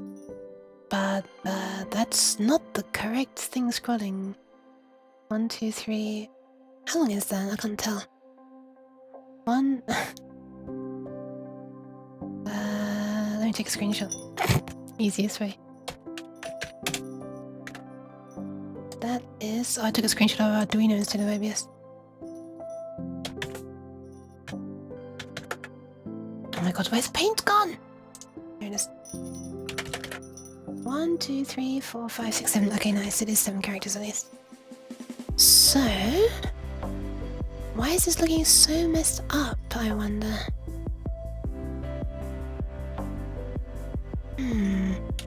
Firstly, this should be integer, not negative integer. Sorry, not unsigned integer.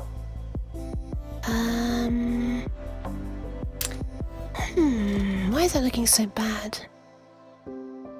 Yukcha's is 16t, so we should be advancing.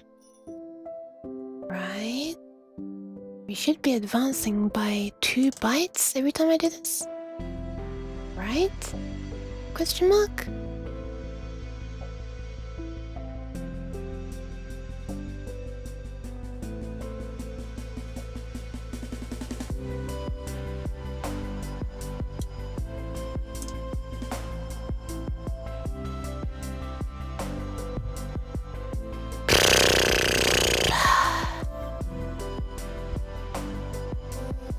Why is this now failing? I thought we had sorted ourselves out. So if I just completely skip all of this, does this work?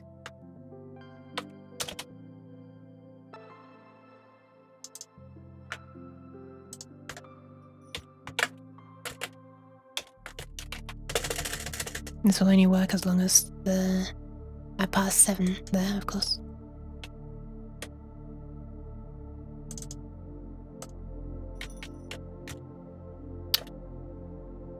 Oh, no, never mind there. That's fine.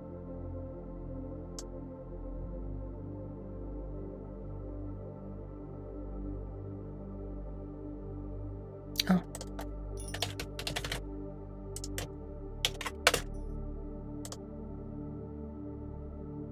Nuke? Where's that? Oh, okay.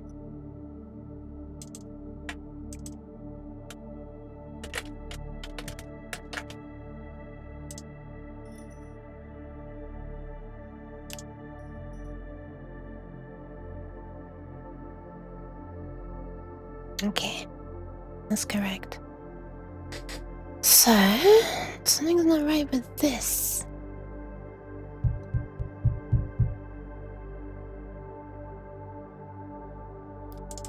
Is the problem that when I'm doing plus plus here, I'm adding just like a single byte instead of 2 bytes? Because it's 16-bit.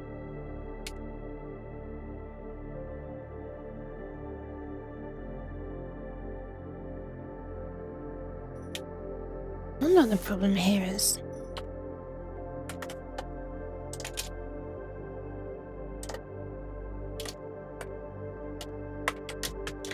That'll only need to switch between them. Yes.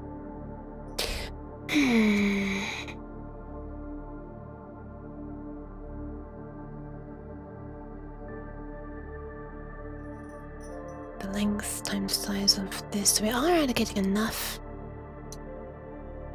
memory.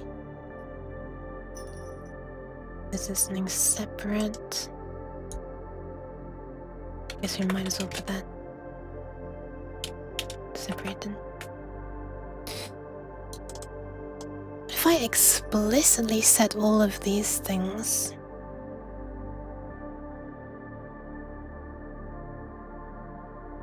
okay, what if we do it this way? Let's keep track of an index.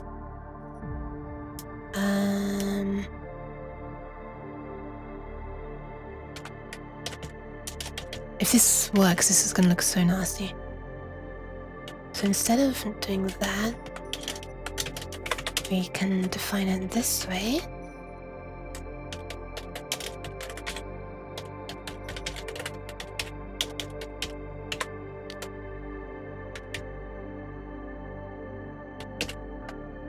Start at index 0.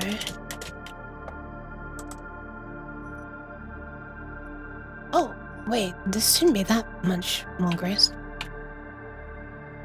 Well, some would argue it's nicer, but I'm not one of those people.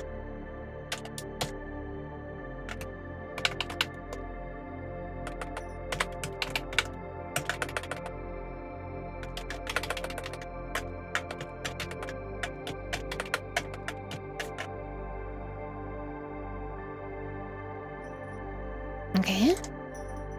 Let's see if explicitly setting up by index works. That does work. Okay, so the problem is... Well, where was the problem? So if I use this... Oh my god, free, it's still being called. Amazing that that's not making it crash, what the hell?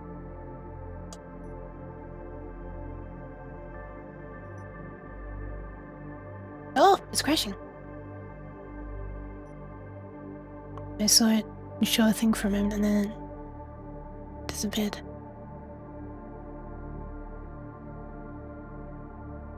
It's interesting, isn't it? I think it did. Let me press reset.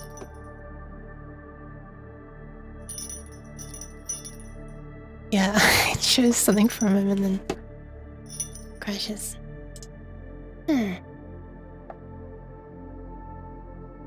Oh, of course! I'm trying to free this minus this, but I don't need to do minus this anymore because I'm no longer incrementing this. I'm using an index. Alright, try that. I was trying to free some random bytes, like 7 bytes before the end. Okay, so malloc and free do work as well. What if you put a thing in front of the thing, then add a bool and the number 2 in front of that other function? I don't know. A thing in front of the thing, then add a bool and the number 2.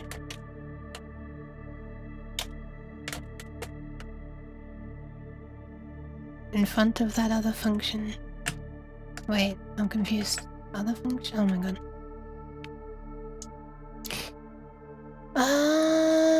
Okay, so I'll put that back. We don't need this anymore.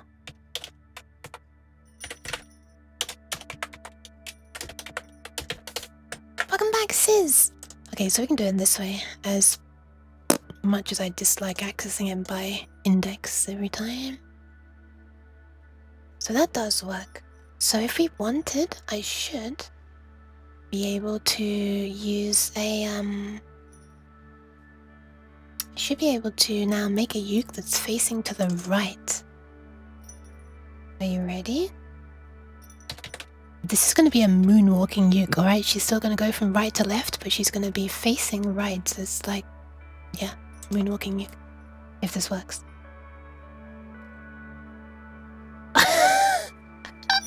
It works! Nice! And we could do a different face type, like FT stare. We'd have it be like a really tiny uke. I'm gonna make it of length 3, going against my best judgment. You know what? Let's say 3. Should be large enough to 3. Head right, head left, and tail end. Okay. You know, you can use classes. I'm still not hugely knowledgeable about classes. It was an intention. Nice, it's a tiny uke. She's just got the tip of her tail right next to her head. She's like sliding backwards and her eyes are... Wait. Hold on. I think the definition of that character is wrong. Oh my god, I just screenshotted it. It's flipping Arduino again.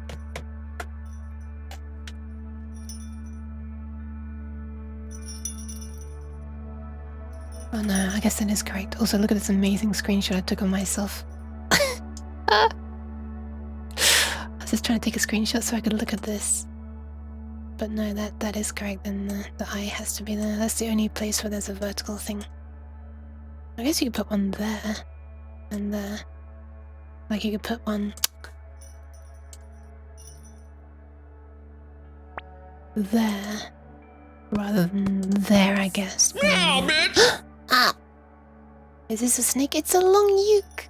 It's this emote combo invented by Kat originally with the Nyana's tail pieces and then she deleted them, so I made mine. It's this. She's just a derpy little long uke. She just slides along and gets scared sometimes. Such is the lore of the long uke. Did I make a snook cat? Yeah. Would be funny if I would trick you into even considering taking advice from me. You might have in the past already. I wouldn't call it tricking though. Dara! Hi!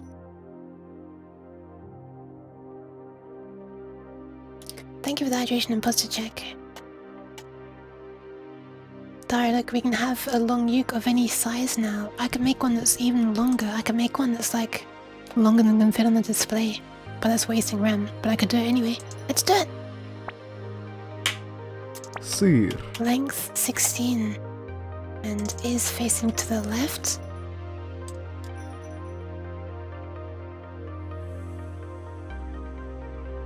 Whee!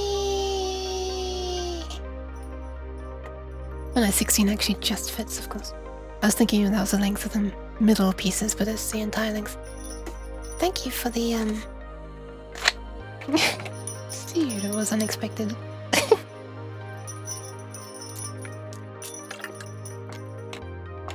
We have many different cheeses.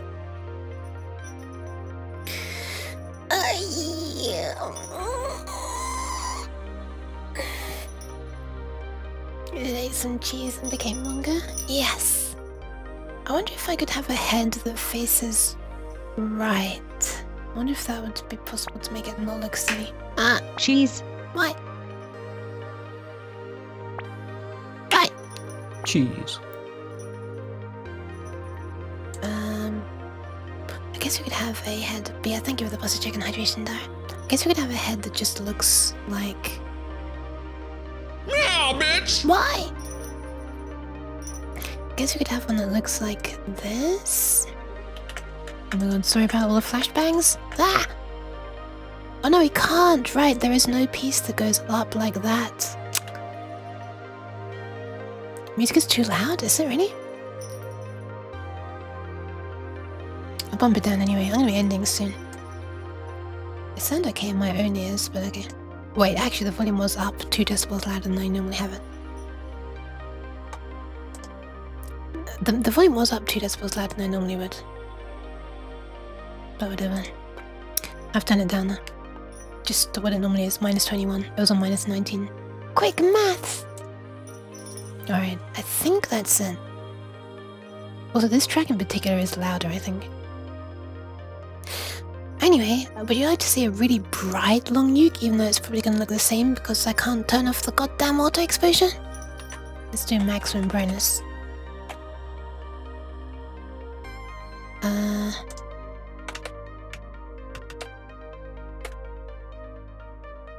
Why do I keep wanting a length 7 long nuke? Like precisely a length 7 long nuke, this is oddly specific.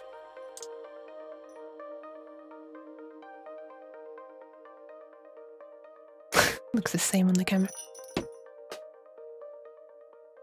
Wait, is that any brighter? Is that brighter?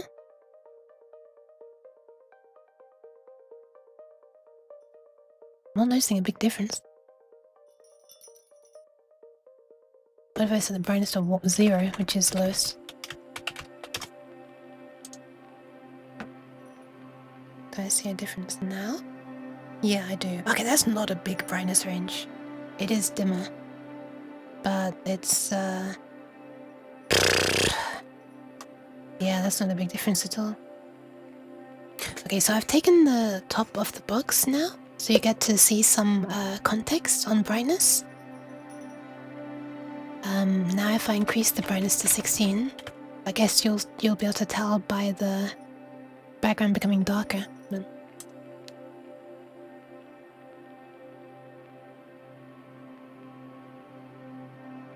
Wait, I'm fucking stupid. It's 15. 15 is the maximum, not 16. 15. No wonder. There you go. Okay, that is brighter. Nice. There we are.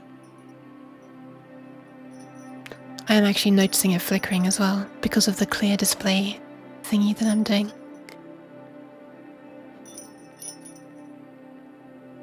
Yeah, it's brighter. I'm not really noticing it flickering much on the camera, but I am noticing it like a tiny flash sometimes just before it changes position, or as it changes position. I'll put it back to that. So lastly, I guess what we could do is make the long U come on,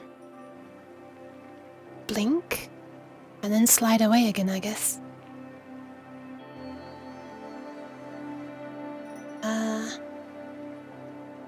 Yeah, let's do that. I think that'll be cute. Let's have it slide onto like the middle of the screen.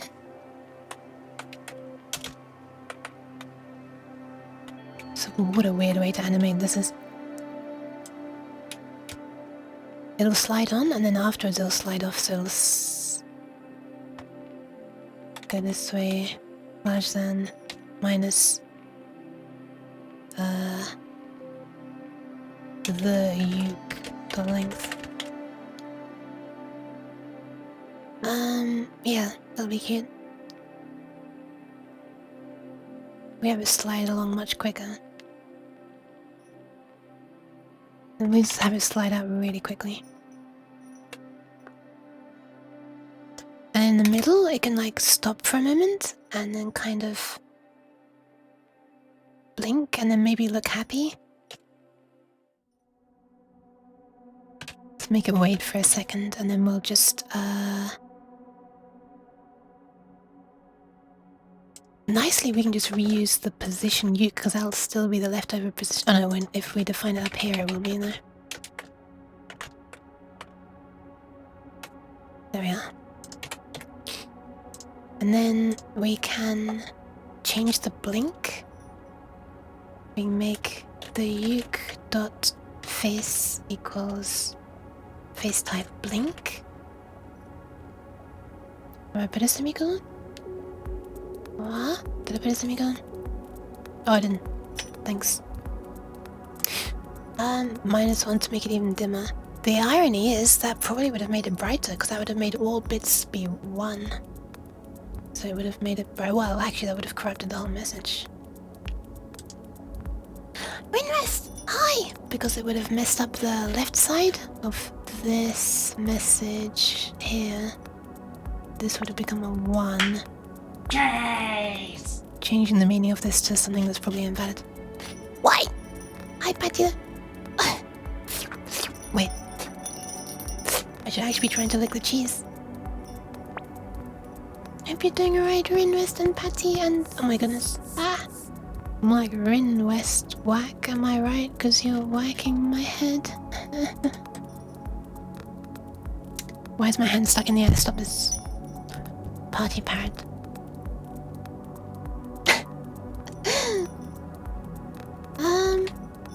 Okay, let's,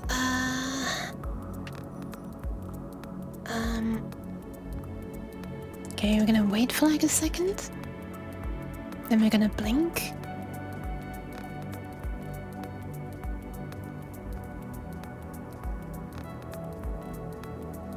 I guess we can do this twice, so we can make a little for loop of this.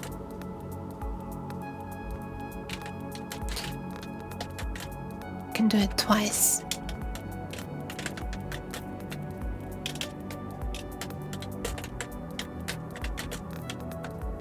We'll just blink and then wait for a tiny amount of time.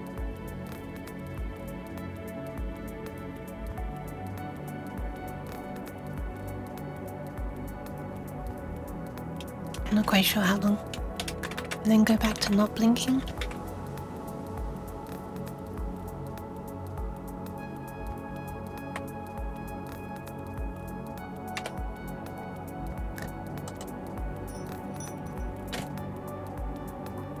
And then I guess she could like look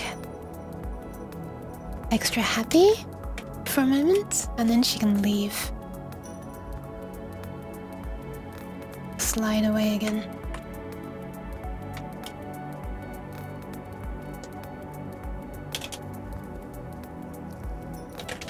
Alright, I reckon that should be it.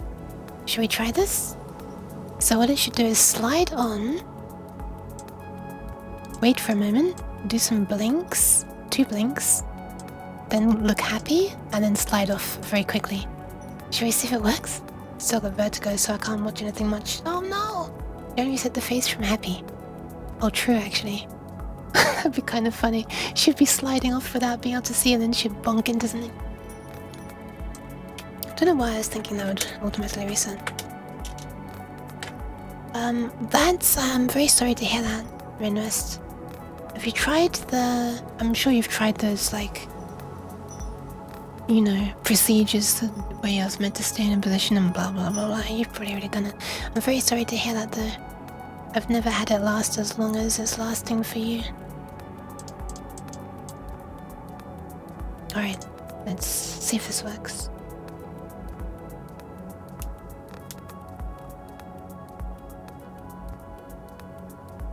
Oh. Oh, she smiles! And she goes away. Very quickly. Okay, I see why it's doing that.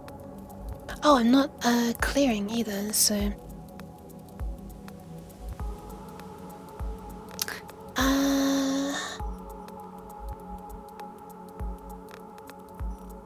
Yeah, it's annoying. It's actually doing the thing, isn't it? Oh, fine, I'll just remove the... I'll just draw a uke first, and then I'll do the delay. Easy. Is that working now? Oh no, I haven't recompiled the element. Yeah, I do start that from position 7. Or position 6.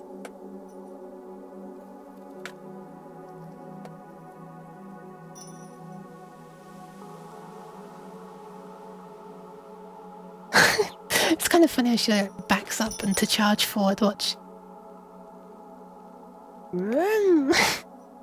It's pretty fast there.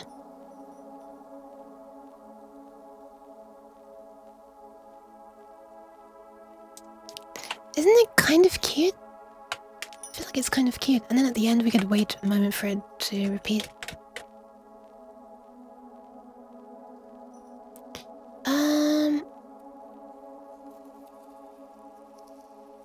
Yeah, I guess that's it. We also wanted to clear the display before that. This is a mess, obviously we'd want to join some of these things into a single function, but I wasn't originally planning on animating a long uke either, so... Don't have to update the position in the last for loop at all, just skip it. Hold on.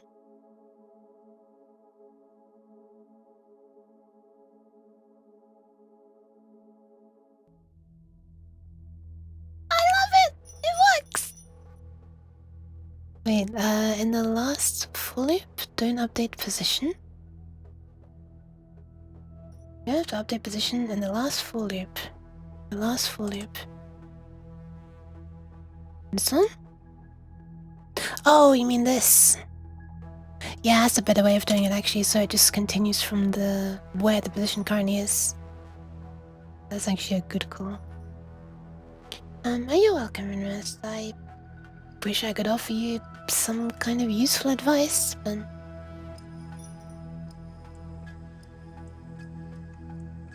That's a bit of a long gap there. Man, sometimes the camera glitches as well, doesn't it? The way she slides so quickly off the screen, I like it.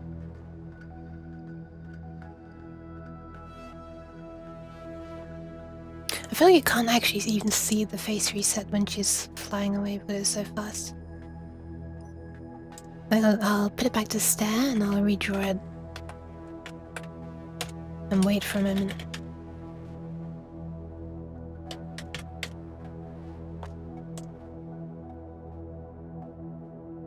Can't believe I'm actually recompiling this so many times just to have the perfect sliding long uke.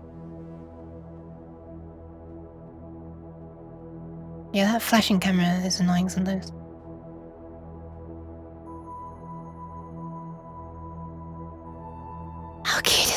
Okay, I think I'm gonna end the stream here. Obviously, I was originally gonna add stuff for ProgMem, stuff to actually have meaningful stuff on the screen, like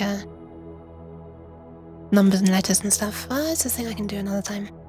Right now, I have a display which, when I connect power to it, shows me a long uke. I mean, I can't complain about that. And the display itself has a happy uke on it as well. If I turn on this and turn this up and wait, can I is this cropped? Why can't you see the left of the display? Oh, there it is, right. You can just about see the... Can you see it? Yeah, you can see it. Right about there. Ta-da! There it is. See the blinking when the brightness is up? Yeah, well, you always see the flashing of it updating, like the flickering. But you can see it flickers there. Thank you very much for the follow, Nixie. Hi. Welcome. You can see it's flashing all the time, even when it's not updating. That's just, you know, the refresh rate. For some reason, I started seeing stuff like that after writing in the C. No worries. It's yeah. Hold on, let me just change the mix of this to normal, not additive.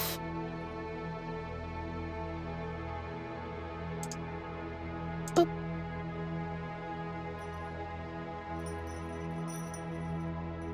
Crank the brightness.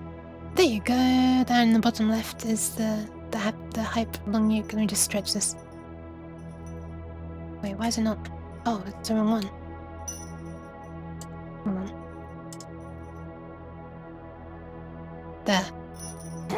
There she is. Ta-da!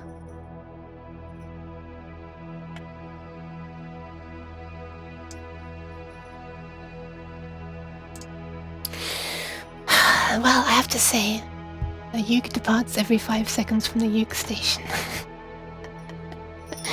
I could also change it so that there is actually... I'm not going to do this right now, but I could change it so that the tail goes in and then the front comes out. Am I going to do that right now? I don't think I'm going to do that right now. You're going to make text drawing on this display too. That was the original plan, yes. I wanted originally to do text and numbers, and obviously some, you know, some punctuation, whatever's possible. Like I could do a comma, I could do a dot. That wouldn't be super straightforward either, because you see the dot is part of the...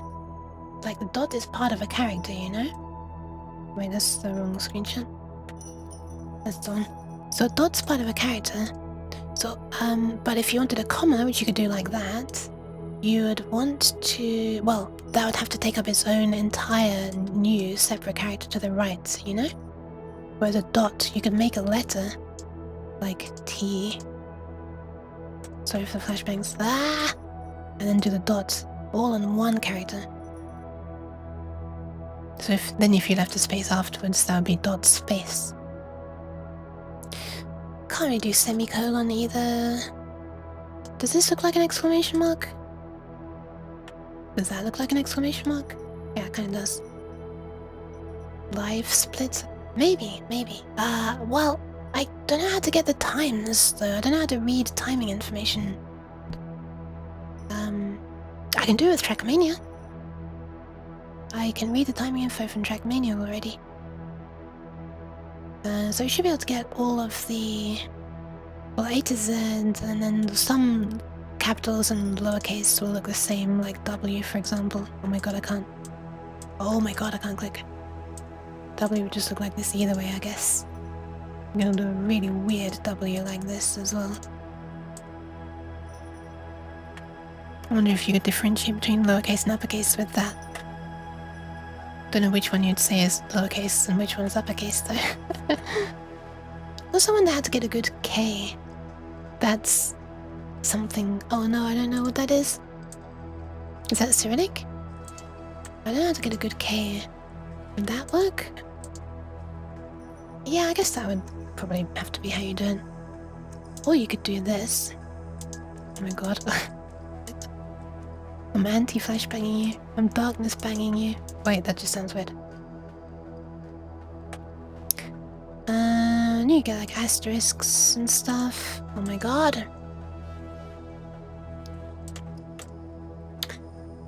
Without these.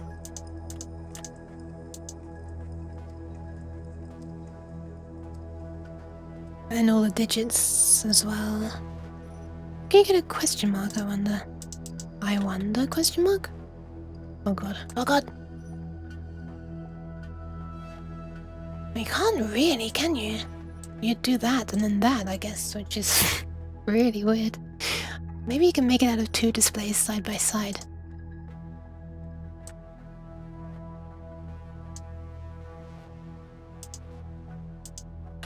What if you do something like this? Then you have it coming up there and around like this. Oh my god, I'm so bad at clicking! Oh, well the top lets us down, doesn't it? Oh, honestly, I think I already let myself down. Hang on a second, is this playlist not being shuffled? It really feels like it's not. Playback, order, shuffle. Which one's playing now? Andrew Odd, which one was playing before? Oh, interesting, in my playlist. This is the current track. When I skip back to the previous track, it plays this one. And I knew that the 2 Andrew Odd ones were together, but it's just actually playing them in reverse order. This one, and then that one, and then that one, then some other one. Interesting. Do you need a dot? I don't know, that looks weird. That looks even weirder.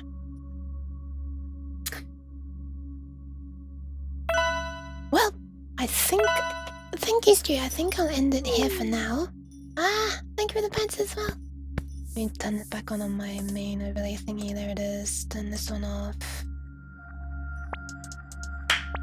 Jeez. There we are.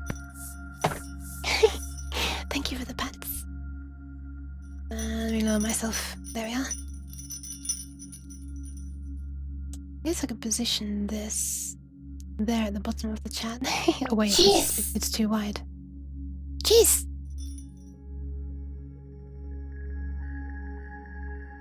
Wait, I could have it like go off the screen if I do this. I could just make it a huge one, I guess. Yeah, bitch! Oh my god, this looks really weird. Why? Why? Why the aggression? Where does it end? Oh, it starts there. Let's have it at the top. Wait, no, it's gonna look shit. Oh, it's always gonna look shit! Okay. There we are, we'll have it be some holographic thing in front of me like that. Fine. I guess that position's alright. Alright, thank you for the hydration and the posture checks, Stu.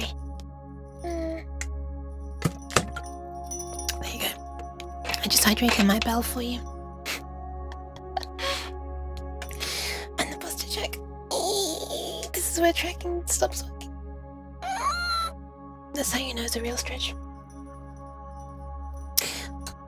But yeah, thank you everybody for... Oh my god, you didn't see that. Thank you everybody for being here. I'm gonna plug this up here. And... Nice. And nice. And start getting the temperature readings again. There we are. Yeah, thank you all for hanging out. This was a interesting stream. I did not actually... I seriously did not expect to have an animating long uke going across my screen. I thought I might for a joke, like, you know, just try to make some of those, you know, some of these things. This.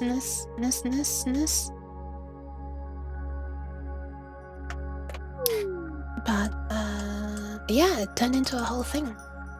I still haven't done like the wavy uke or one that pushes itself along with an animation like this. But yeah, what a strange, fun stream. What a, I mean, the stream wasn't that strange, but what a strange thing I ended up with. Alright, well, it's that time of the day then. I gotta pass you on to somebody else and leave you in their capable hands, cause my god, do I need to eat some food right now.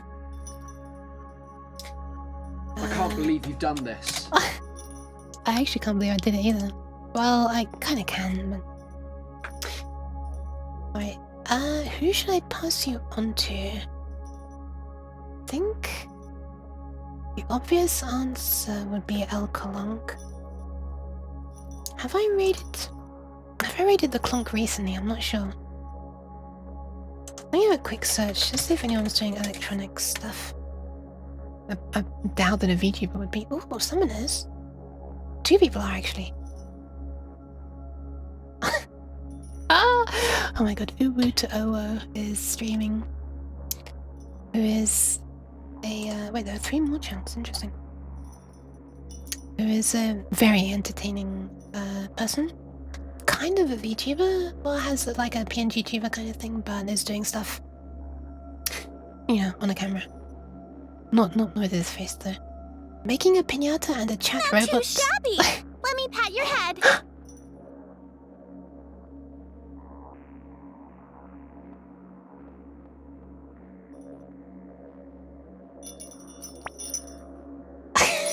Sorry. Oh god. Why is the hand slapping? Thank you, Exia. Oh, that was a terrible time for an Adge. Why Adge now of all times? Was, oh, I guess because it's coming up to the hour. Well, that's no excuse, but yeah. So he often makes robotic things to that are like interface with the chat, that are controlled by the chat. But I'm a little bit scared to raid him because he's kind of big now, and yes. I don't know. I feel like all these people who are doing electronic stuff are just gonna be, you know, finding VTubers weird.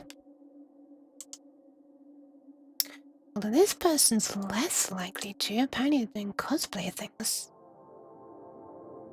Well, maybe, I don't know. Alright, I'm gonna be a chicken. I'm gonna raid Elkalunk.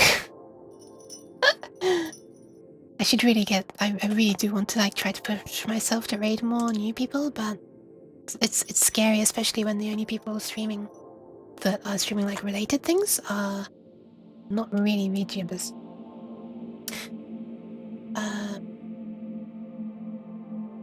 Yeah, or they're huge. I've never raided a huge person. I've raided people who have become huge. Quite a few, in fact. Oh, actually, Elkalong's on a BRB screen right now. Wait, did that just happen right this moment? I think I literally just saw the transition to the new BRB scene. That's amazing timing. Well, I guess I'll waffle on for a while. I'm gonna be streaming when I can this week. I'm not quite sure when. I started streaming at a weird time today. I normally would stream in the afternoon, and then tomorrow evening is when I'd stream. But yeah. I don't know when I'm gonna stream. I'll try. And I might as well use this opportunity to shill myself just one last time, because I have to wait for Elklunk to get back anyway, so, yeah. I'm finally now accepting commissions for making music. Yeah, I guess I should demonstrate for people who don't know, but, I made a few pieces of music for a game jam last, year. Let's go, yeah! Hi, Happy. You're still secretly there. Wait, why is Explorer stopped responding? Wait, what's happening? I can't open this PC, formerly known as my computer window. It's like frozen mid-draw of the screen. What the hell? Of the window, sorry. That's weird. Okay, let me just close a whole bunch of things. Arduino, goodbye. PDFs, goodbye. Microsoft Paint, goodbye. I've still got the Paint open with all of your maths. The screenshot of all of your maths stuff, Stewie.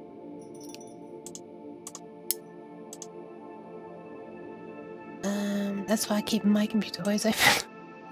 Yeah, wow, it's actually failing to redraw that window. It's just frozen. It's not even like there's a network drive that it should be drawing or something. So yeah, last year, is this gonna work? No, what if it is? Yes. Last year, I made 4 pieces of music for a game jam. Sorry, bear with me, I'm setting stuff up as I'm talking. By the way, this game jam is running right now and I can finally shill it. Hold on, let me just probably make sure that my shouting out for someone else's thing is running again. Oh no, I deleted the shout out entirely. Oh, I'll have to retype it. Hi Afia. The closing of programs as you put down a project is so cathartic. It's true, and the taskbar space is much needed. Explorer's having issues. I can't copy and paste. Okay, there it is. Man, why is it struggling so much?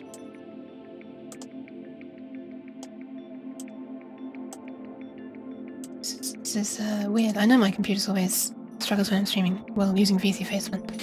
Alright, let's change this to game jam. Alright, I'm making a shout out for Nova.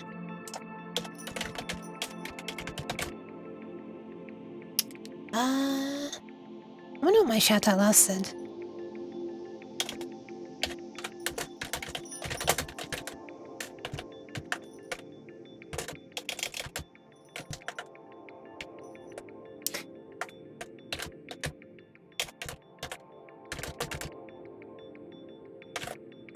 Has she made an itch.io page? I wonder. Nova liminal itch.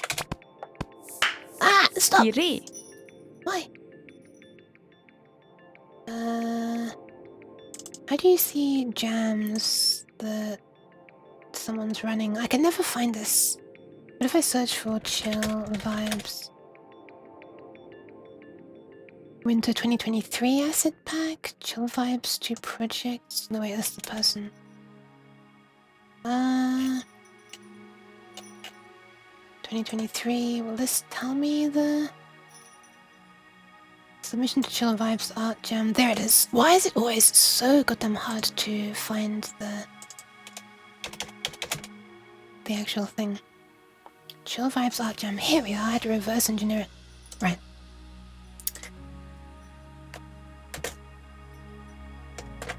Ah, thank you, Stewie. Sorry, I just I just found it myself.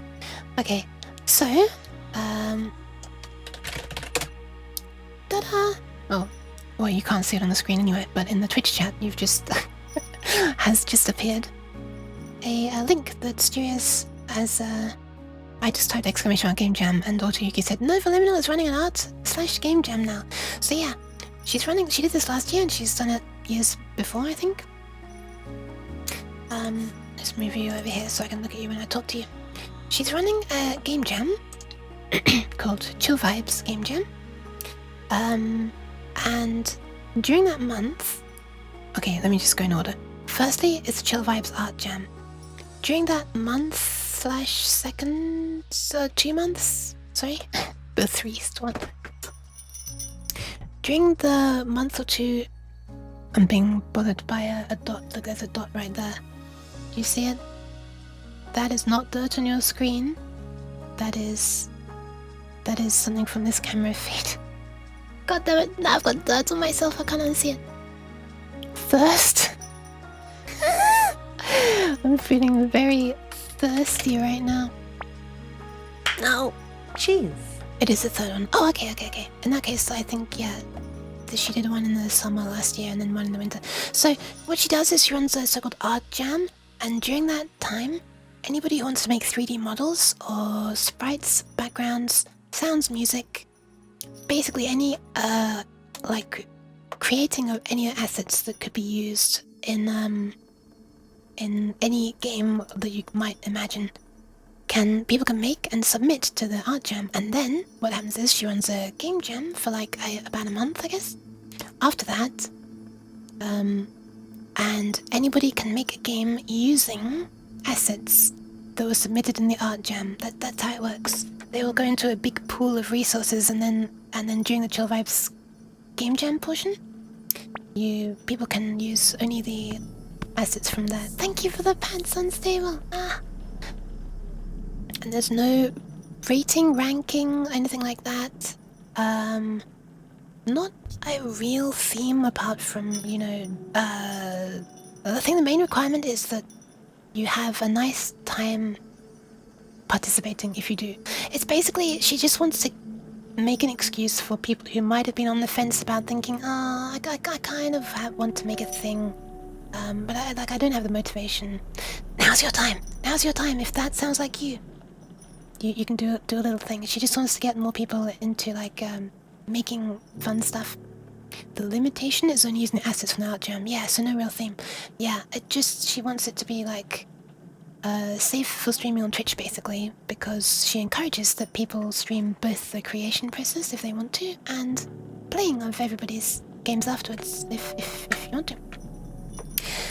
She herself will stream everybody's game. She'll be like, you know, she'll play them at the end if you submit one. And yeah, she also tries to include all of the assets that people submit during the art jam stage in her own game, because she'll be making one as well. Which is why the one she made last year was quite huge in terms of file size. But nice, Cabbage has made a few things already. I'm not sure if I'm going to participate this year. Commissions will take priority, of course. And yeah, this leads neatly onto what I was originally trying to show you. Which unfortunately I stopped preparing, so I now need to continue preparing. But yeah, so last year's one I made 4 pieces of music. The art jam stage ran for a month, so each 1 week I sort of set myself the challenge of making 1 piece of music. And yeah, I tried to mix up the genres a bunch. So if you don't mind, I would like to show you a few things that I made, just some bits and pieces. This is the first one I made, which I thought sounded really cheesy at first, but I just kind of lent into it. When I say cheesy, I mean like old, and it reminded me of RuneScape. So I'm gonna skip in, and it turned into a whole thing, and it ended up being some very RPG themed thingy.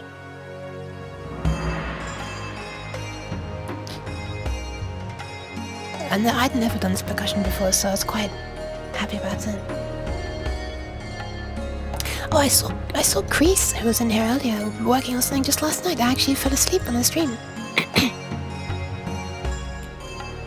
So this is one of the pieces of music I made. I'm gonna skip in a bit,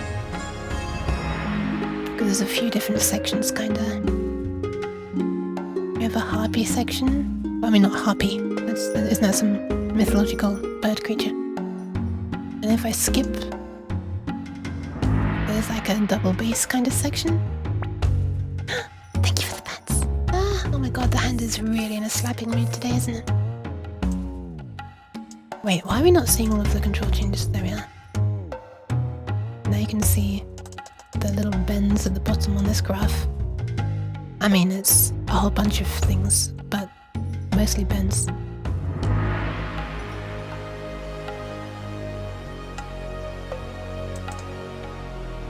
I'd never done this sort of really slowly bending bass before, but it was actually kind of easy, and the effect I really, really love. Lane! Hi! I'm just ending with a shell. So this was like the first one I made. The second one I made was this sudden boss music. I'm gonna skip in a bit. One sec, I'll give pats. There you go. Pats for the unstable. And thank you, Lane, as well. Oh my god. It looked like that cheese came in really quickly.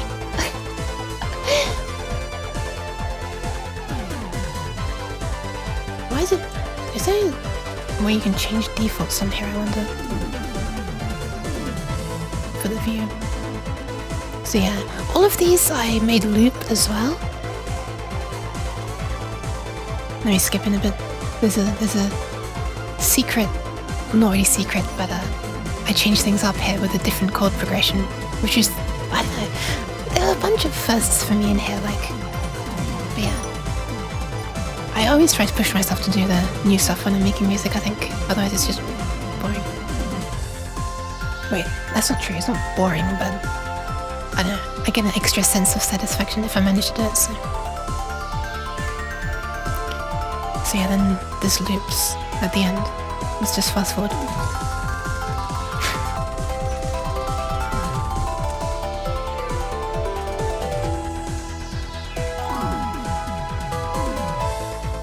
And that loops like that. Except it doesn't on this program. And then the third one I made is what I use as my starting soon screen. It's really long and slow, so there's no way in hell I'm going to show you most of it.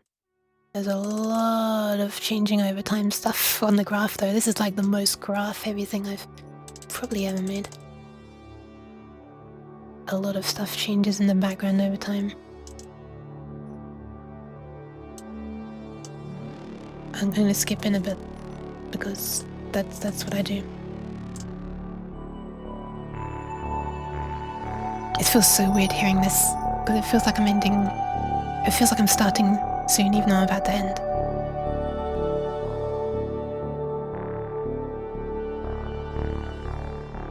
These fading in strings up here.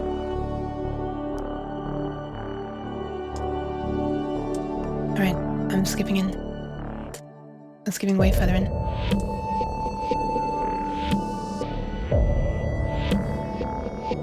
Yeah, so this is my starting soon screen. Music. There's a whole lot of it. This one's like 5 minutes, I think, 5 minutes something, because it's so slow. And finally, there was this one.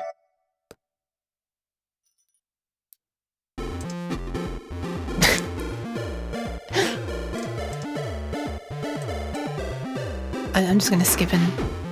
I'll skip to this part.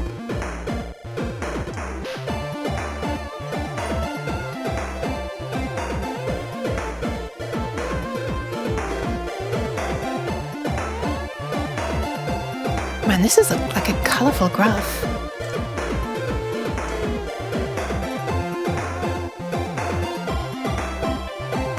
And the reason I mention this is because the commissions that I'm now taking are for making loops of music, like typically like 1 minute to 2.5 minutes long, depending on the tempo and stuff. And yeah. I thought it'd be really nice if I could actually make something of this, and also make stuff that people actually want, you know, to try to fit their, you know, requirements and vibes. Oh yeah, I also made one tiny little thing, like in, I don't know, 3 or 4 hours from, on the stream that I didn't do this on my own stream, this was as a guest on Fix It Freb's stream. So I just sort of, this year I was doing a game jam just that one night, like a really actual fast one. Oh, this is before everything's been set up, sorry. So this was like a really fast one that I just did right there and then. But it's kind of fun. Hold on, if I can just use this to initialize stuff. Which one is it? There it is. There you are. If you're still thinking of rate and then just started, oh my goodness, I think I'll pass you on to Ellen then probably. Just because it's rare that I get to raid Ellen. So this is the first one that I made, like, as, how do I explain it? Based on someone's demands. Basically, Nova just said, because Nova and Freb were working on this. And she said she wanted something frantic and silly, so yeah. That was this. Ignore these blue lines, they're not playing right now. Do you like synthwave? I need need to remind myself what that is. Wait, is that the music that Freb's always playing? I'm not a huge... Well, I don't mind it. I wouldn't say I'm like a huge, like... Yeah, hell yeah, synthwave, but I don't mind it. And I also feel like it would probably be fairly easy to make. At least using the synthesizer that I'm using, which is Sound Canvas, because it has some, like... It is a kind of old synthesizer, so it just naturally will sound very much like that kind of music. The percussion, like the drum kits, are so like that. So yeah. Oh my god, oh, holy crap, I've got everything still open. Yeah, I would maybe not mind trying to make synthwave, actually. I think that would be more fun than listening to it to me. By the way, if you want to know why I turned off this blue stuff, it's because it sounds like this. This is not how the music was originally made.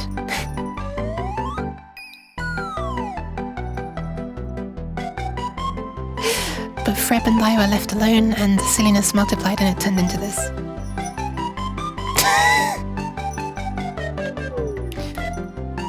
So yeah, who wouldn't want to pay for music that sounds this good, am I right?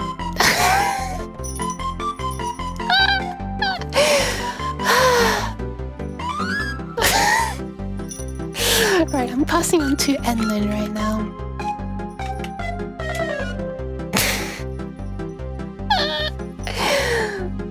Possibly not the best thing to be showing when I'm showing myself.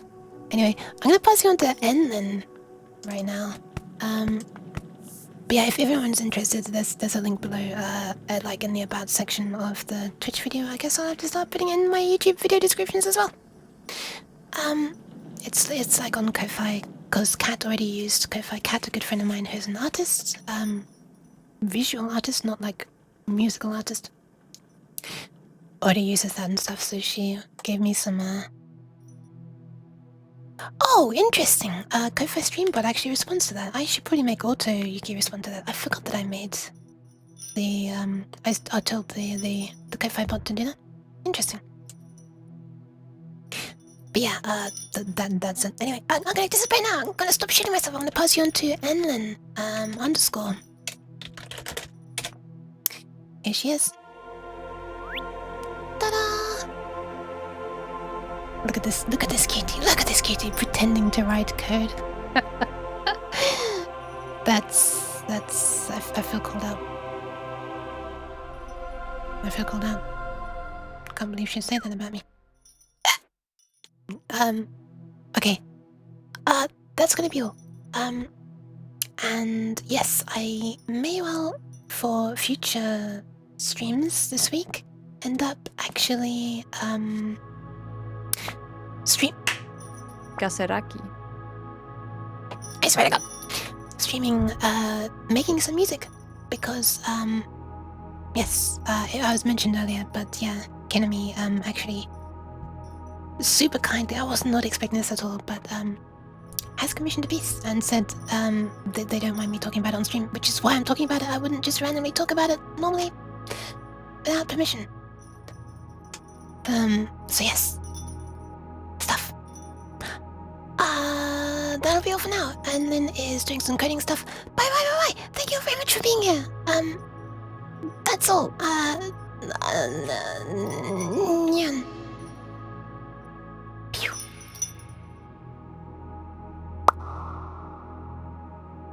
Random pop.mp3.